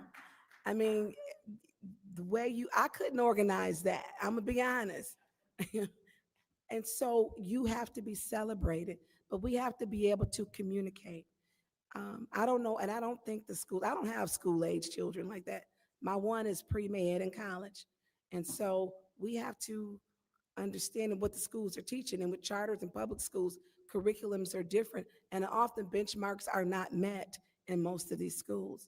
And so some schools used to have student councils that when you were in school, I served on Pierce Elementary Student Council, and that's something that's important. But invite us to your school. I would love to come. Let us, as you want us to reach out to you, reach out, let's make it a both way. Look, I won't call the po-po. I want, I want to engage with you because you are our future, and it's not cliche. You are. And how we need to help you, it may look a little different because Flint is its own different. It's not like Fenton, Flushing, Grand Blanc. It's different. And so having us in the schools puts us in your playground to where, and all of us don't need to be in your playground, let's be honest. And so we need to make sure we come with good intentions that is for the community as a whole, not a single person, and that we can help each other. And a lot of it is we have to model ourselves like we want you to model yourselves. And this council has not been a good model to you. And for that, I'm apologizing for the behavior. I am. So let's talk, keep it open. I'd love to see you here when we talk about the mayor's council, and he took the idea and he ran with it for himself. We call that a plagiarism pirate. And so I just want to make sure that if it's something we can do on this side to create a connect with both with the youth, bring them to council, because it's everybody gonna be nice till November. So take advantage of it. Take advantage of it. And they're gonna be engaged. And so I hope that you continue to come. And I'm gonna, I got your mom's, I think I have your number, Mari, because I want to see what we can do in interacting. But you have to hold us accountable too, and we shouldn't discount children, to tell them youth that, stay in your place. We shouldn't do that. We should be listening. We should be attentive because there's a lot that we can learn from you as you learn from us. But respect has to go both ways. So I will have a conversation, and I'm glad who put this on. Was it um, President Candace Michelle for putting this on so that we can have this discussion. And we need to have a youth day. We need to have a youth day in here and celebrate and show them that this is how, because they're going to be nice in November, that this is how they know how to act and that we can move forward together. So I'm going to yield the floor and thank you for that. Thank you. Just pointing out, I'm not gonna be nice. I'm not gonna be nice. You got kids still in school. I ain't gonna be nice. Councilwoman in Oh, the third ward. you are not. Okay, Mr. Chair. Again, I am a bus driver. I do believe in the youth, okay? I am who I am. I do believe that you guys are our today, our tomorrow, and our future. So the ideals that you have, and I also have a youth that is under the age of 21. You always see her here with me at council. Is what you guys plan or what you want to do, and you guys need to set up something where you two is kind of over the program and we support you on the program and get funding to help you young people to develop a council or a young people council where you, like they said, the pilot program. We have a pilot program. You guys run the pilot program. You tell us what you want, and we'll help you with what you want and what you need to get. And we need to be supportive of you. And also, you bring some youth in. Also, I know a lot of youth. Like I said, I am also a bus driver. So I know a lot of youth, and a lot of youth would like to be involved. And if you can bring the youth and we can do something, even in the council chambers, where we have you guys sitting up here and you guys conducting the meeting of what do you want, what would be on your agenda like we have here. And then we can get some resolutions of what you guys want. You tell us what you want and we support what you want to do. So I don't believe in just going into school because everybody is not in the school building. We have people that do school online.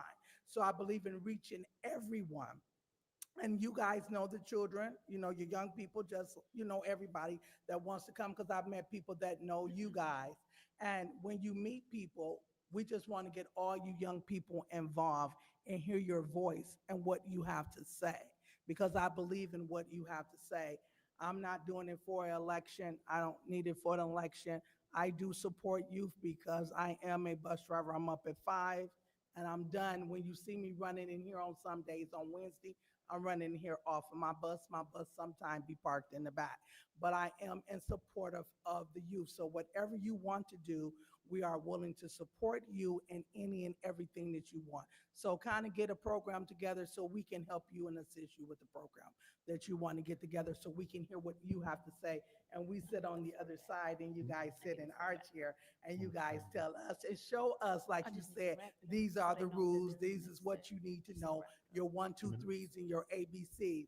This is what we need to sometime listen to you for you to show us on how we need to conduct ourselves. But thank you again.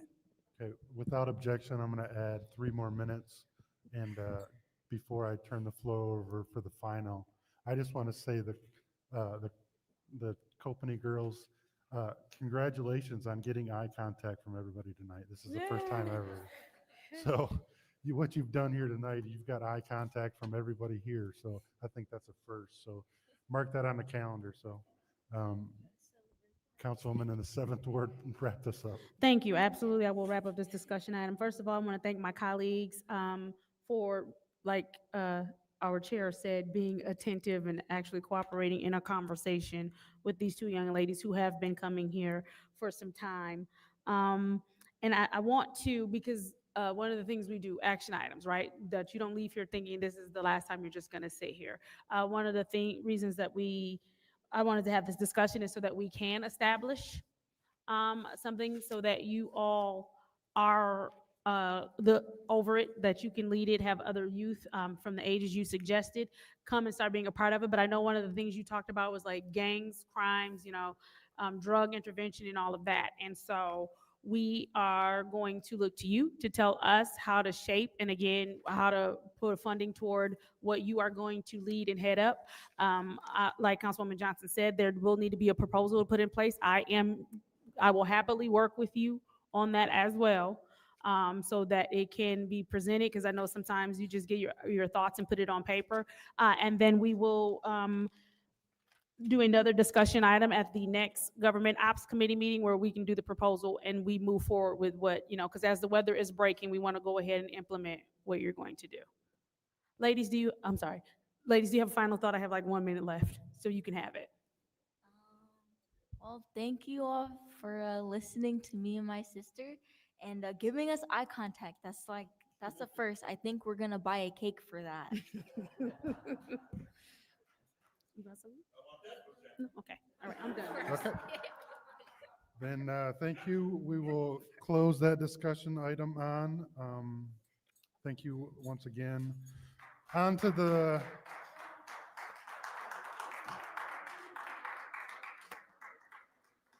next discussion item, a 10-minute discussion item as requested by the second ward councilperson Lewis for an update on the administration, from the administration concerning water testing within 3,400 to 3,600 of Brownell. So, okay, so I'll open it up to the floor, whoever wants the floor. Thank you, Mr. Chair. Yep. So through you, can we have Mr. Edwards come to the front? Yep.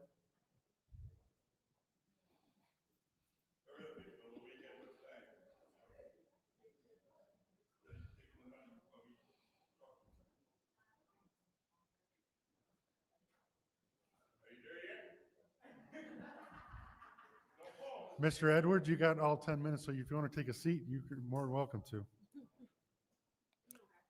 All right, so my question is, where are we in this process? Still waiting for the resolution, revised resolution that's supposed to give me the designations of what you want to test. That was our last conversation. Mr. Chair. Yes. Is that a request for information? I can wait. I'll just explain it when I get the floor.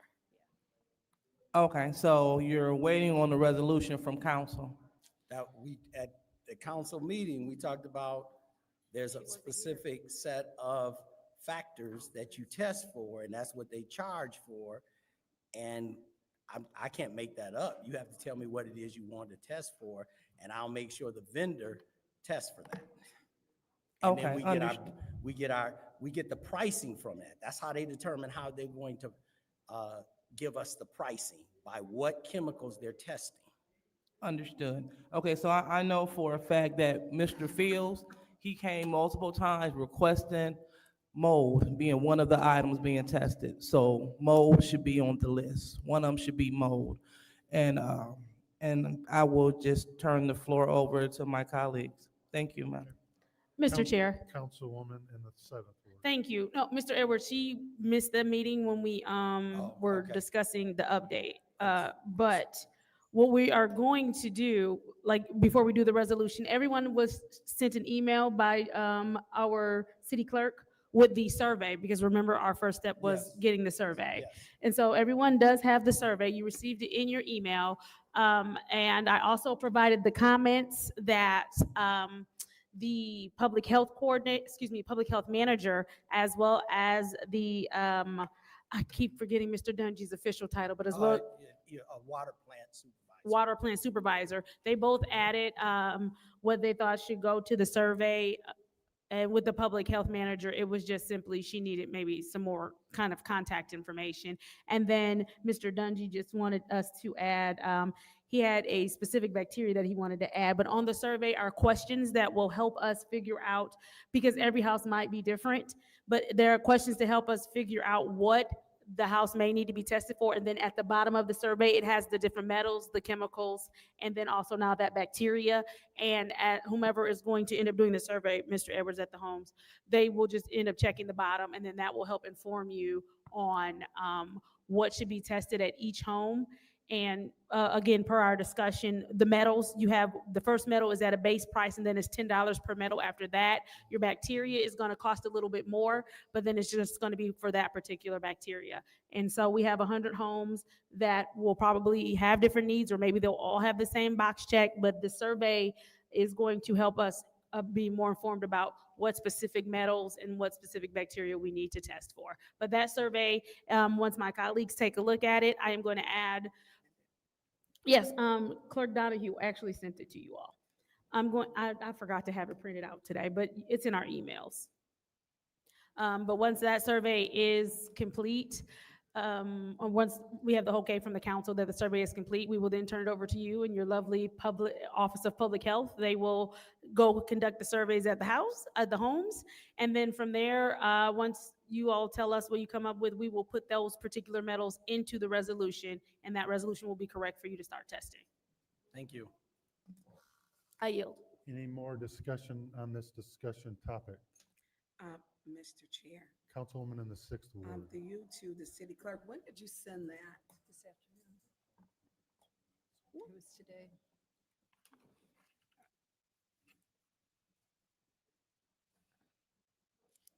You did it today. I think so. Let me look. Oh, it was yesterday. It was 17th. It was yesterday.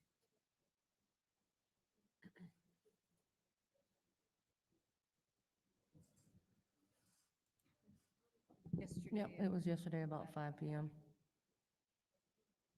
I don't see. I'll resend it right now. Yeah, because I don't see the, what's the name attached to it, the survey.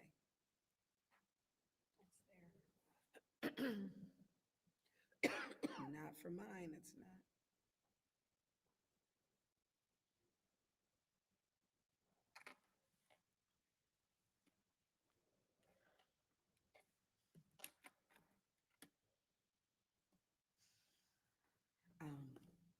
We need you to, Mr. Chair, to Candace, what, we need to turn this in by when? If we can get it to them, because they need to start going to the homes to do the survey. So we can try to get it to them maybe next week sometime. Is it a reason why are we testing for mold in it, or? It's at the bottom of the survey. It's at the bottom.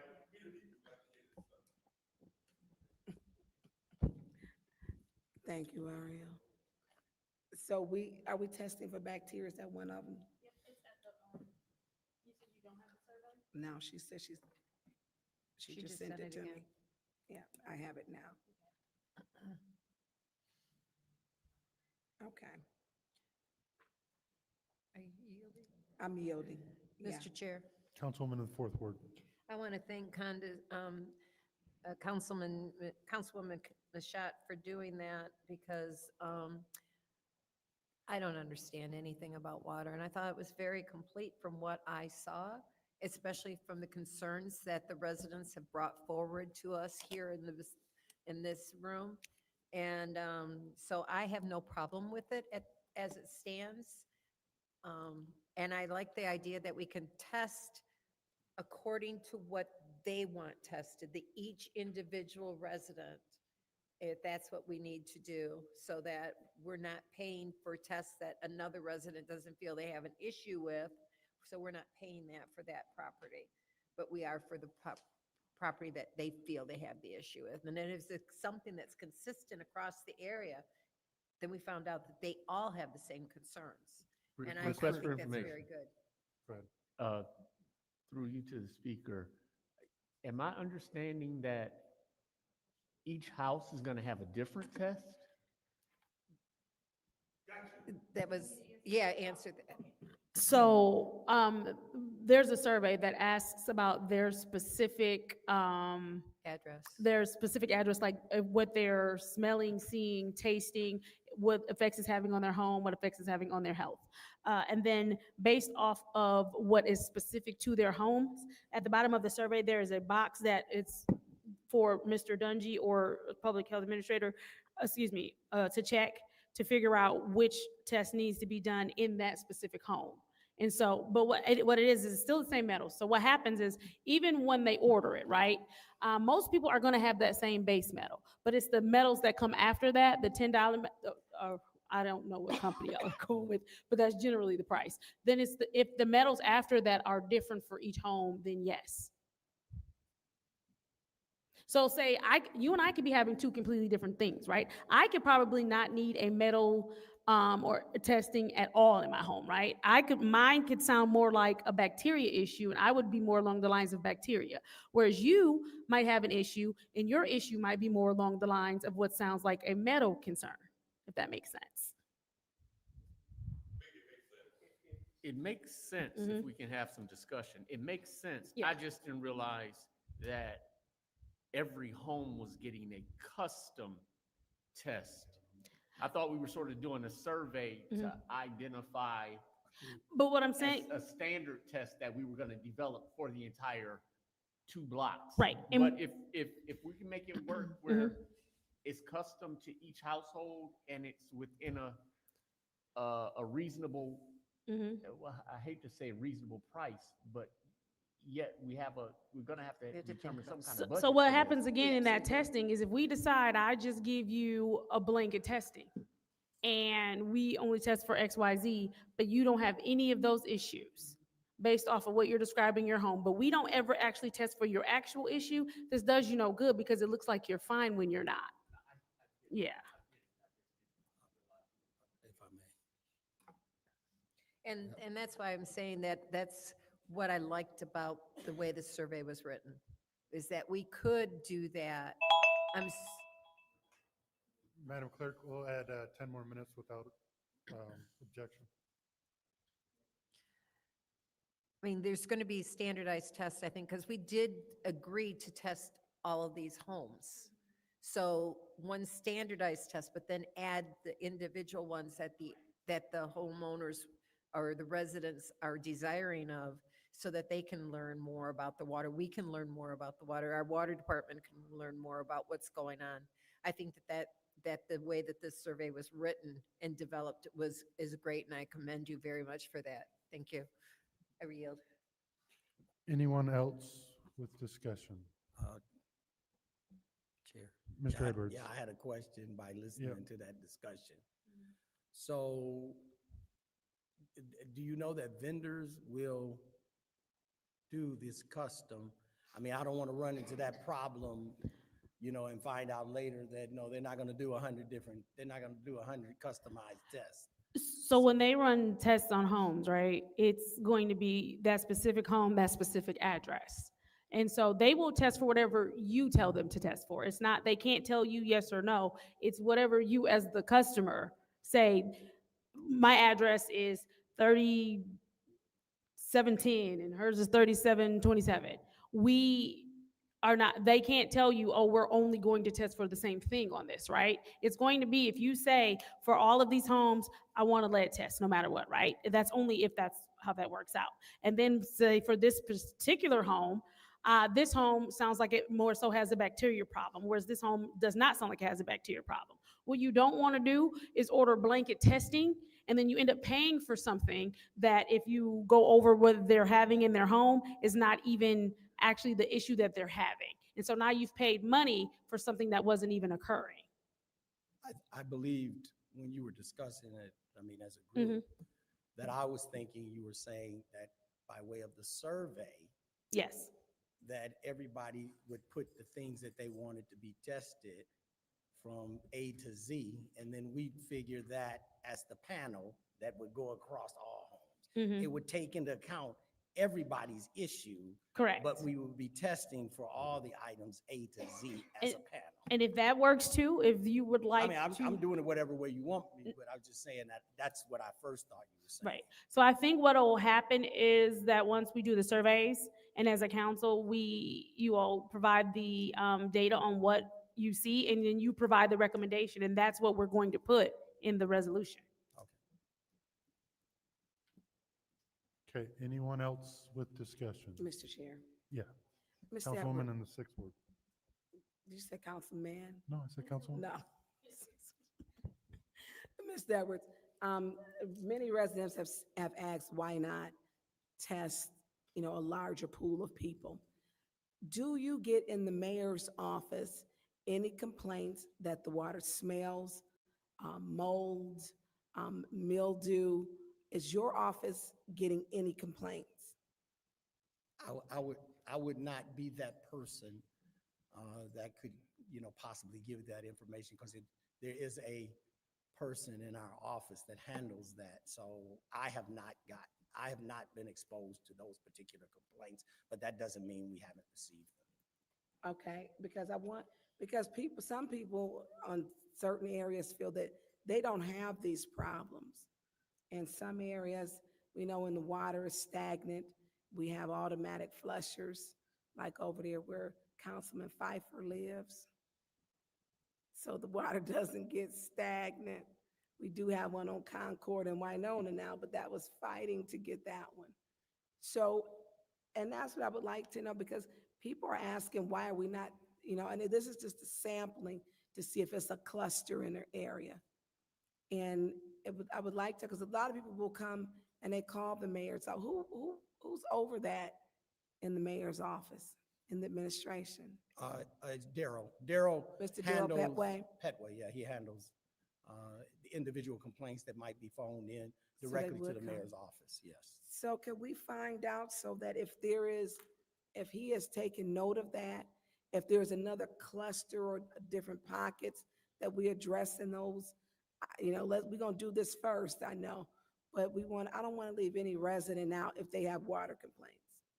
If they have water complaints, then, we need to see what's going on. And I know we got some over there where I live, because I had to buy a new faucet, and when he pulled up the hose, the sprayer, it's black gook in there. And that should not be in there. So if we could do that to find out in these areas, because I know it cannot be, I know, and maybe it could be, because that's the end of the system over there. That the end of the Northwest transmission, if we have, that area over there, Brownell, Wabash, Mackin Road, Flushing, Ballinger, in that area. Because I know for a fact in my sprayer, it is black mold or something that's in there. And that should not be in there. And I had to buy a new faucet and replace all of that. And this, matter of fact, he hasn't even replaced it yet, because I couldn't let him in my house because I had the flu. And so I know it's a concern in these clusters, but I appreciate you say you will check to see if he's gotten any of those, though, complaints. And will you share those with us? Yes, I don't have any problem. All right, thank you. All right, I'm going to take a minute or so. I don't have any questions, Mr. Edwards, but I'm going to make some statements, not necessarily not pertaining to you, but this is why the government sucks right here. Just being honest with you, this is why the government sucks, and this is why the most scariest words is I'm here from the government and I'm here to help. Because this has been on our agenda for how long? Why can't we just get people out there to test? And now we're going to send out a survey that, to me, may or may not violate a HIPAA by having HIPAA questions. So, and now we're going to wait for the survey results to come back and everything else. Like, if it's that big of a deal, so it must not be that big of a deal if we can wait 3 months to get this damn testing done. So why can't we just do a standardized test that we've done probably 1 million times in this city to test to see if the water's polluted? I don't understand why now the council is the cog in the wheel. Like, this doesn't make any damn sense. Let's get a resolution to get these tests for a standardized test to test for whatever the chemicals and pollutants or foreign objects in the water and see if it's accurate. I don't understand what we're doing here. This doesn't make any damn sense. I think this is over 90 days. Well over. This doesn't make any sense. And now Now we're working on a survey to send to residents to get their input back to see what, if they have headaches or not. Are you kidding me? Is there an issue or not an issue? Because it doesn't seem like it's that big of a deal if we can wait all of this time. I'll yield to the second ward council person. Thank you. And so I just wanted to add, Mr. Chair, that this was put on the floor and in the resolution by Councilman Winfrey Carter and the late Quincy Murphy when Mr. Fields came to us with his medical records. And he also showed pictures of the brush that hangs on his shower. He even disclosed pictures of of body parts that have been affected. So it has been beyond 3 months. It's been like over 3 years. And I've been asking every single DPW director, what can we do, in accordance to what the resolution said. And so I'm aware that the city sent city workers to test, but that wasn't what the resolution called for. They asked for outside testing. So it's been beyond 3 months. It's been over 3 years that this can has been kicked down the road. And I agree with Councilman Pfeiffer.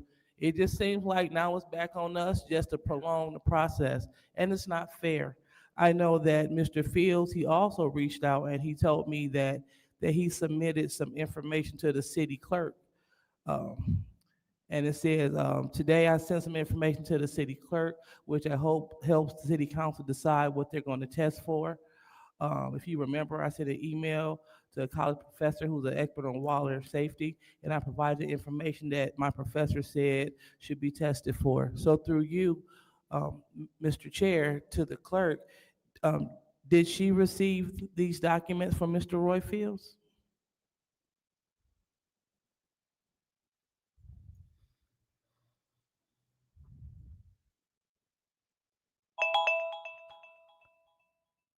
Okay, so I'm going to take it that maybe she did not. And so what I will do, I will reach out to Mr. Fields again so he can share the documents directly with me so I can share it directly with you all. But it is from Henry Ford Health Systems, and it speaks to whom it may concern, and it talks about his health diagnosis and also his skin wounds. And they're also talking about taking culture from the drinking water in the kitchen faucet. So hopefully we won't continue to wait. And if we do anything, Mr. Fields, he deserves to have his water tested. Now, if we're going to wait for other people, that's fine. But Mr. Fields, he been fighting. He been submitting personal pictures. He been asking for the city. He asked for this. He also asked other elected officials, but he came to this body, and this body said that we will do it, and we haven't done it, and that's unfair. So if we could at least test his water for mold and for the things stated in this letter, that'd be highly appreciated and appropriate. But I just don't think that it's fair that we keep kicking the can down the road. Thank you. Thank you. Anyone else wish to speak on this discussion item? Mr. Chair. Councilwoman on the sixth ward. So we do know he has a problem. We do know that Mr. Fields' filters are black, jet black, and that there is a problem with mold. And the survey is still, he doesn't need a survey. He don't need one. And a lot of these people don't.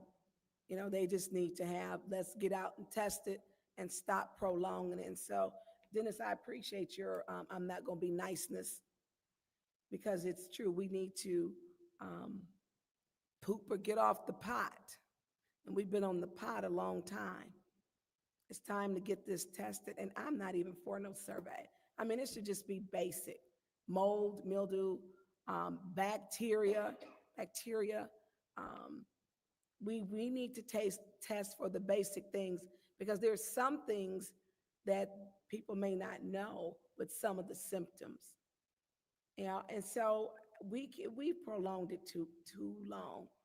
Mr. Roy Fields sends me scriptures every morning now, every morning, and I appreciate them.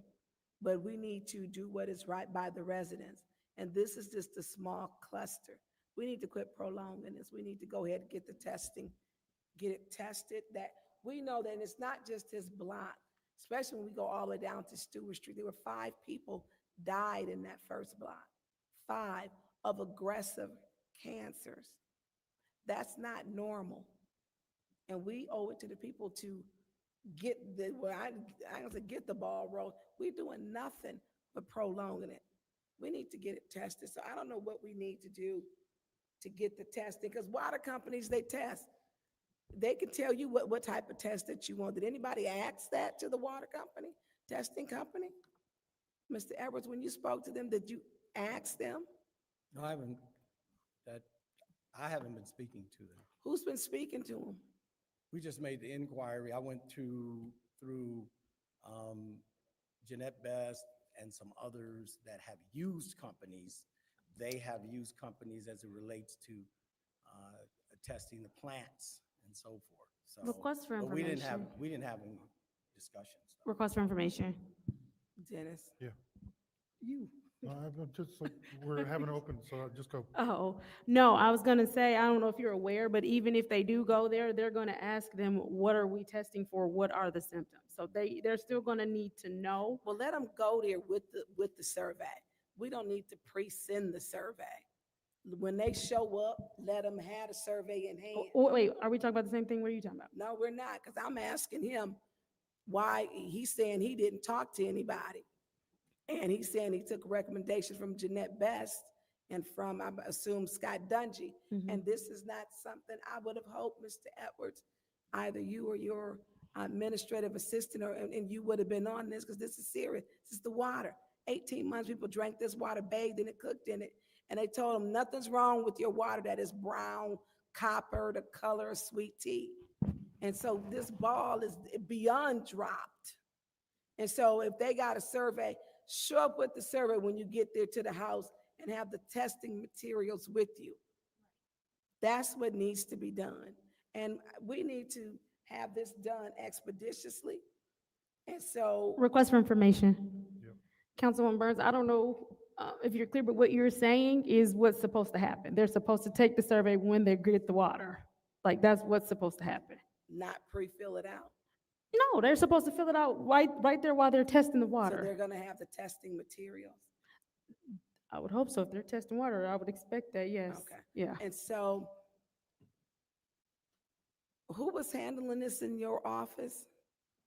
Because we've been speaking with you. Was anyone, I'm not sure of the question. was, What are you asking? who did you give this task to state? I checked with my staff. When you asked me about, remember, the testing. the onus of this is you don't want government testing. So Right. now, if you don't want government testing, that means we had to locate the companies that test independently. They do that for the wastewater. And so she had about 5 or 6 companies. Jeanette already revealed Okay. 5 or 6 companies to me that they use that do independent testing for them. Okay, so how long are we looking at that they can take this survey and begin this testing? Do we have a timeline? Do we need to put a time? Do you have a time, a date? Because this is just gonna prolong out. And so maybe we need to do within 7 business days. No, just 7 days. Don't need to be business days because they don't count the weekend. That we need to have a company that's given to them within 7 days so that we can begin the testing. That way we're not prolonging it. Are you guys hearing what I'm saying? Are we in a, yeah. What about if we get within 7 days, we can have a company? Because we prolong it, it's just gonna be another, yeah. Well, he's not the staff. I think it's independent companies. Is what he's saying. Jeanette had 6 companies, and the 6 companies is who she used to independently test it, not. So I think that, if you don't mind, because I think what's happening is what we're saying, and I think you just have to use correct terms. So there are people, generally the people that collect the sample are not the ones who analyze it, the test. So when you collect the sample and then you send it in to be analyzed. So when we say somebody else is going to test it, we still have to get them the sample. So there was independent testing where independent company came out. Okay. People are not gonna trust city workers to collect that water. They not. It's gotta be a company that comes and pick. This is just a whole holy mess. at this point. I hope city workers not going out to collect the water. They not going to, I wouldn't trust it. Not saying with them, when you say independent, it is independent of our city government. And that means from the collecting to the testing. And were you going to have city workers go collect the water? I was gonna follow the resolution. So if it calls for independent testing from beginning to end, that's what they'll get. That means we'll just pay the bill. That's all we That's what gonna I'm do. talking about. Right. Yes. But that you So still, I don't want you any still have to city tell them, workers. you still Yeah. gotta be able to tell the company, what are you doing? But when they get there, that's their business. I don't know if they do, the survey, going out with the survey, that's what I hear. Now, the survey, I was understanding there was some discussion with public health officers. Is that correct? Yes, I see you saying yes. So that means public health workers, City of Flint public health workers, go to the house as well. If you don't want that part, then that's talking to the company. Will you perform this survey function as part of analyzing water? That's a whole different, that's a whole different thing. So I don't like the public health navigators going in with the water company. They have no business being there. And I'm gonna tell you why, because people feel intimidated and they can pull someone to the side. Not saying that they would. Independent means nobody from the city, period. Let them collect the water, let the water go off to sampling or whomever. They can call people, the navigators, or meet with them. They go after the sampling has been done. But before or intervening or during, they should not be there. They would have to, I'm sorry, madam. They would have to go before if they want to know what to test for.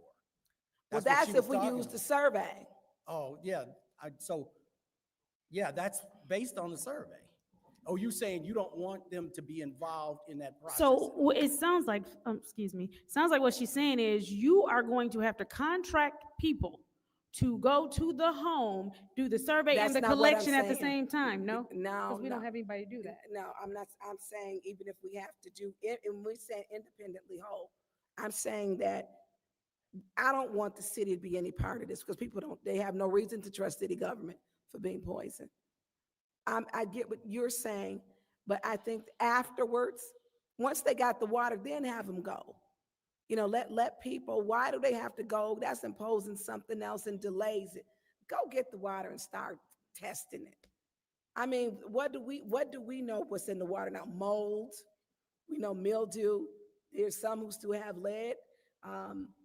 It could be cyanide, PFAS, TTHMs. You know, we need to have a general list. I mean, having this navigate, that's just prolonging and putting it off.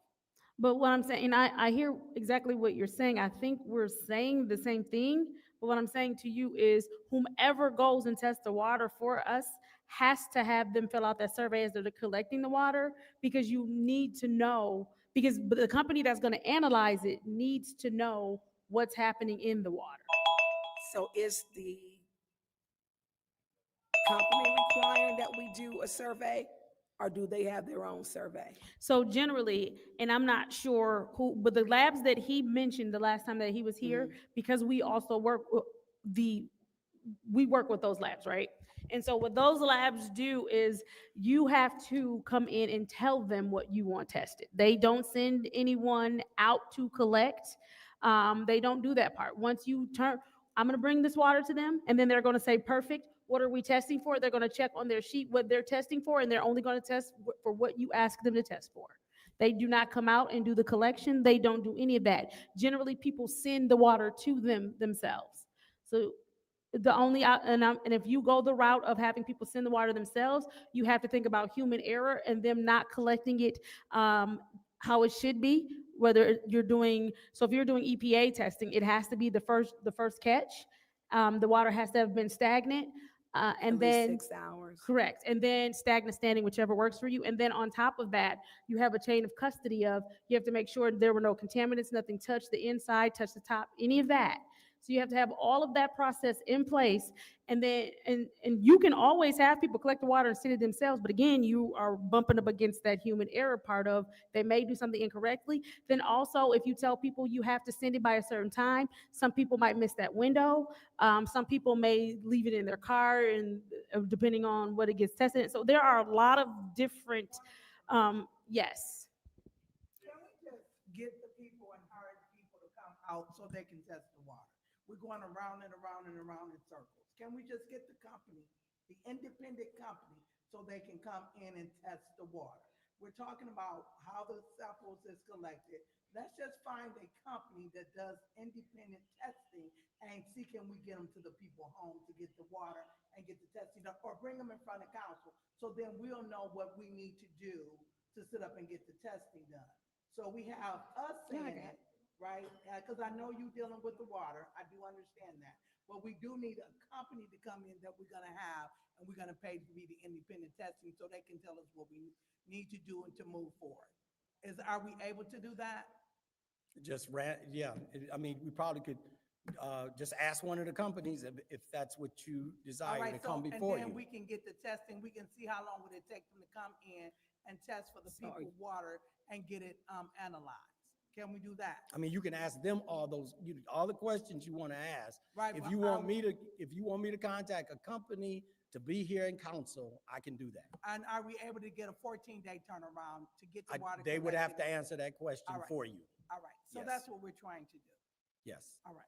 So I mean, is that my instruction? You want a company to come here? I mean, it's up to everybody else is what they want to do. Mr. Chairman. So, Ms. Burns. Oh, okay. I'm sorry.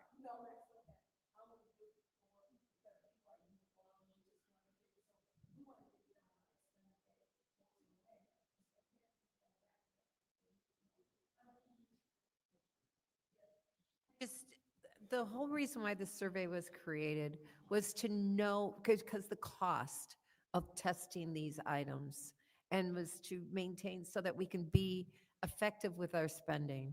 I'm going to do whatever the body wants. I want the water tested so that people have confidence in their water, or they don't have confidence, or, find a solution to their problem. But I know that when we originally came back and found out that it was $10 for all these tests, and how much it just kept exponentially increasing in the cost, that's why why this questionnaire was developed, so that we could reduce the cost but still get the residents' concern met. Whatever the body wants to do at this point, I'm fine with. I have to be conscious of the budgetary restraints we have, because there's no money in the budget for this. But we have to be realistic. We have to be sensitive to the residents, and we also have to be sensitive to the budget. And I'm sorry, because I don't. Request for I information. understand. Can't we use that 30% of opioid money? You can use, it doesn't have to be specific to opioid, that we can use that. So this is a topic, I get you saying budget, but this is something this is people, this is lives. And if we use it for everything else, let's use it for saving someone's Thank you. life. That is a budgetary answer that needed to be said. And frankly, the opioid funding did not come into my mind when I'm talking about it. I was talking about this past budget. But that is a good source that we could that is an excellent source of funding for this testing. And so that would answer that whole question. Thank you. I don't think the $1.8 million for interest has ever made it to our budget either, so. I said, I don't think the 1.8 million we collected on interest has made it to our budget either. Councilwoman Johnson, did you need the floor or no? Did you need the floor? Okay. Any other discussion? Any other discussion? Then I'm going to close this one out. I don't know where we're at with it. Yeah, wrap it up. All right. So, Mr. Edwards, you've got a one part assignment here is to find out if there is a company that will come in and collect the samples for you and have the surveys performed at the same time that they're collecting the sample. That's it. Because obviously we do not want any city employees there. I think like Councilwoman Burns said, the health navigators can go in afterwards. But as far as collecting the actual sample, it does need to be someone that is not connected to the city. So you are going to have to contract someone. The places that do the analysis are not going to come here. So they won't do that part. They'll do the analysis part for you. The most they'll probably tell you is to send the sample in, have them take it and send it in, but you have all that human error that could happen. So now you're looking at finding someone to collect the sample for you. But that feels like another can kick, but I'm telling you that that's what is happening. I'm, somebody was talking, so I stopped. So that's where we kind of are with this discussion item of now you are tasked with finding some organization or company that can go in that is not city connected to collect the water and take the survey at the same time. I, Yep. yeah, based on this particular directive, I mean, I can tell you right now what I plan to do is I'm going to contact the company and find out if they're going to do both the collection and the testing. If they tell me they won't do one portion of it, I will be reporting that back to council. No problem. There's See you no when you way, get back. because there's no way to, at that point, there's no direction I can go. Based on, I don't know how we get people to go to the house and do it the right way. So I will let you know. Who knows? What do I know? I just do it every day of my life. Who knows? I will talk to each of the companies that Ms. Best recommended and find out if any of them will fulfill both of those requirements. And then I'll give that reply to Davina to dispatch to each council person. Mr. Edwards, how soon do you think you can get that information back to us? Oh, I'm sure that, yeah, if I don't know who will make the immediate contact, but I'm sure I could get it done. I don't want to say by Monday, because that would be. Can Monday be a goal, and then hopefully you can? Let's, I'm okay and comfortable with saying, let's try to shoot for that. Yeah, let's shoot for that, and if we come up short by a day or two, then that's better than 6 months that we've been battling this back and forth. But for the record, I don't agree with the health questions on the survey, so I just want to put that out there. I don't think that having a child under 6 should determine anything. If we're testing, we're testing. It doesn't make sense if you're pregnant or not. We're testing. Well, what is that? What factor does that have to do with testing the water if it's polluted, whether or not somebody is pregnant in the household? Because what happens is if it comes back and there is an issue, then you know where to send them healthcare wise. You know who's affected, how they're affected. Because there are Well, I think that should come back in the after report to say your water came back with these contaminants. If you are pregnant, or if you have migraines, or if you have children under this, please contact that.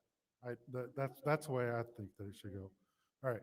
So I will close out that discussion item. That discussion item is closed. Thank you, Mr. Edwards, on that. On to the next discussion item. Madam Clerk, you can just turn the clock off for the rest of the night because we're going to get the city business done. The next discussion item is city council ad hoc committees.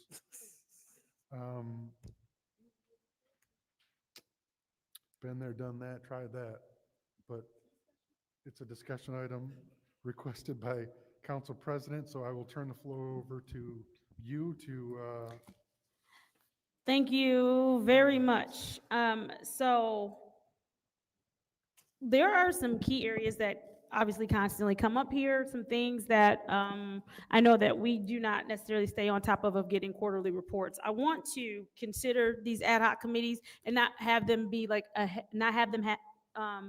turn into a heavy lift for everyone. So at this time, Mr. Edwards, if you could please join us with your designees for each of these discussions here at the table. Thank you.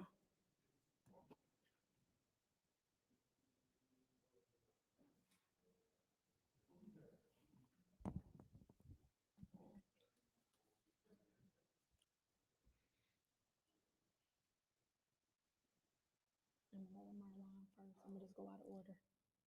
What's your discussion on? These You are know, for blight. these are the ad hoc, but I'm gonna. Yeah. You know you don't like them ad hoc. Talk about it. It's 10 o'clock. I know. That's why I'm gonna breeze through them.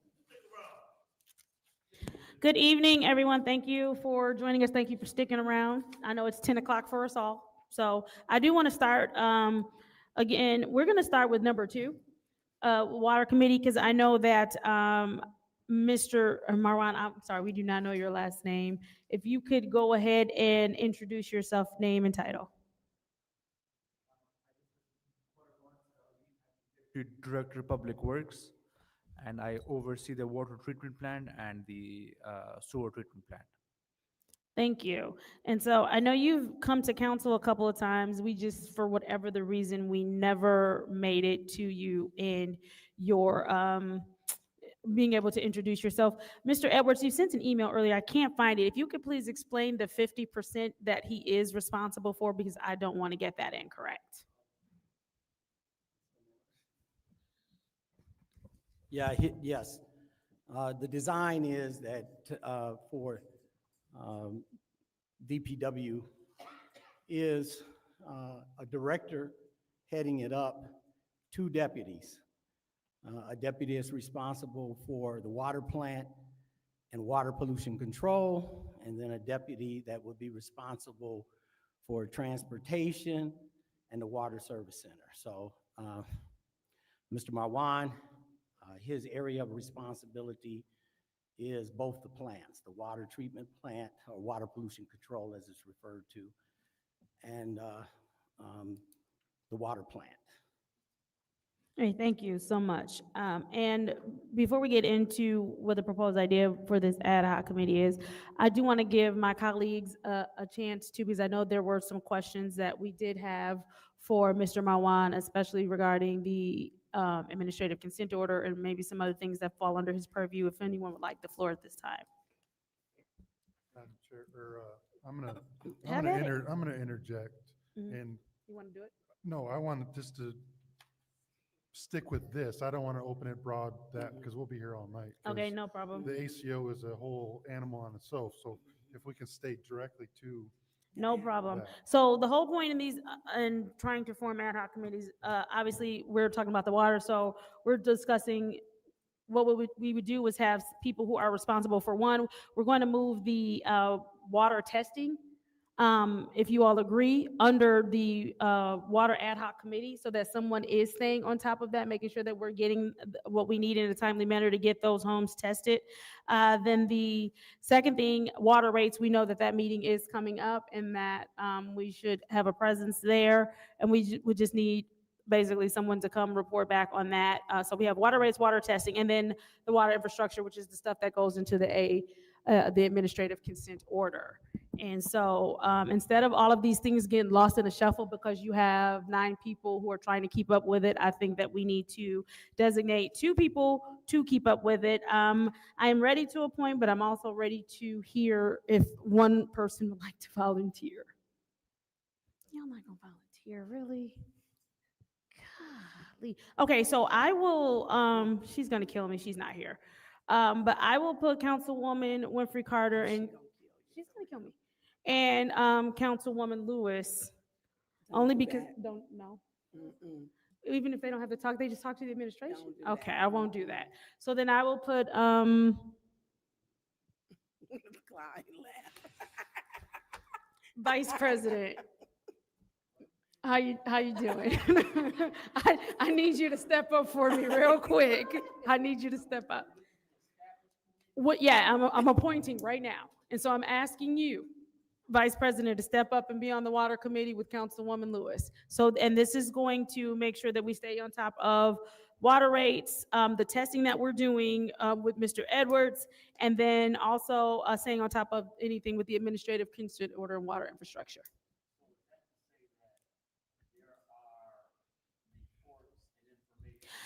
Not necessarily reports, but what we'll do is, as updates come for the water testing, you two will update the council on where we are in that process. And then with the other two, with the water rates and water infrastructure, the administrative consent order, we'll just report on that every month if there are reports to have. You work with the administration. Mr. Edwards is who you will work with to get your updates so that you can present to the council. And then if we have any questions that we would like responses to, you all will work with the administration to get us the responses. Point of information. Yes, ma'am. I think when we're talking about the administrative consent order, it's really hard if you don't really understand it too. That's a huge responsibility. I agree. So one of the ways we get understanding is by doing. And so. No, it's not. Would you like, can I put you on the water committee then? Well, here's the thing. I'll put you on there. Well, here's the thing, that With administrative Mr. consent order, which is go ahead. coming up, and the drinking water, I don't know if, say your last name. You can just go with I like to Marwan Salahuddin, it is. So Haladdin, Salahuddin. Salahuddin. You got it, you almost got it. Okay. So I think that where we have coming up for the drinking water revolving loan, what people don't understand is that and you should have been in this class that they just had. When we sign on to take that revolving loan, that means that our rates automatically go up because of infrastructure. And that's not what people don't understand, that part. And that administrative consent order is a whole nother beast in it. So Councilwoman Burns, because you have a grasp on it, would you like to work with the Vice President to make sure that we're staying on top of it? Again, the reports are just coming as Councilman Jared on it. the Vice President. All right, so we have an ad hoc committee there. 9 and 6, thank you. Moving on, I am going to do the infrastructure committee, and Councilwoman Johnson.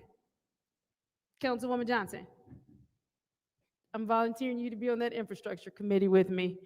And basically, we're going to pay attention to streets, sidewalks, trees. We're going to stay on top of that type of stuff. Is everybody good there? I know we do have Mr. Schiller here with us tonight. I know you were prepared to just kind of give us an update on where we are with pavements and the potholes and any pertinent information for that. Go ahead. Who are you? No. I'm Dan Schiller with City of Flint Street Maintenance, the intern. So you're the transportation. Well, welcome. Dan, how long have you been here with the city? 29 years. And so what position were you in prior?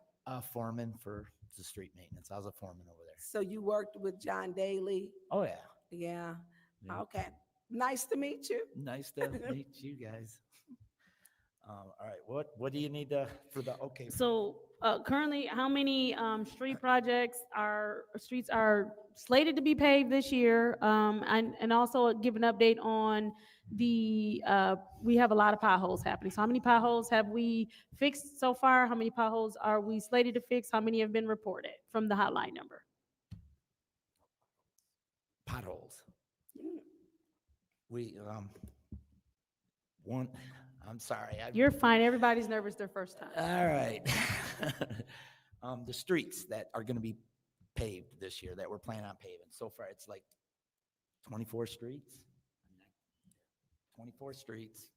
Do we have that list? That's around 4,200 linear feet. He got numbers. What are the Davison streets? Road's going to be done.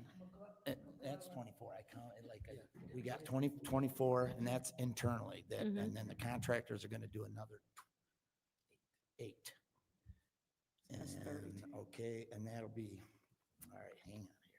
All right, so external, they're going to be doing around 5 miles. That's what's already planned to do, and then we're doing 8 miles internally.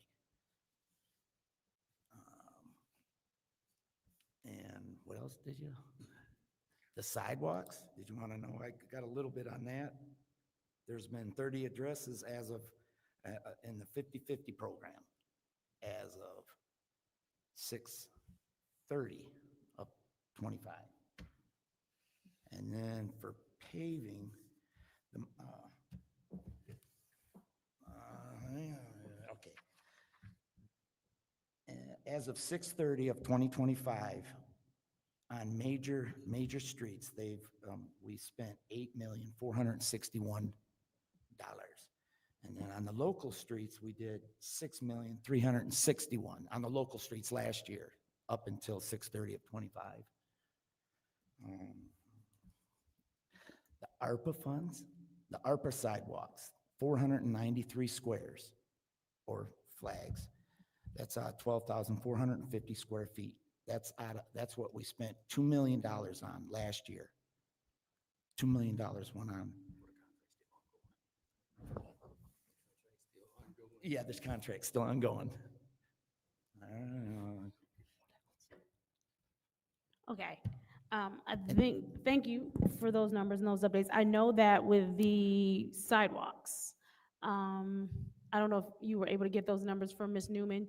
And with the sidewalks, it's just how many are slated to be repaired for this season. And then also, because I know we cannot start working on them right now because the weather is not permitting, but how many sidewalks are slated to be repaired? How many sidewalks are being repaired with the ARPA dollars? How many are on that list? And then if you have any information about how many are on the 50/50 list. Not what's coming up. That would be from the other, for this next year, yeah. Yeah, just to fill in the gap with the ARPA program portion of it, he read the numbers of what we completed through June 30th.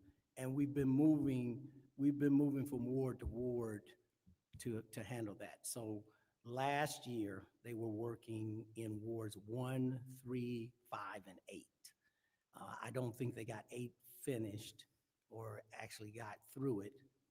So that would be one of the places they would be starting and moving through to the rest of the wards. With the sidewalks? Yeah, well, you gave 2 million. ARPA. You gave 2 million in ARPA for sidewalks. You also gave 2 million for tree problems and tree issues related to sidewalks. Mhm. So the company finished all 9 wards for the tree aspect. And so now the sidewalk aspect is where they're at. They're still evaluating, because what happens is they locate trees that are causing the elevation of sidewalk.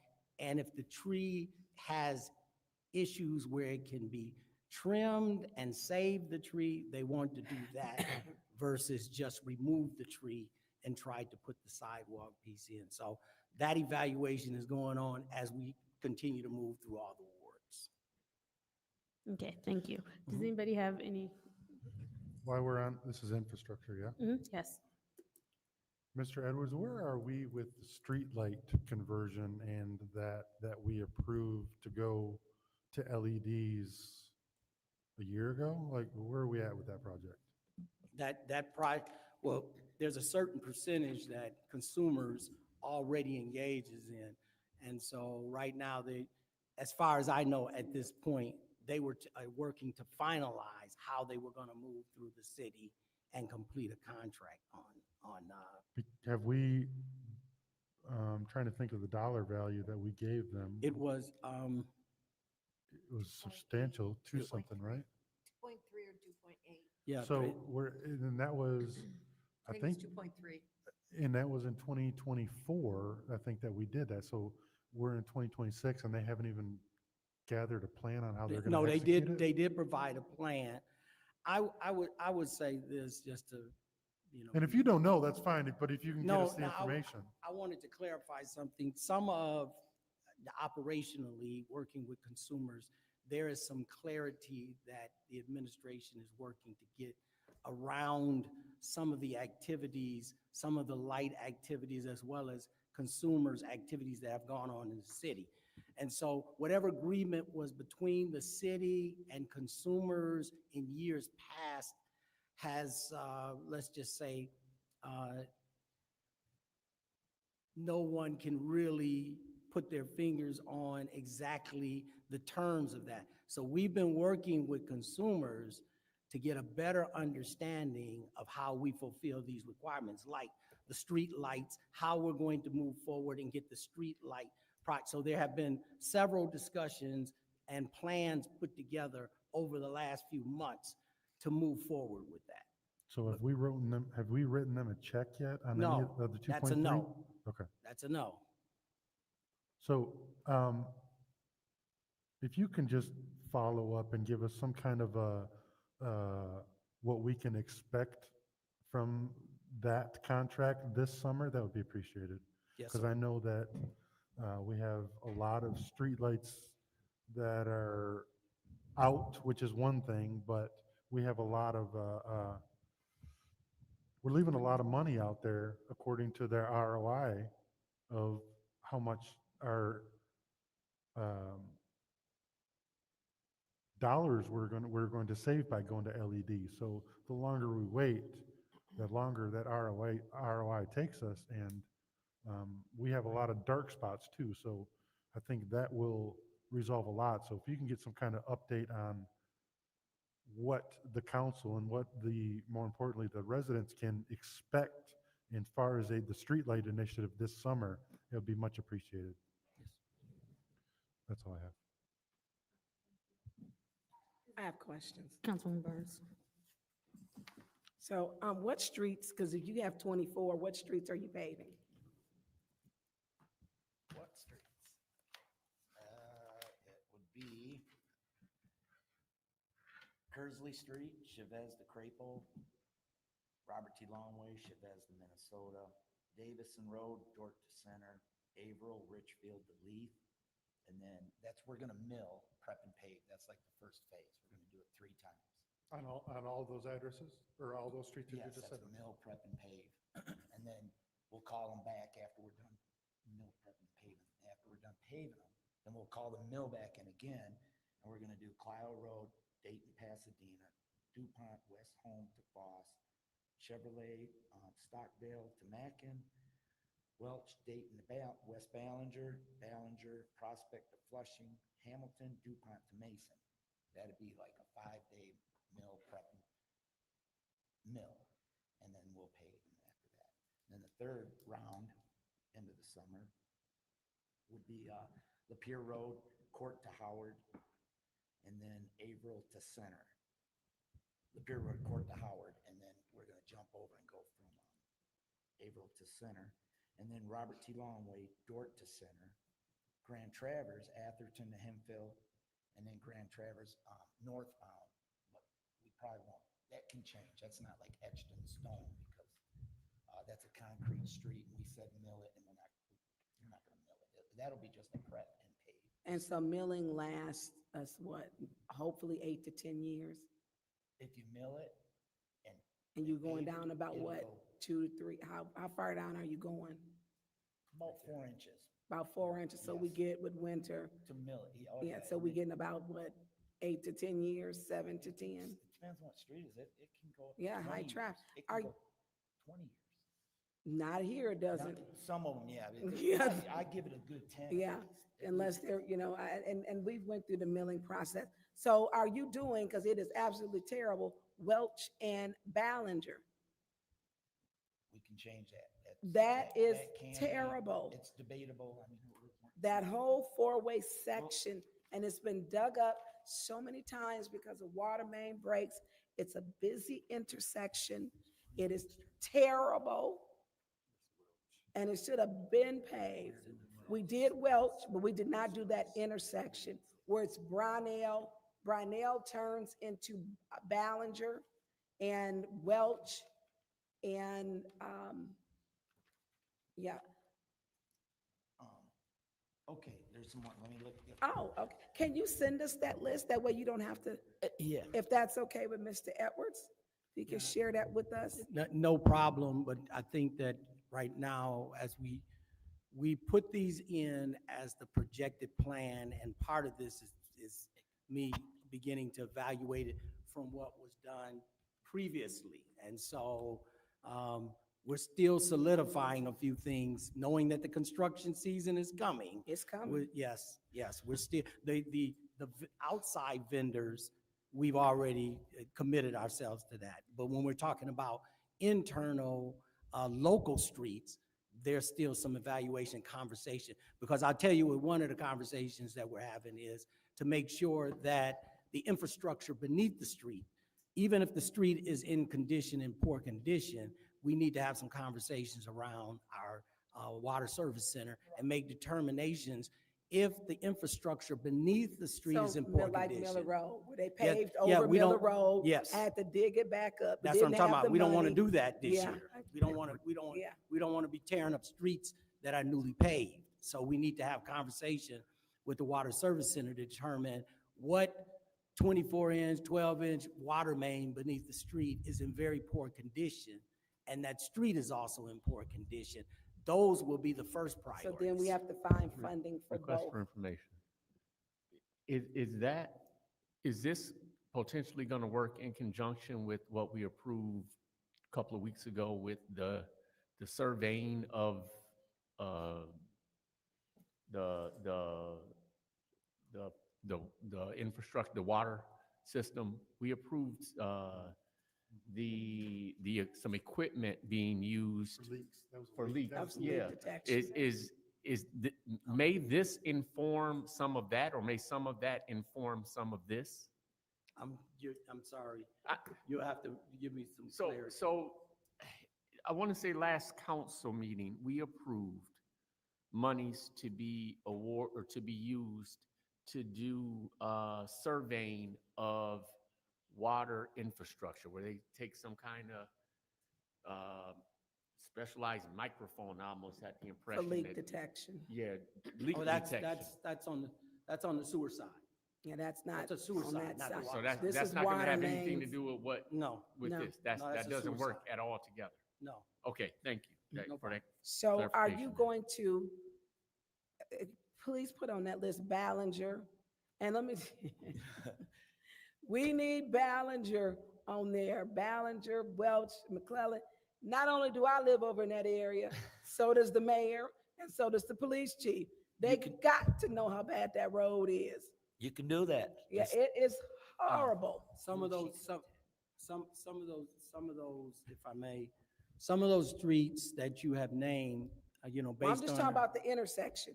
That intersection right there, and it goes out because they paved, I believe Brunel, they paved Welch, but that intersection, Ballinger right there, Ballinger was paved between Court and Corona. It was not paved right there at that intersection is weird. Where you got Welch, you go that way, you got Brunel, you got that little side street, that's the one way that go behind Haskell Center. That whole that intersection, that needs to be paved because they keep digging it up. So they should have replaced the mains at this time. So that infrastructure, and they done dug it up about 3 or 4 times. It's terrible. But are the subcontractors doing the work, or is the city internally? And do you know how to operate that equipment? I do. You do? Yes, and Okay. yes, and that is, we are doing right there at that intersection. I know you're talking about from Ballinger. It's from Dayton back to Ballinger. Yep.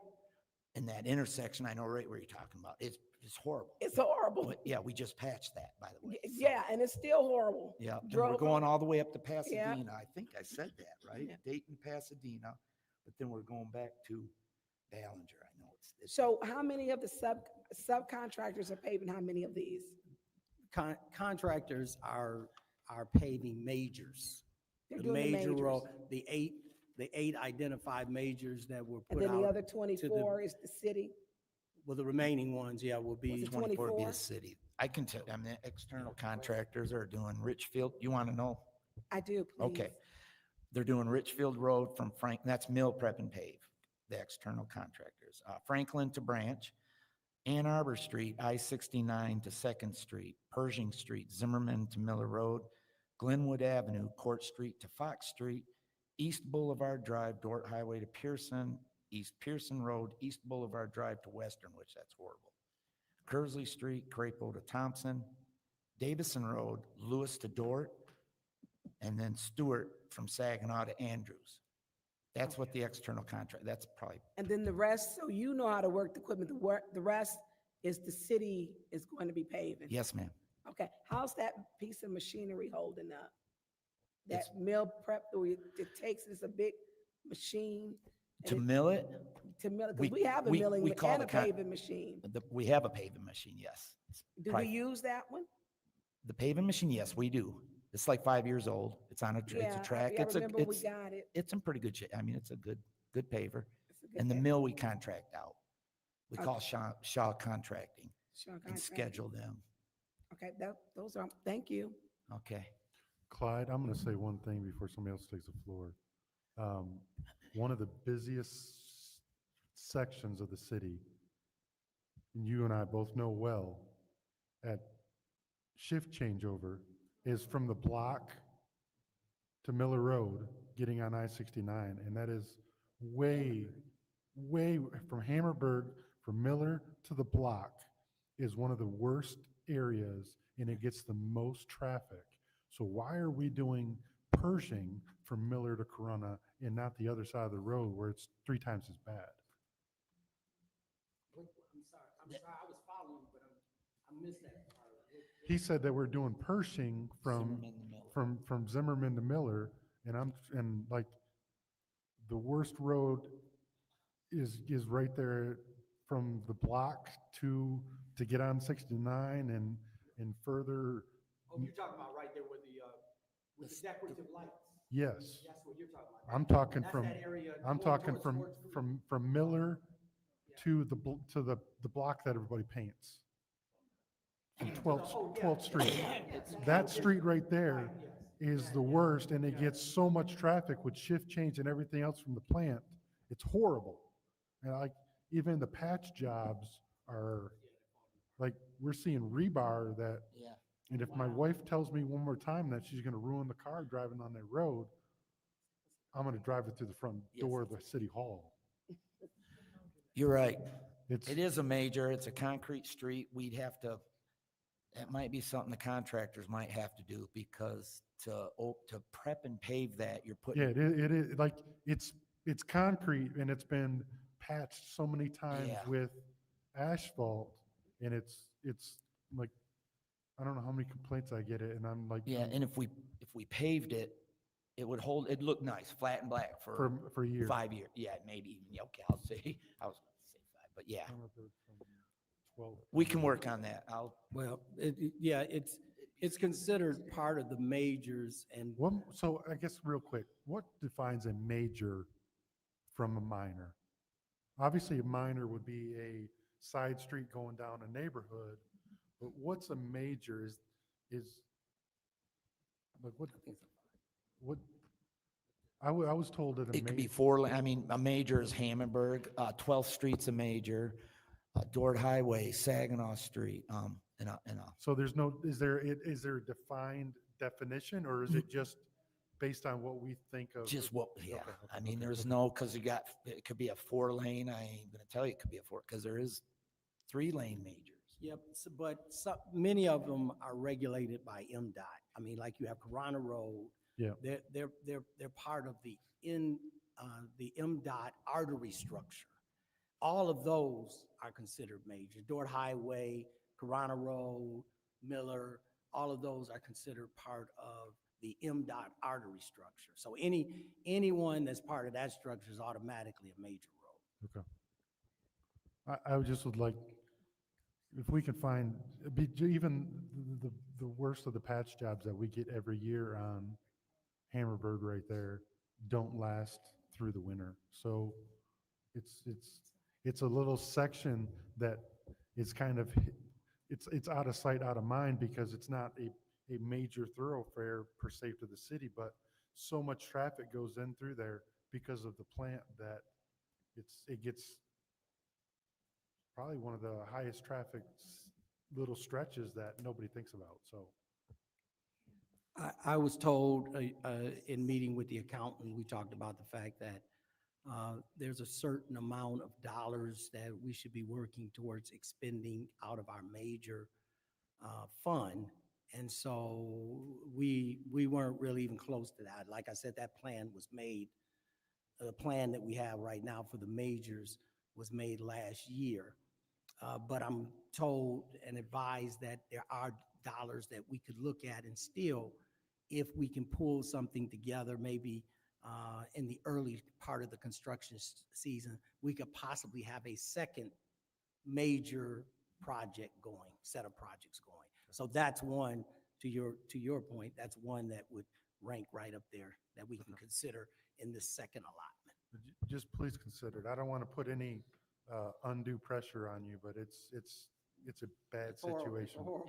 It's a bad situation. And if you get on 69 to go anywhere, I'm sure that you feel that as well. So, okay. Anyone else on this one? I guess, I'm sorry, it's yours. Oh, no. This is your special. You're so funny. I think you're it. Okay, so for the, thank you. For the infrastructures ad hoc committee, Councilwoman Johnson, Councilwoman Mashat, Water, Vice President Jared, Councilwoman Burns. So then we're on to Blight, and that is going to be Councilwoman Priestley and Councilwoman Alameen. And with the Blight, what's in here, I know, Mr. Brown, you can't speak to it tonight, but Councilwoman Priestley, one of the things that we're gonna need to be on top of is the NSO reporting that we're supposed to get, that we do not get every month. So if you could please get on top of that. Illegal dumping is probably something you're gonna have to talk to the chief about. I'm not sure where Blight fits in with that, but in order to get the numbers for that and what's happening with that, you'll probably have to get with the chief. And then I don't know if there's other Blight numbers. He's sitting here not for Blight. He's actually technically Heather Griffin today, so that's why I'm zooming through Blight. Heather? Yeah, so that's Here, why I'll I'm make zooming you through Heather. Blight, because he's Heather today. And so that's it for the Blight. With the public safety, we will scrap that for now. I think that's just something we should all do as a council. I know Councilwoman Burns is gonna stay on top of it anyway. So we should we're gonna scrap that for now. So we do have our 3 ad hoc committees. Just one more before we move on to Ms. Griffin, AKA Mr. Brown. I know that Councilwoman Burns was really waiting for Mr. Marwan to be here, so I do want to at least give her 5 minutes to, because she did ask. I did, and So thank go you. ahead. So, I know I did meet you before, but we didn't have it on our schedule to, um, for you to speak. And so I know that you're the deputy. Mr. Edwards did follow back up with that following Monday to have you here. There was no space for, I don't think we had anything on our agenda that we could, pull you in. So you come to us from, is it Canada? And you worked from Detroit prior? I work with I work with Detroit Water and Sewage Department as an engineer 3, senior engineer. Are you an engineer? Yeah, I'm a civil engineer by profession. I have a bachelor's in civil engineering. Okay. And so how long did you work for the water department or the Department of Public Works in Detroit? About 4 years. About 4 years? Okay. Well, welcome to, I didn't know who you were. Thank you. Thank you so I much. did not. I'm like, I don't know him. Thank you. And so thank you for coming that prior time, and Mr. Edwards asked you to come. Pleasure. And you're here again tonight, so I appreciate that. So I won't prolong it at all. And I just appreciate, there's a lot of projects, and that's later I get into the ACO, which I am concerned about, those projects. And also in that, I say that class, when we're talking about those revolving loans, I don't know if you have, or if you work with Mr. Edwards on getting, where we're at on those loans, but it is a fact that if we take up those loans, that means our water rates automatically go up. And so that is going to be, and we have to complete these projects, even if they're forgiven, and so us agreeing to it, I don't even know, do we have an updated spreadsheet on what's to be completed on the ACO? We did send that. My laptop hasn't been Yep. working. Mr. Edwards sent that in. Who? Mr. Edwards sent that in to the council. Okay. Oh, you talking about we did the Tory Road, we have Tory and the. Yep, we have the Tory Road booster station and the Northwest Transmission Main. And the Northwest That are the 2 Transmission major Main. projects. I'm sorry, say that again. those are the two major projects in this ACO that we're going to do. that we have to do, yes. And so, but there are other projects that are on there. I don't have my list in front of me. Sure. Can you name off the other projects on So that we need those to are complete? those are the two major projects as of like projects, construction projects. The rest are Can some you state the rest? Sure. Thank you. So it's the list starts from cross connection control program, which is done. So basically, we have in like it's completed on behalf of Eagle, as we have for the commercial program we have a contractor doing that, and for the residential we're doing that in house. So that is complete. The second one is Cedar Street Reservoir, which is almost complete now, about 80 85 90% right now. The second one is Cedar Street Pump Station, same, about I have the exact breakdown, 90% complete as of today. Was that 92% complete on the spreadsheet you sent us? Yes, it is Okay. updated. Yeah, everything's Thank you. updated on the sheet. Um, then the Turi Road booster station study, which is 100% complete, and then the Turi Road booster station construction, uh, which we have already on 26th March submitted to the council for the planning document, for which we're going to be submitting to Eagle for the grant application. Um, And that's where we have is it the public hearing? That's going to be for the 29.6 million? Yes. Yes, correct. With that, we have the distribution system valve study that is undergoing about 90% complete. We have the second item is record keeping. It is also 100% complete. We have two people in-house doing that. Northwest transmission main is again the construction project which we're gonna talk about. And then we have some positions. They need to be filled. They need to be filled, yep. Okay. So, question, are all of our service lines complete in the city of Flint for replacement? Checked, excavated, look to see if they need to be changed? Are they complete? So service line, water service center is not under my jurisdiction. We have Dan Hudson, who's the water supervisor, has been Dan- recently hired, and he's the one responsible for that. So Dan, I know the state is completing them. Who is Dan? Howard, and he likes to be referred to as Dan. Howard Hudson, he was recently hired. Wait a minute. Yeah. Howard, Yeah, his real name is Howard Hudson, but he tells us to refer to him as Dan. He's been here before. I remember him, we talked to him Yeah, about the yeah, he meters, was the taller about the guy. Badger meters. Yes. Okay. He is the water. He is So what Howard Paul Hudson Simpson wants used to be be. called Dan. Yeah, he likes to be called Dan. Okay. Okay, But he's doing what Paul Simpson did before. okay. Is Paul working with, As a under the contractor. 30, okay, yeah, He's a- under the he's 30 a- hours? He's an inspector. I mean, but of course, Paul is a wealth of knowledge in many He's been other here since he ways. graduated, I Yeah, believe. But he's an inspector. We have 3 inspectors that are still, that's our function in the remaining line replacement. We send 3 city inspectors that engage in the project. Of So course. are we done with service line replacements? No, it's not. It's not, okay. No. And thank you We're on for, the last, we're less than 1%, though. We're right there. okay, because we keep getting reports that it's completed. And we No, need to be truthful no, with we the were public. completed. No, ma'am. We said we completed the litigation. We did complete the litigation, the lawsuit. Not that was separate from the minister's lawsuit was separate from the line replacement as a whole. So We you're did saying we complete the- completed with the NRDC in the That's past right. with concerns? In fact, while we're speaking, on this forum, it should be known that as of March, there will be no more water filters, and the state was designated to go 1 year after we complete the actual lawsuit. We completed that last March. So this March, it will nullify, the state will have no more responsibility to provide any water filters or water devices or any of that stuff. And that's a whole, and thank you for sharing that, because that was part of the concerned pastors agreement, that 1 year afterwards. Yes. But have we completed restoration? I'm sorry? Has restoration been No, completed? that's also, yeah, it's about, right now, it's an estimate just over 800 in terms of lines. Those are lines to be fully checked.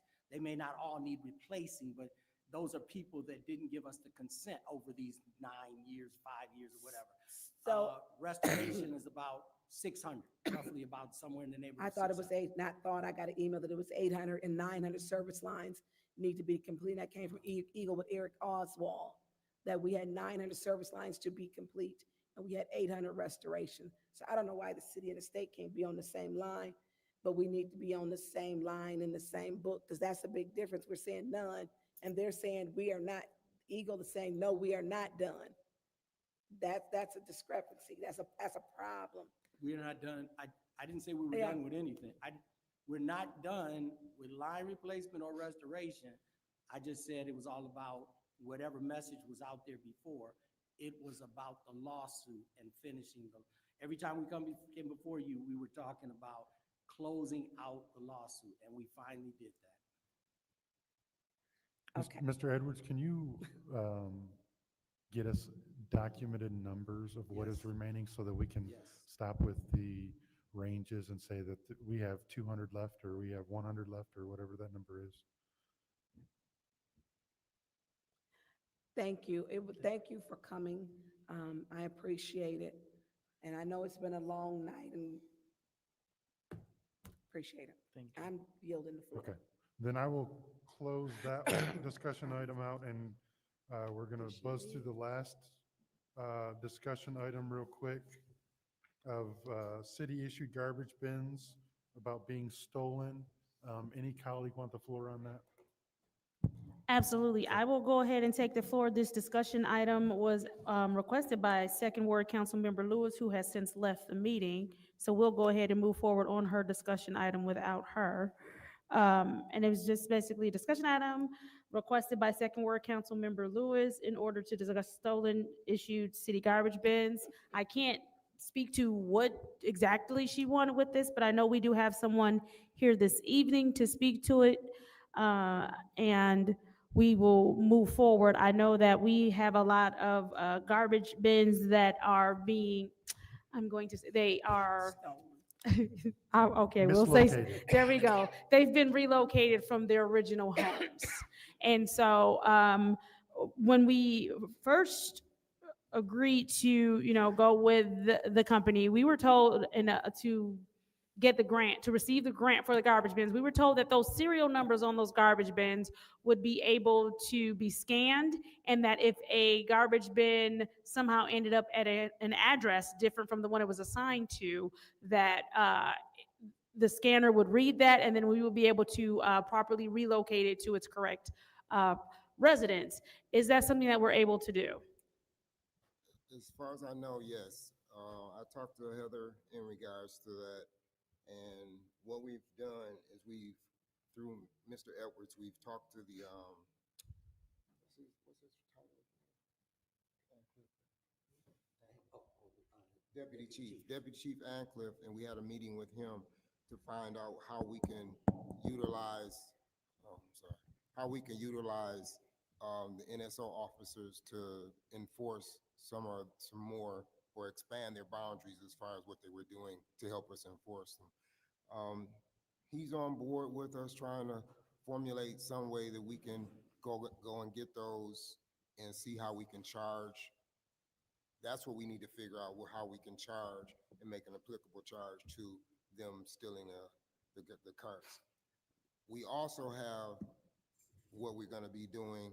We're going to be doing a house audit, in regards to the waste collection piece, and we're going to be counting houses. And at that time, we can probably look at the house and count the garbage cans while we're there, And then if the serial number doesn't identify with the house, the house, we can find out where it's supposed to go. 4 years we've been asking for that, at least, For the. to know how many, if the garbage Uh, contract was right. Yeah. 4 years on this audit. I have a question, because I noticed when you guys Just put. You gotta get to the floor. I'm sorry. Mr. Chair? No, She's got the floor in a second. Okay. she's gonna, go ahead. All right, okay, I have a question for you. So how would we know if, because when you guys put out garbage cans, there was so many people, and I was seeing them, because I was on my bus looking at them, filling people's garbage cans, right? Stealing them. Still doing it. Stealing garbage cans, everything. So how do you know if the garbage cans wasn't mixed up? Or if they put the garbage cans in the right Because they took pictures. place? I didn't see pictures taken. Well, They were doing. there was some they were kind of, identifying. there was some kind of defining information in regards to placement of those cans.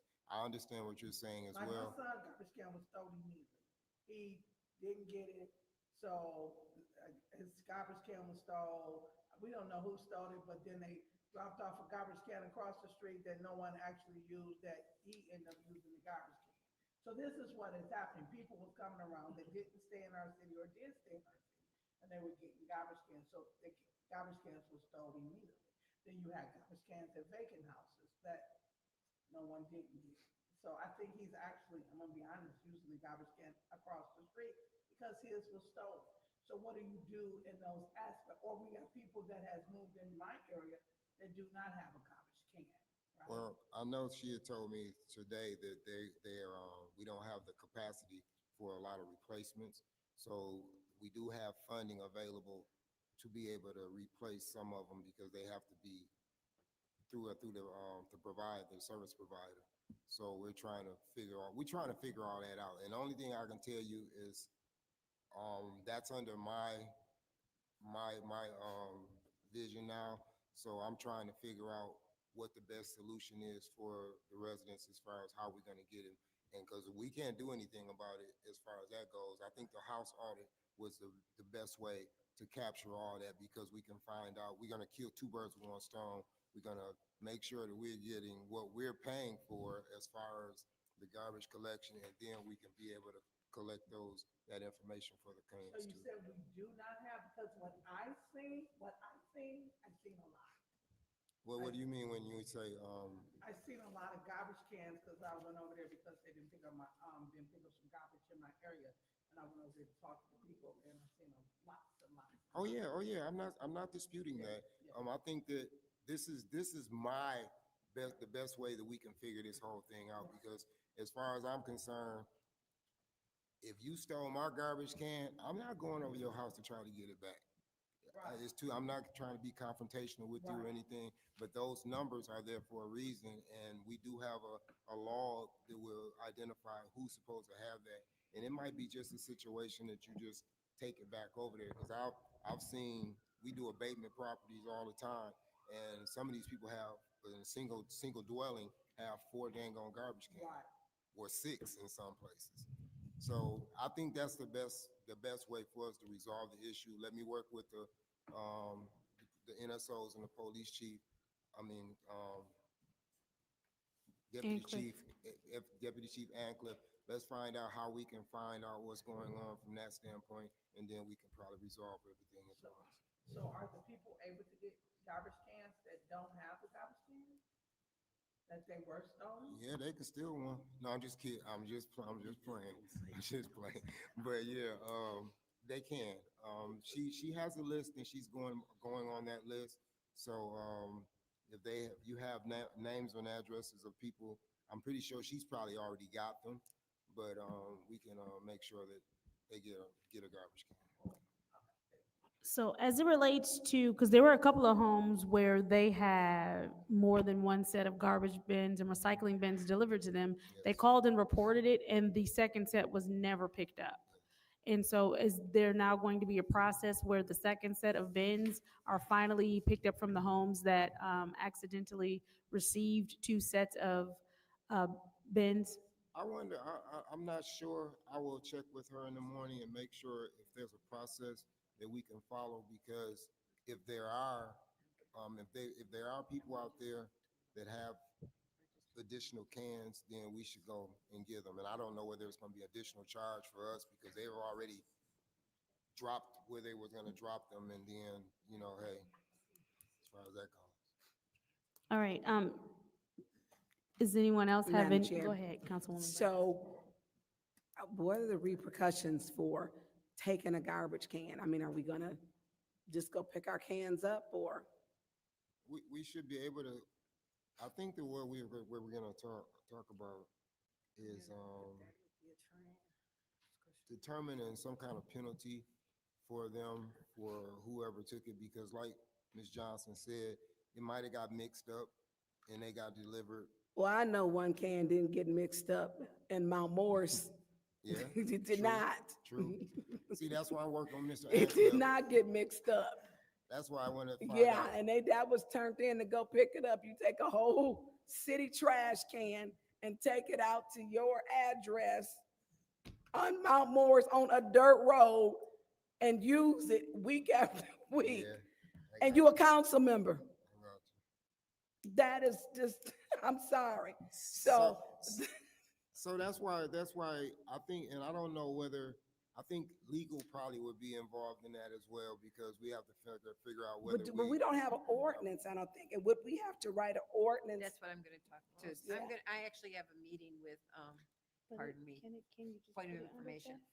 Go Point of ahead. It could information. go under, it can go under city property. You cannot use in the Flint City Charter anything that belongs to the city for other purposes. And so it's in the charter and it is the ordinance. But I mean, we don't pick up trash on dirt roads in Mount Morris.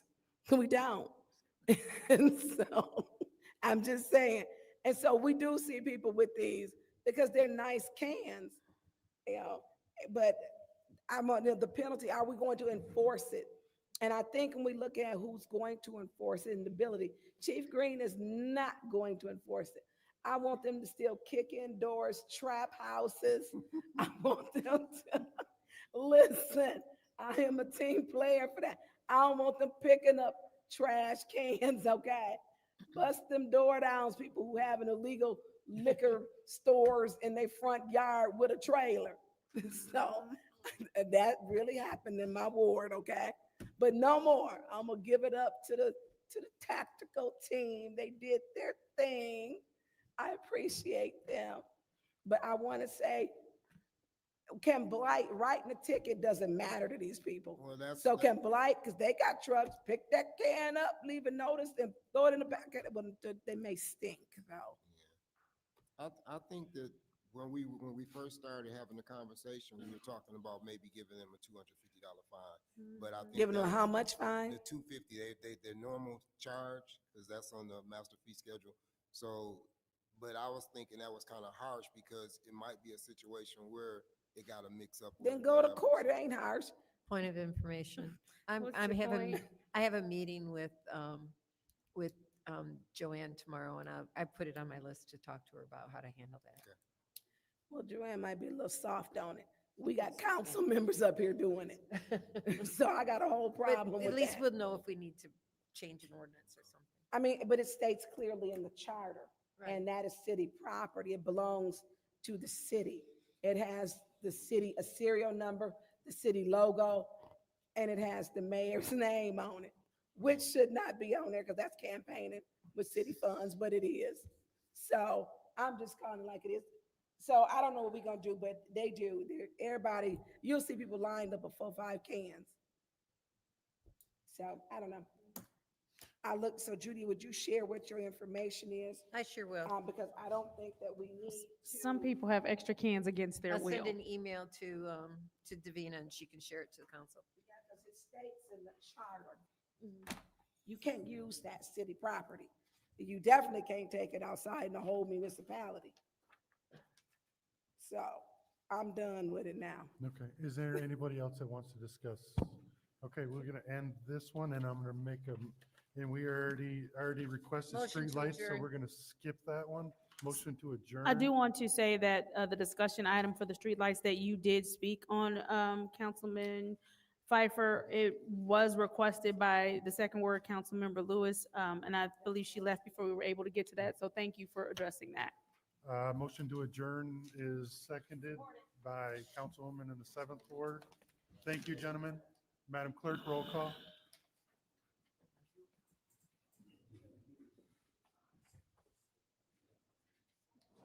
Ms. Johnson?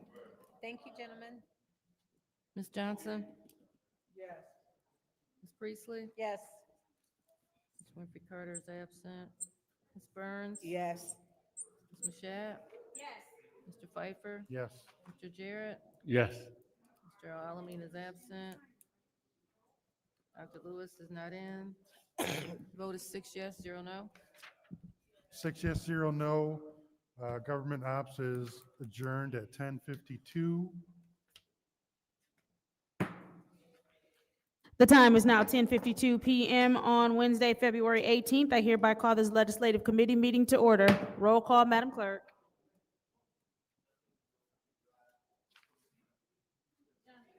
Mr. Alamin is not in.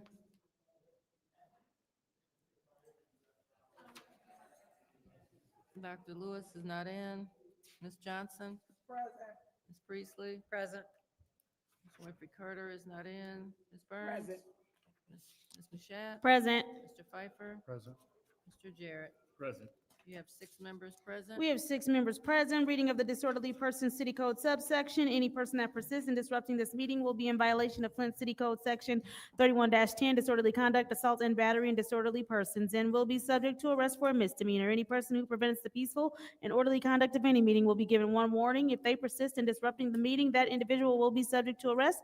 Violators will be removed from the meetings. Are there any requests for agenda Madam changes Chair. and/or additions? Yes. I'd like to have a 2-minute discussion regarding the email we received from ML this afternoon. Yes, yes. I object. There's been an objection. We don't have the votes. All right, so that we will not move ahead from that. Are there any more requests? All right, seeing as how there aren't any more requests, it's now time for public comment. Members of the public who wish to address the city council or its committees must register before the meeting begins. A box was placed at the entrance to the city council chambers for collection of registrations. No additional speakers or slips will be accepted after the meeting begins. Members of the public shall have no more than 3 minutes per speaker during public comment, with only 1 speaking opportunity per speaker. First public speaker, Madam Clerk. From what I can see, our one and only speaker is Mr. R.L. Mitchell. All right. 3 minutes on the clock.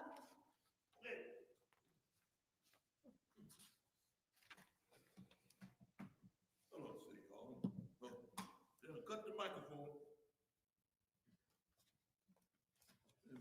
Technology stuff. Hello? You're on. I'm on? No, I ain't. Yes, you are. Okay, I'll remember.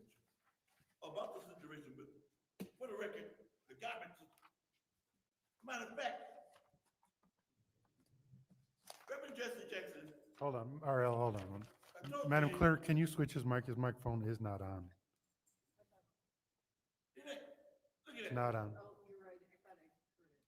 No, he's just.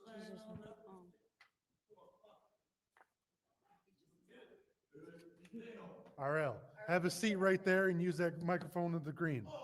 Sit down, buddy. Use the one that's green. Nope. The green one, there you go. Okay, I know that's right. Have a seat. Mixed up. Start his time. Yeah, stop it. Yep, there you go. Hello. Like I said, my name is R.L. Mitchell. I live at 759 East Linden Avenue. And I remember when the mayor passed out them garbage cans. My house was designed for 2 apartments, but I got 2 garbage cans. I got 2 mailboxes, but I'm a house owner.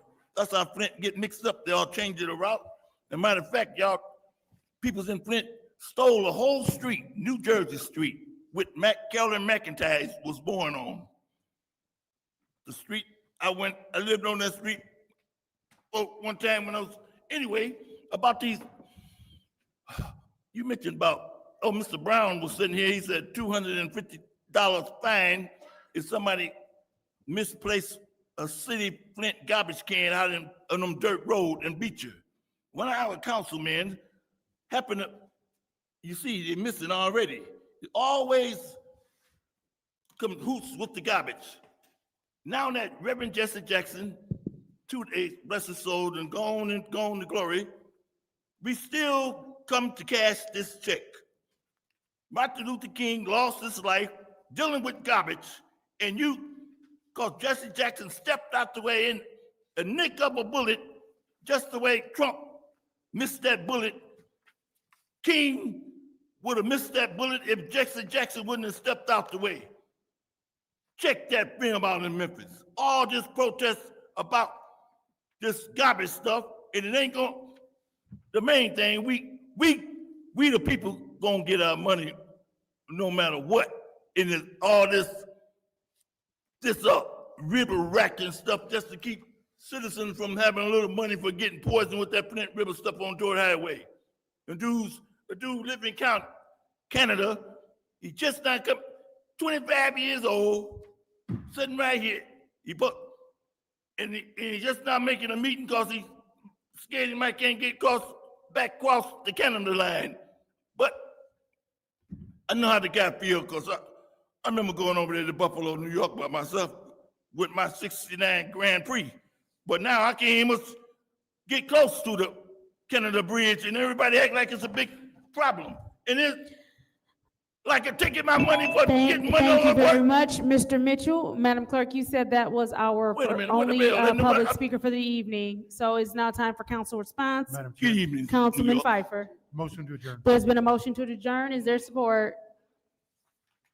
Moved and probably supported by the councilman in the 9th Ward. Roll call vote, Madam Clerk.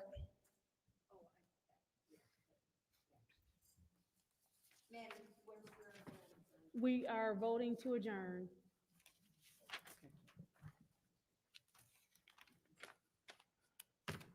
Mr. Alamin is not in. Dr. Lewis is not in. Ms. Johnson? Yes. Ms. Priestley? Yes. Ms. Winfrey Carter is not in. Ms. Burns? Yes. Ms. Mashat? Yes. Mr. Pfeiffer? Yes. Mr. Jarrett? Yes. Vote is 6 yes, 0 no. Vote is 6 yes, 0 no. The time is 10:58 p.m. Wednesday, February 18th, 2026. This legislative committee meeting is adjourned. Wow. I get it. Miss Judy Priestley, when you gonna make that I heard yesterday. announcement on? They sent us an email and they want me to do some. Oh, you think you're slick, Judy? John got on my, I hadn't even gone in the room yet. He goes, you and I have to have a conversation and you're gonna have to talk about these people. And I went, okay. Oh, yeah.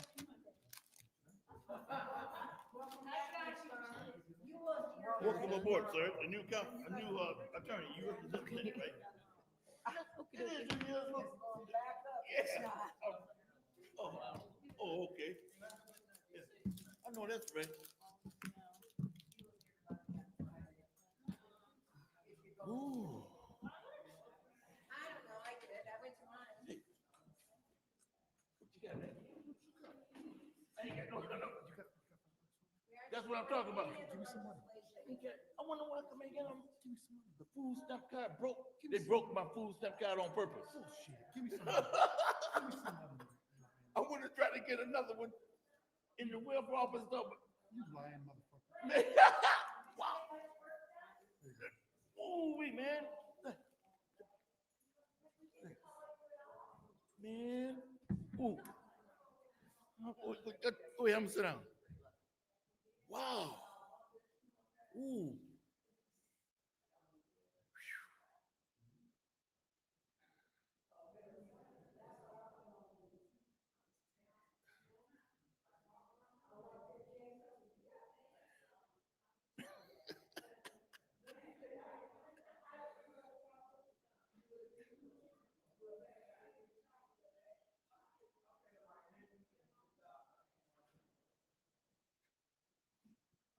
Hey, all right, that's what I'm talking about.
Hey, folks, I think they're done for tonight, like literally, and I think Paul passed out, so he ain't gonna cut the feed. So I think we're done. We have some stuff to talk about tomorrow. So catch you in the morning. Have a great night. Everyone thank Wintus for the beautiful background. Let's just show the background. Can I do this? No, I cannot. Anyway, y'all have a wonderful evening, and we'll catch you next time. Yeah, there you go. Beautiful background. Look at that. Look at that. How do I make myself even smaller? I don't. All right. Later.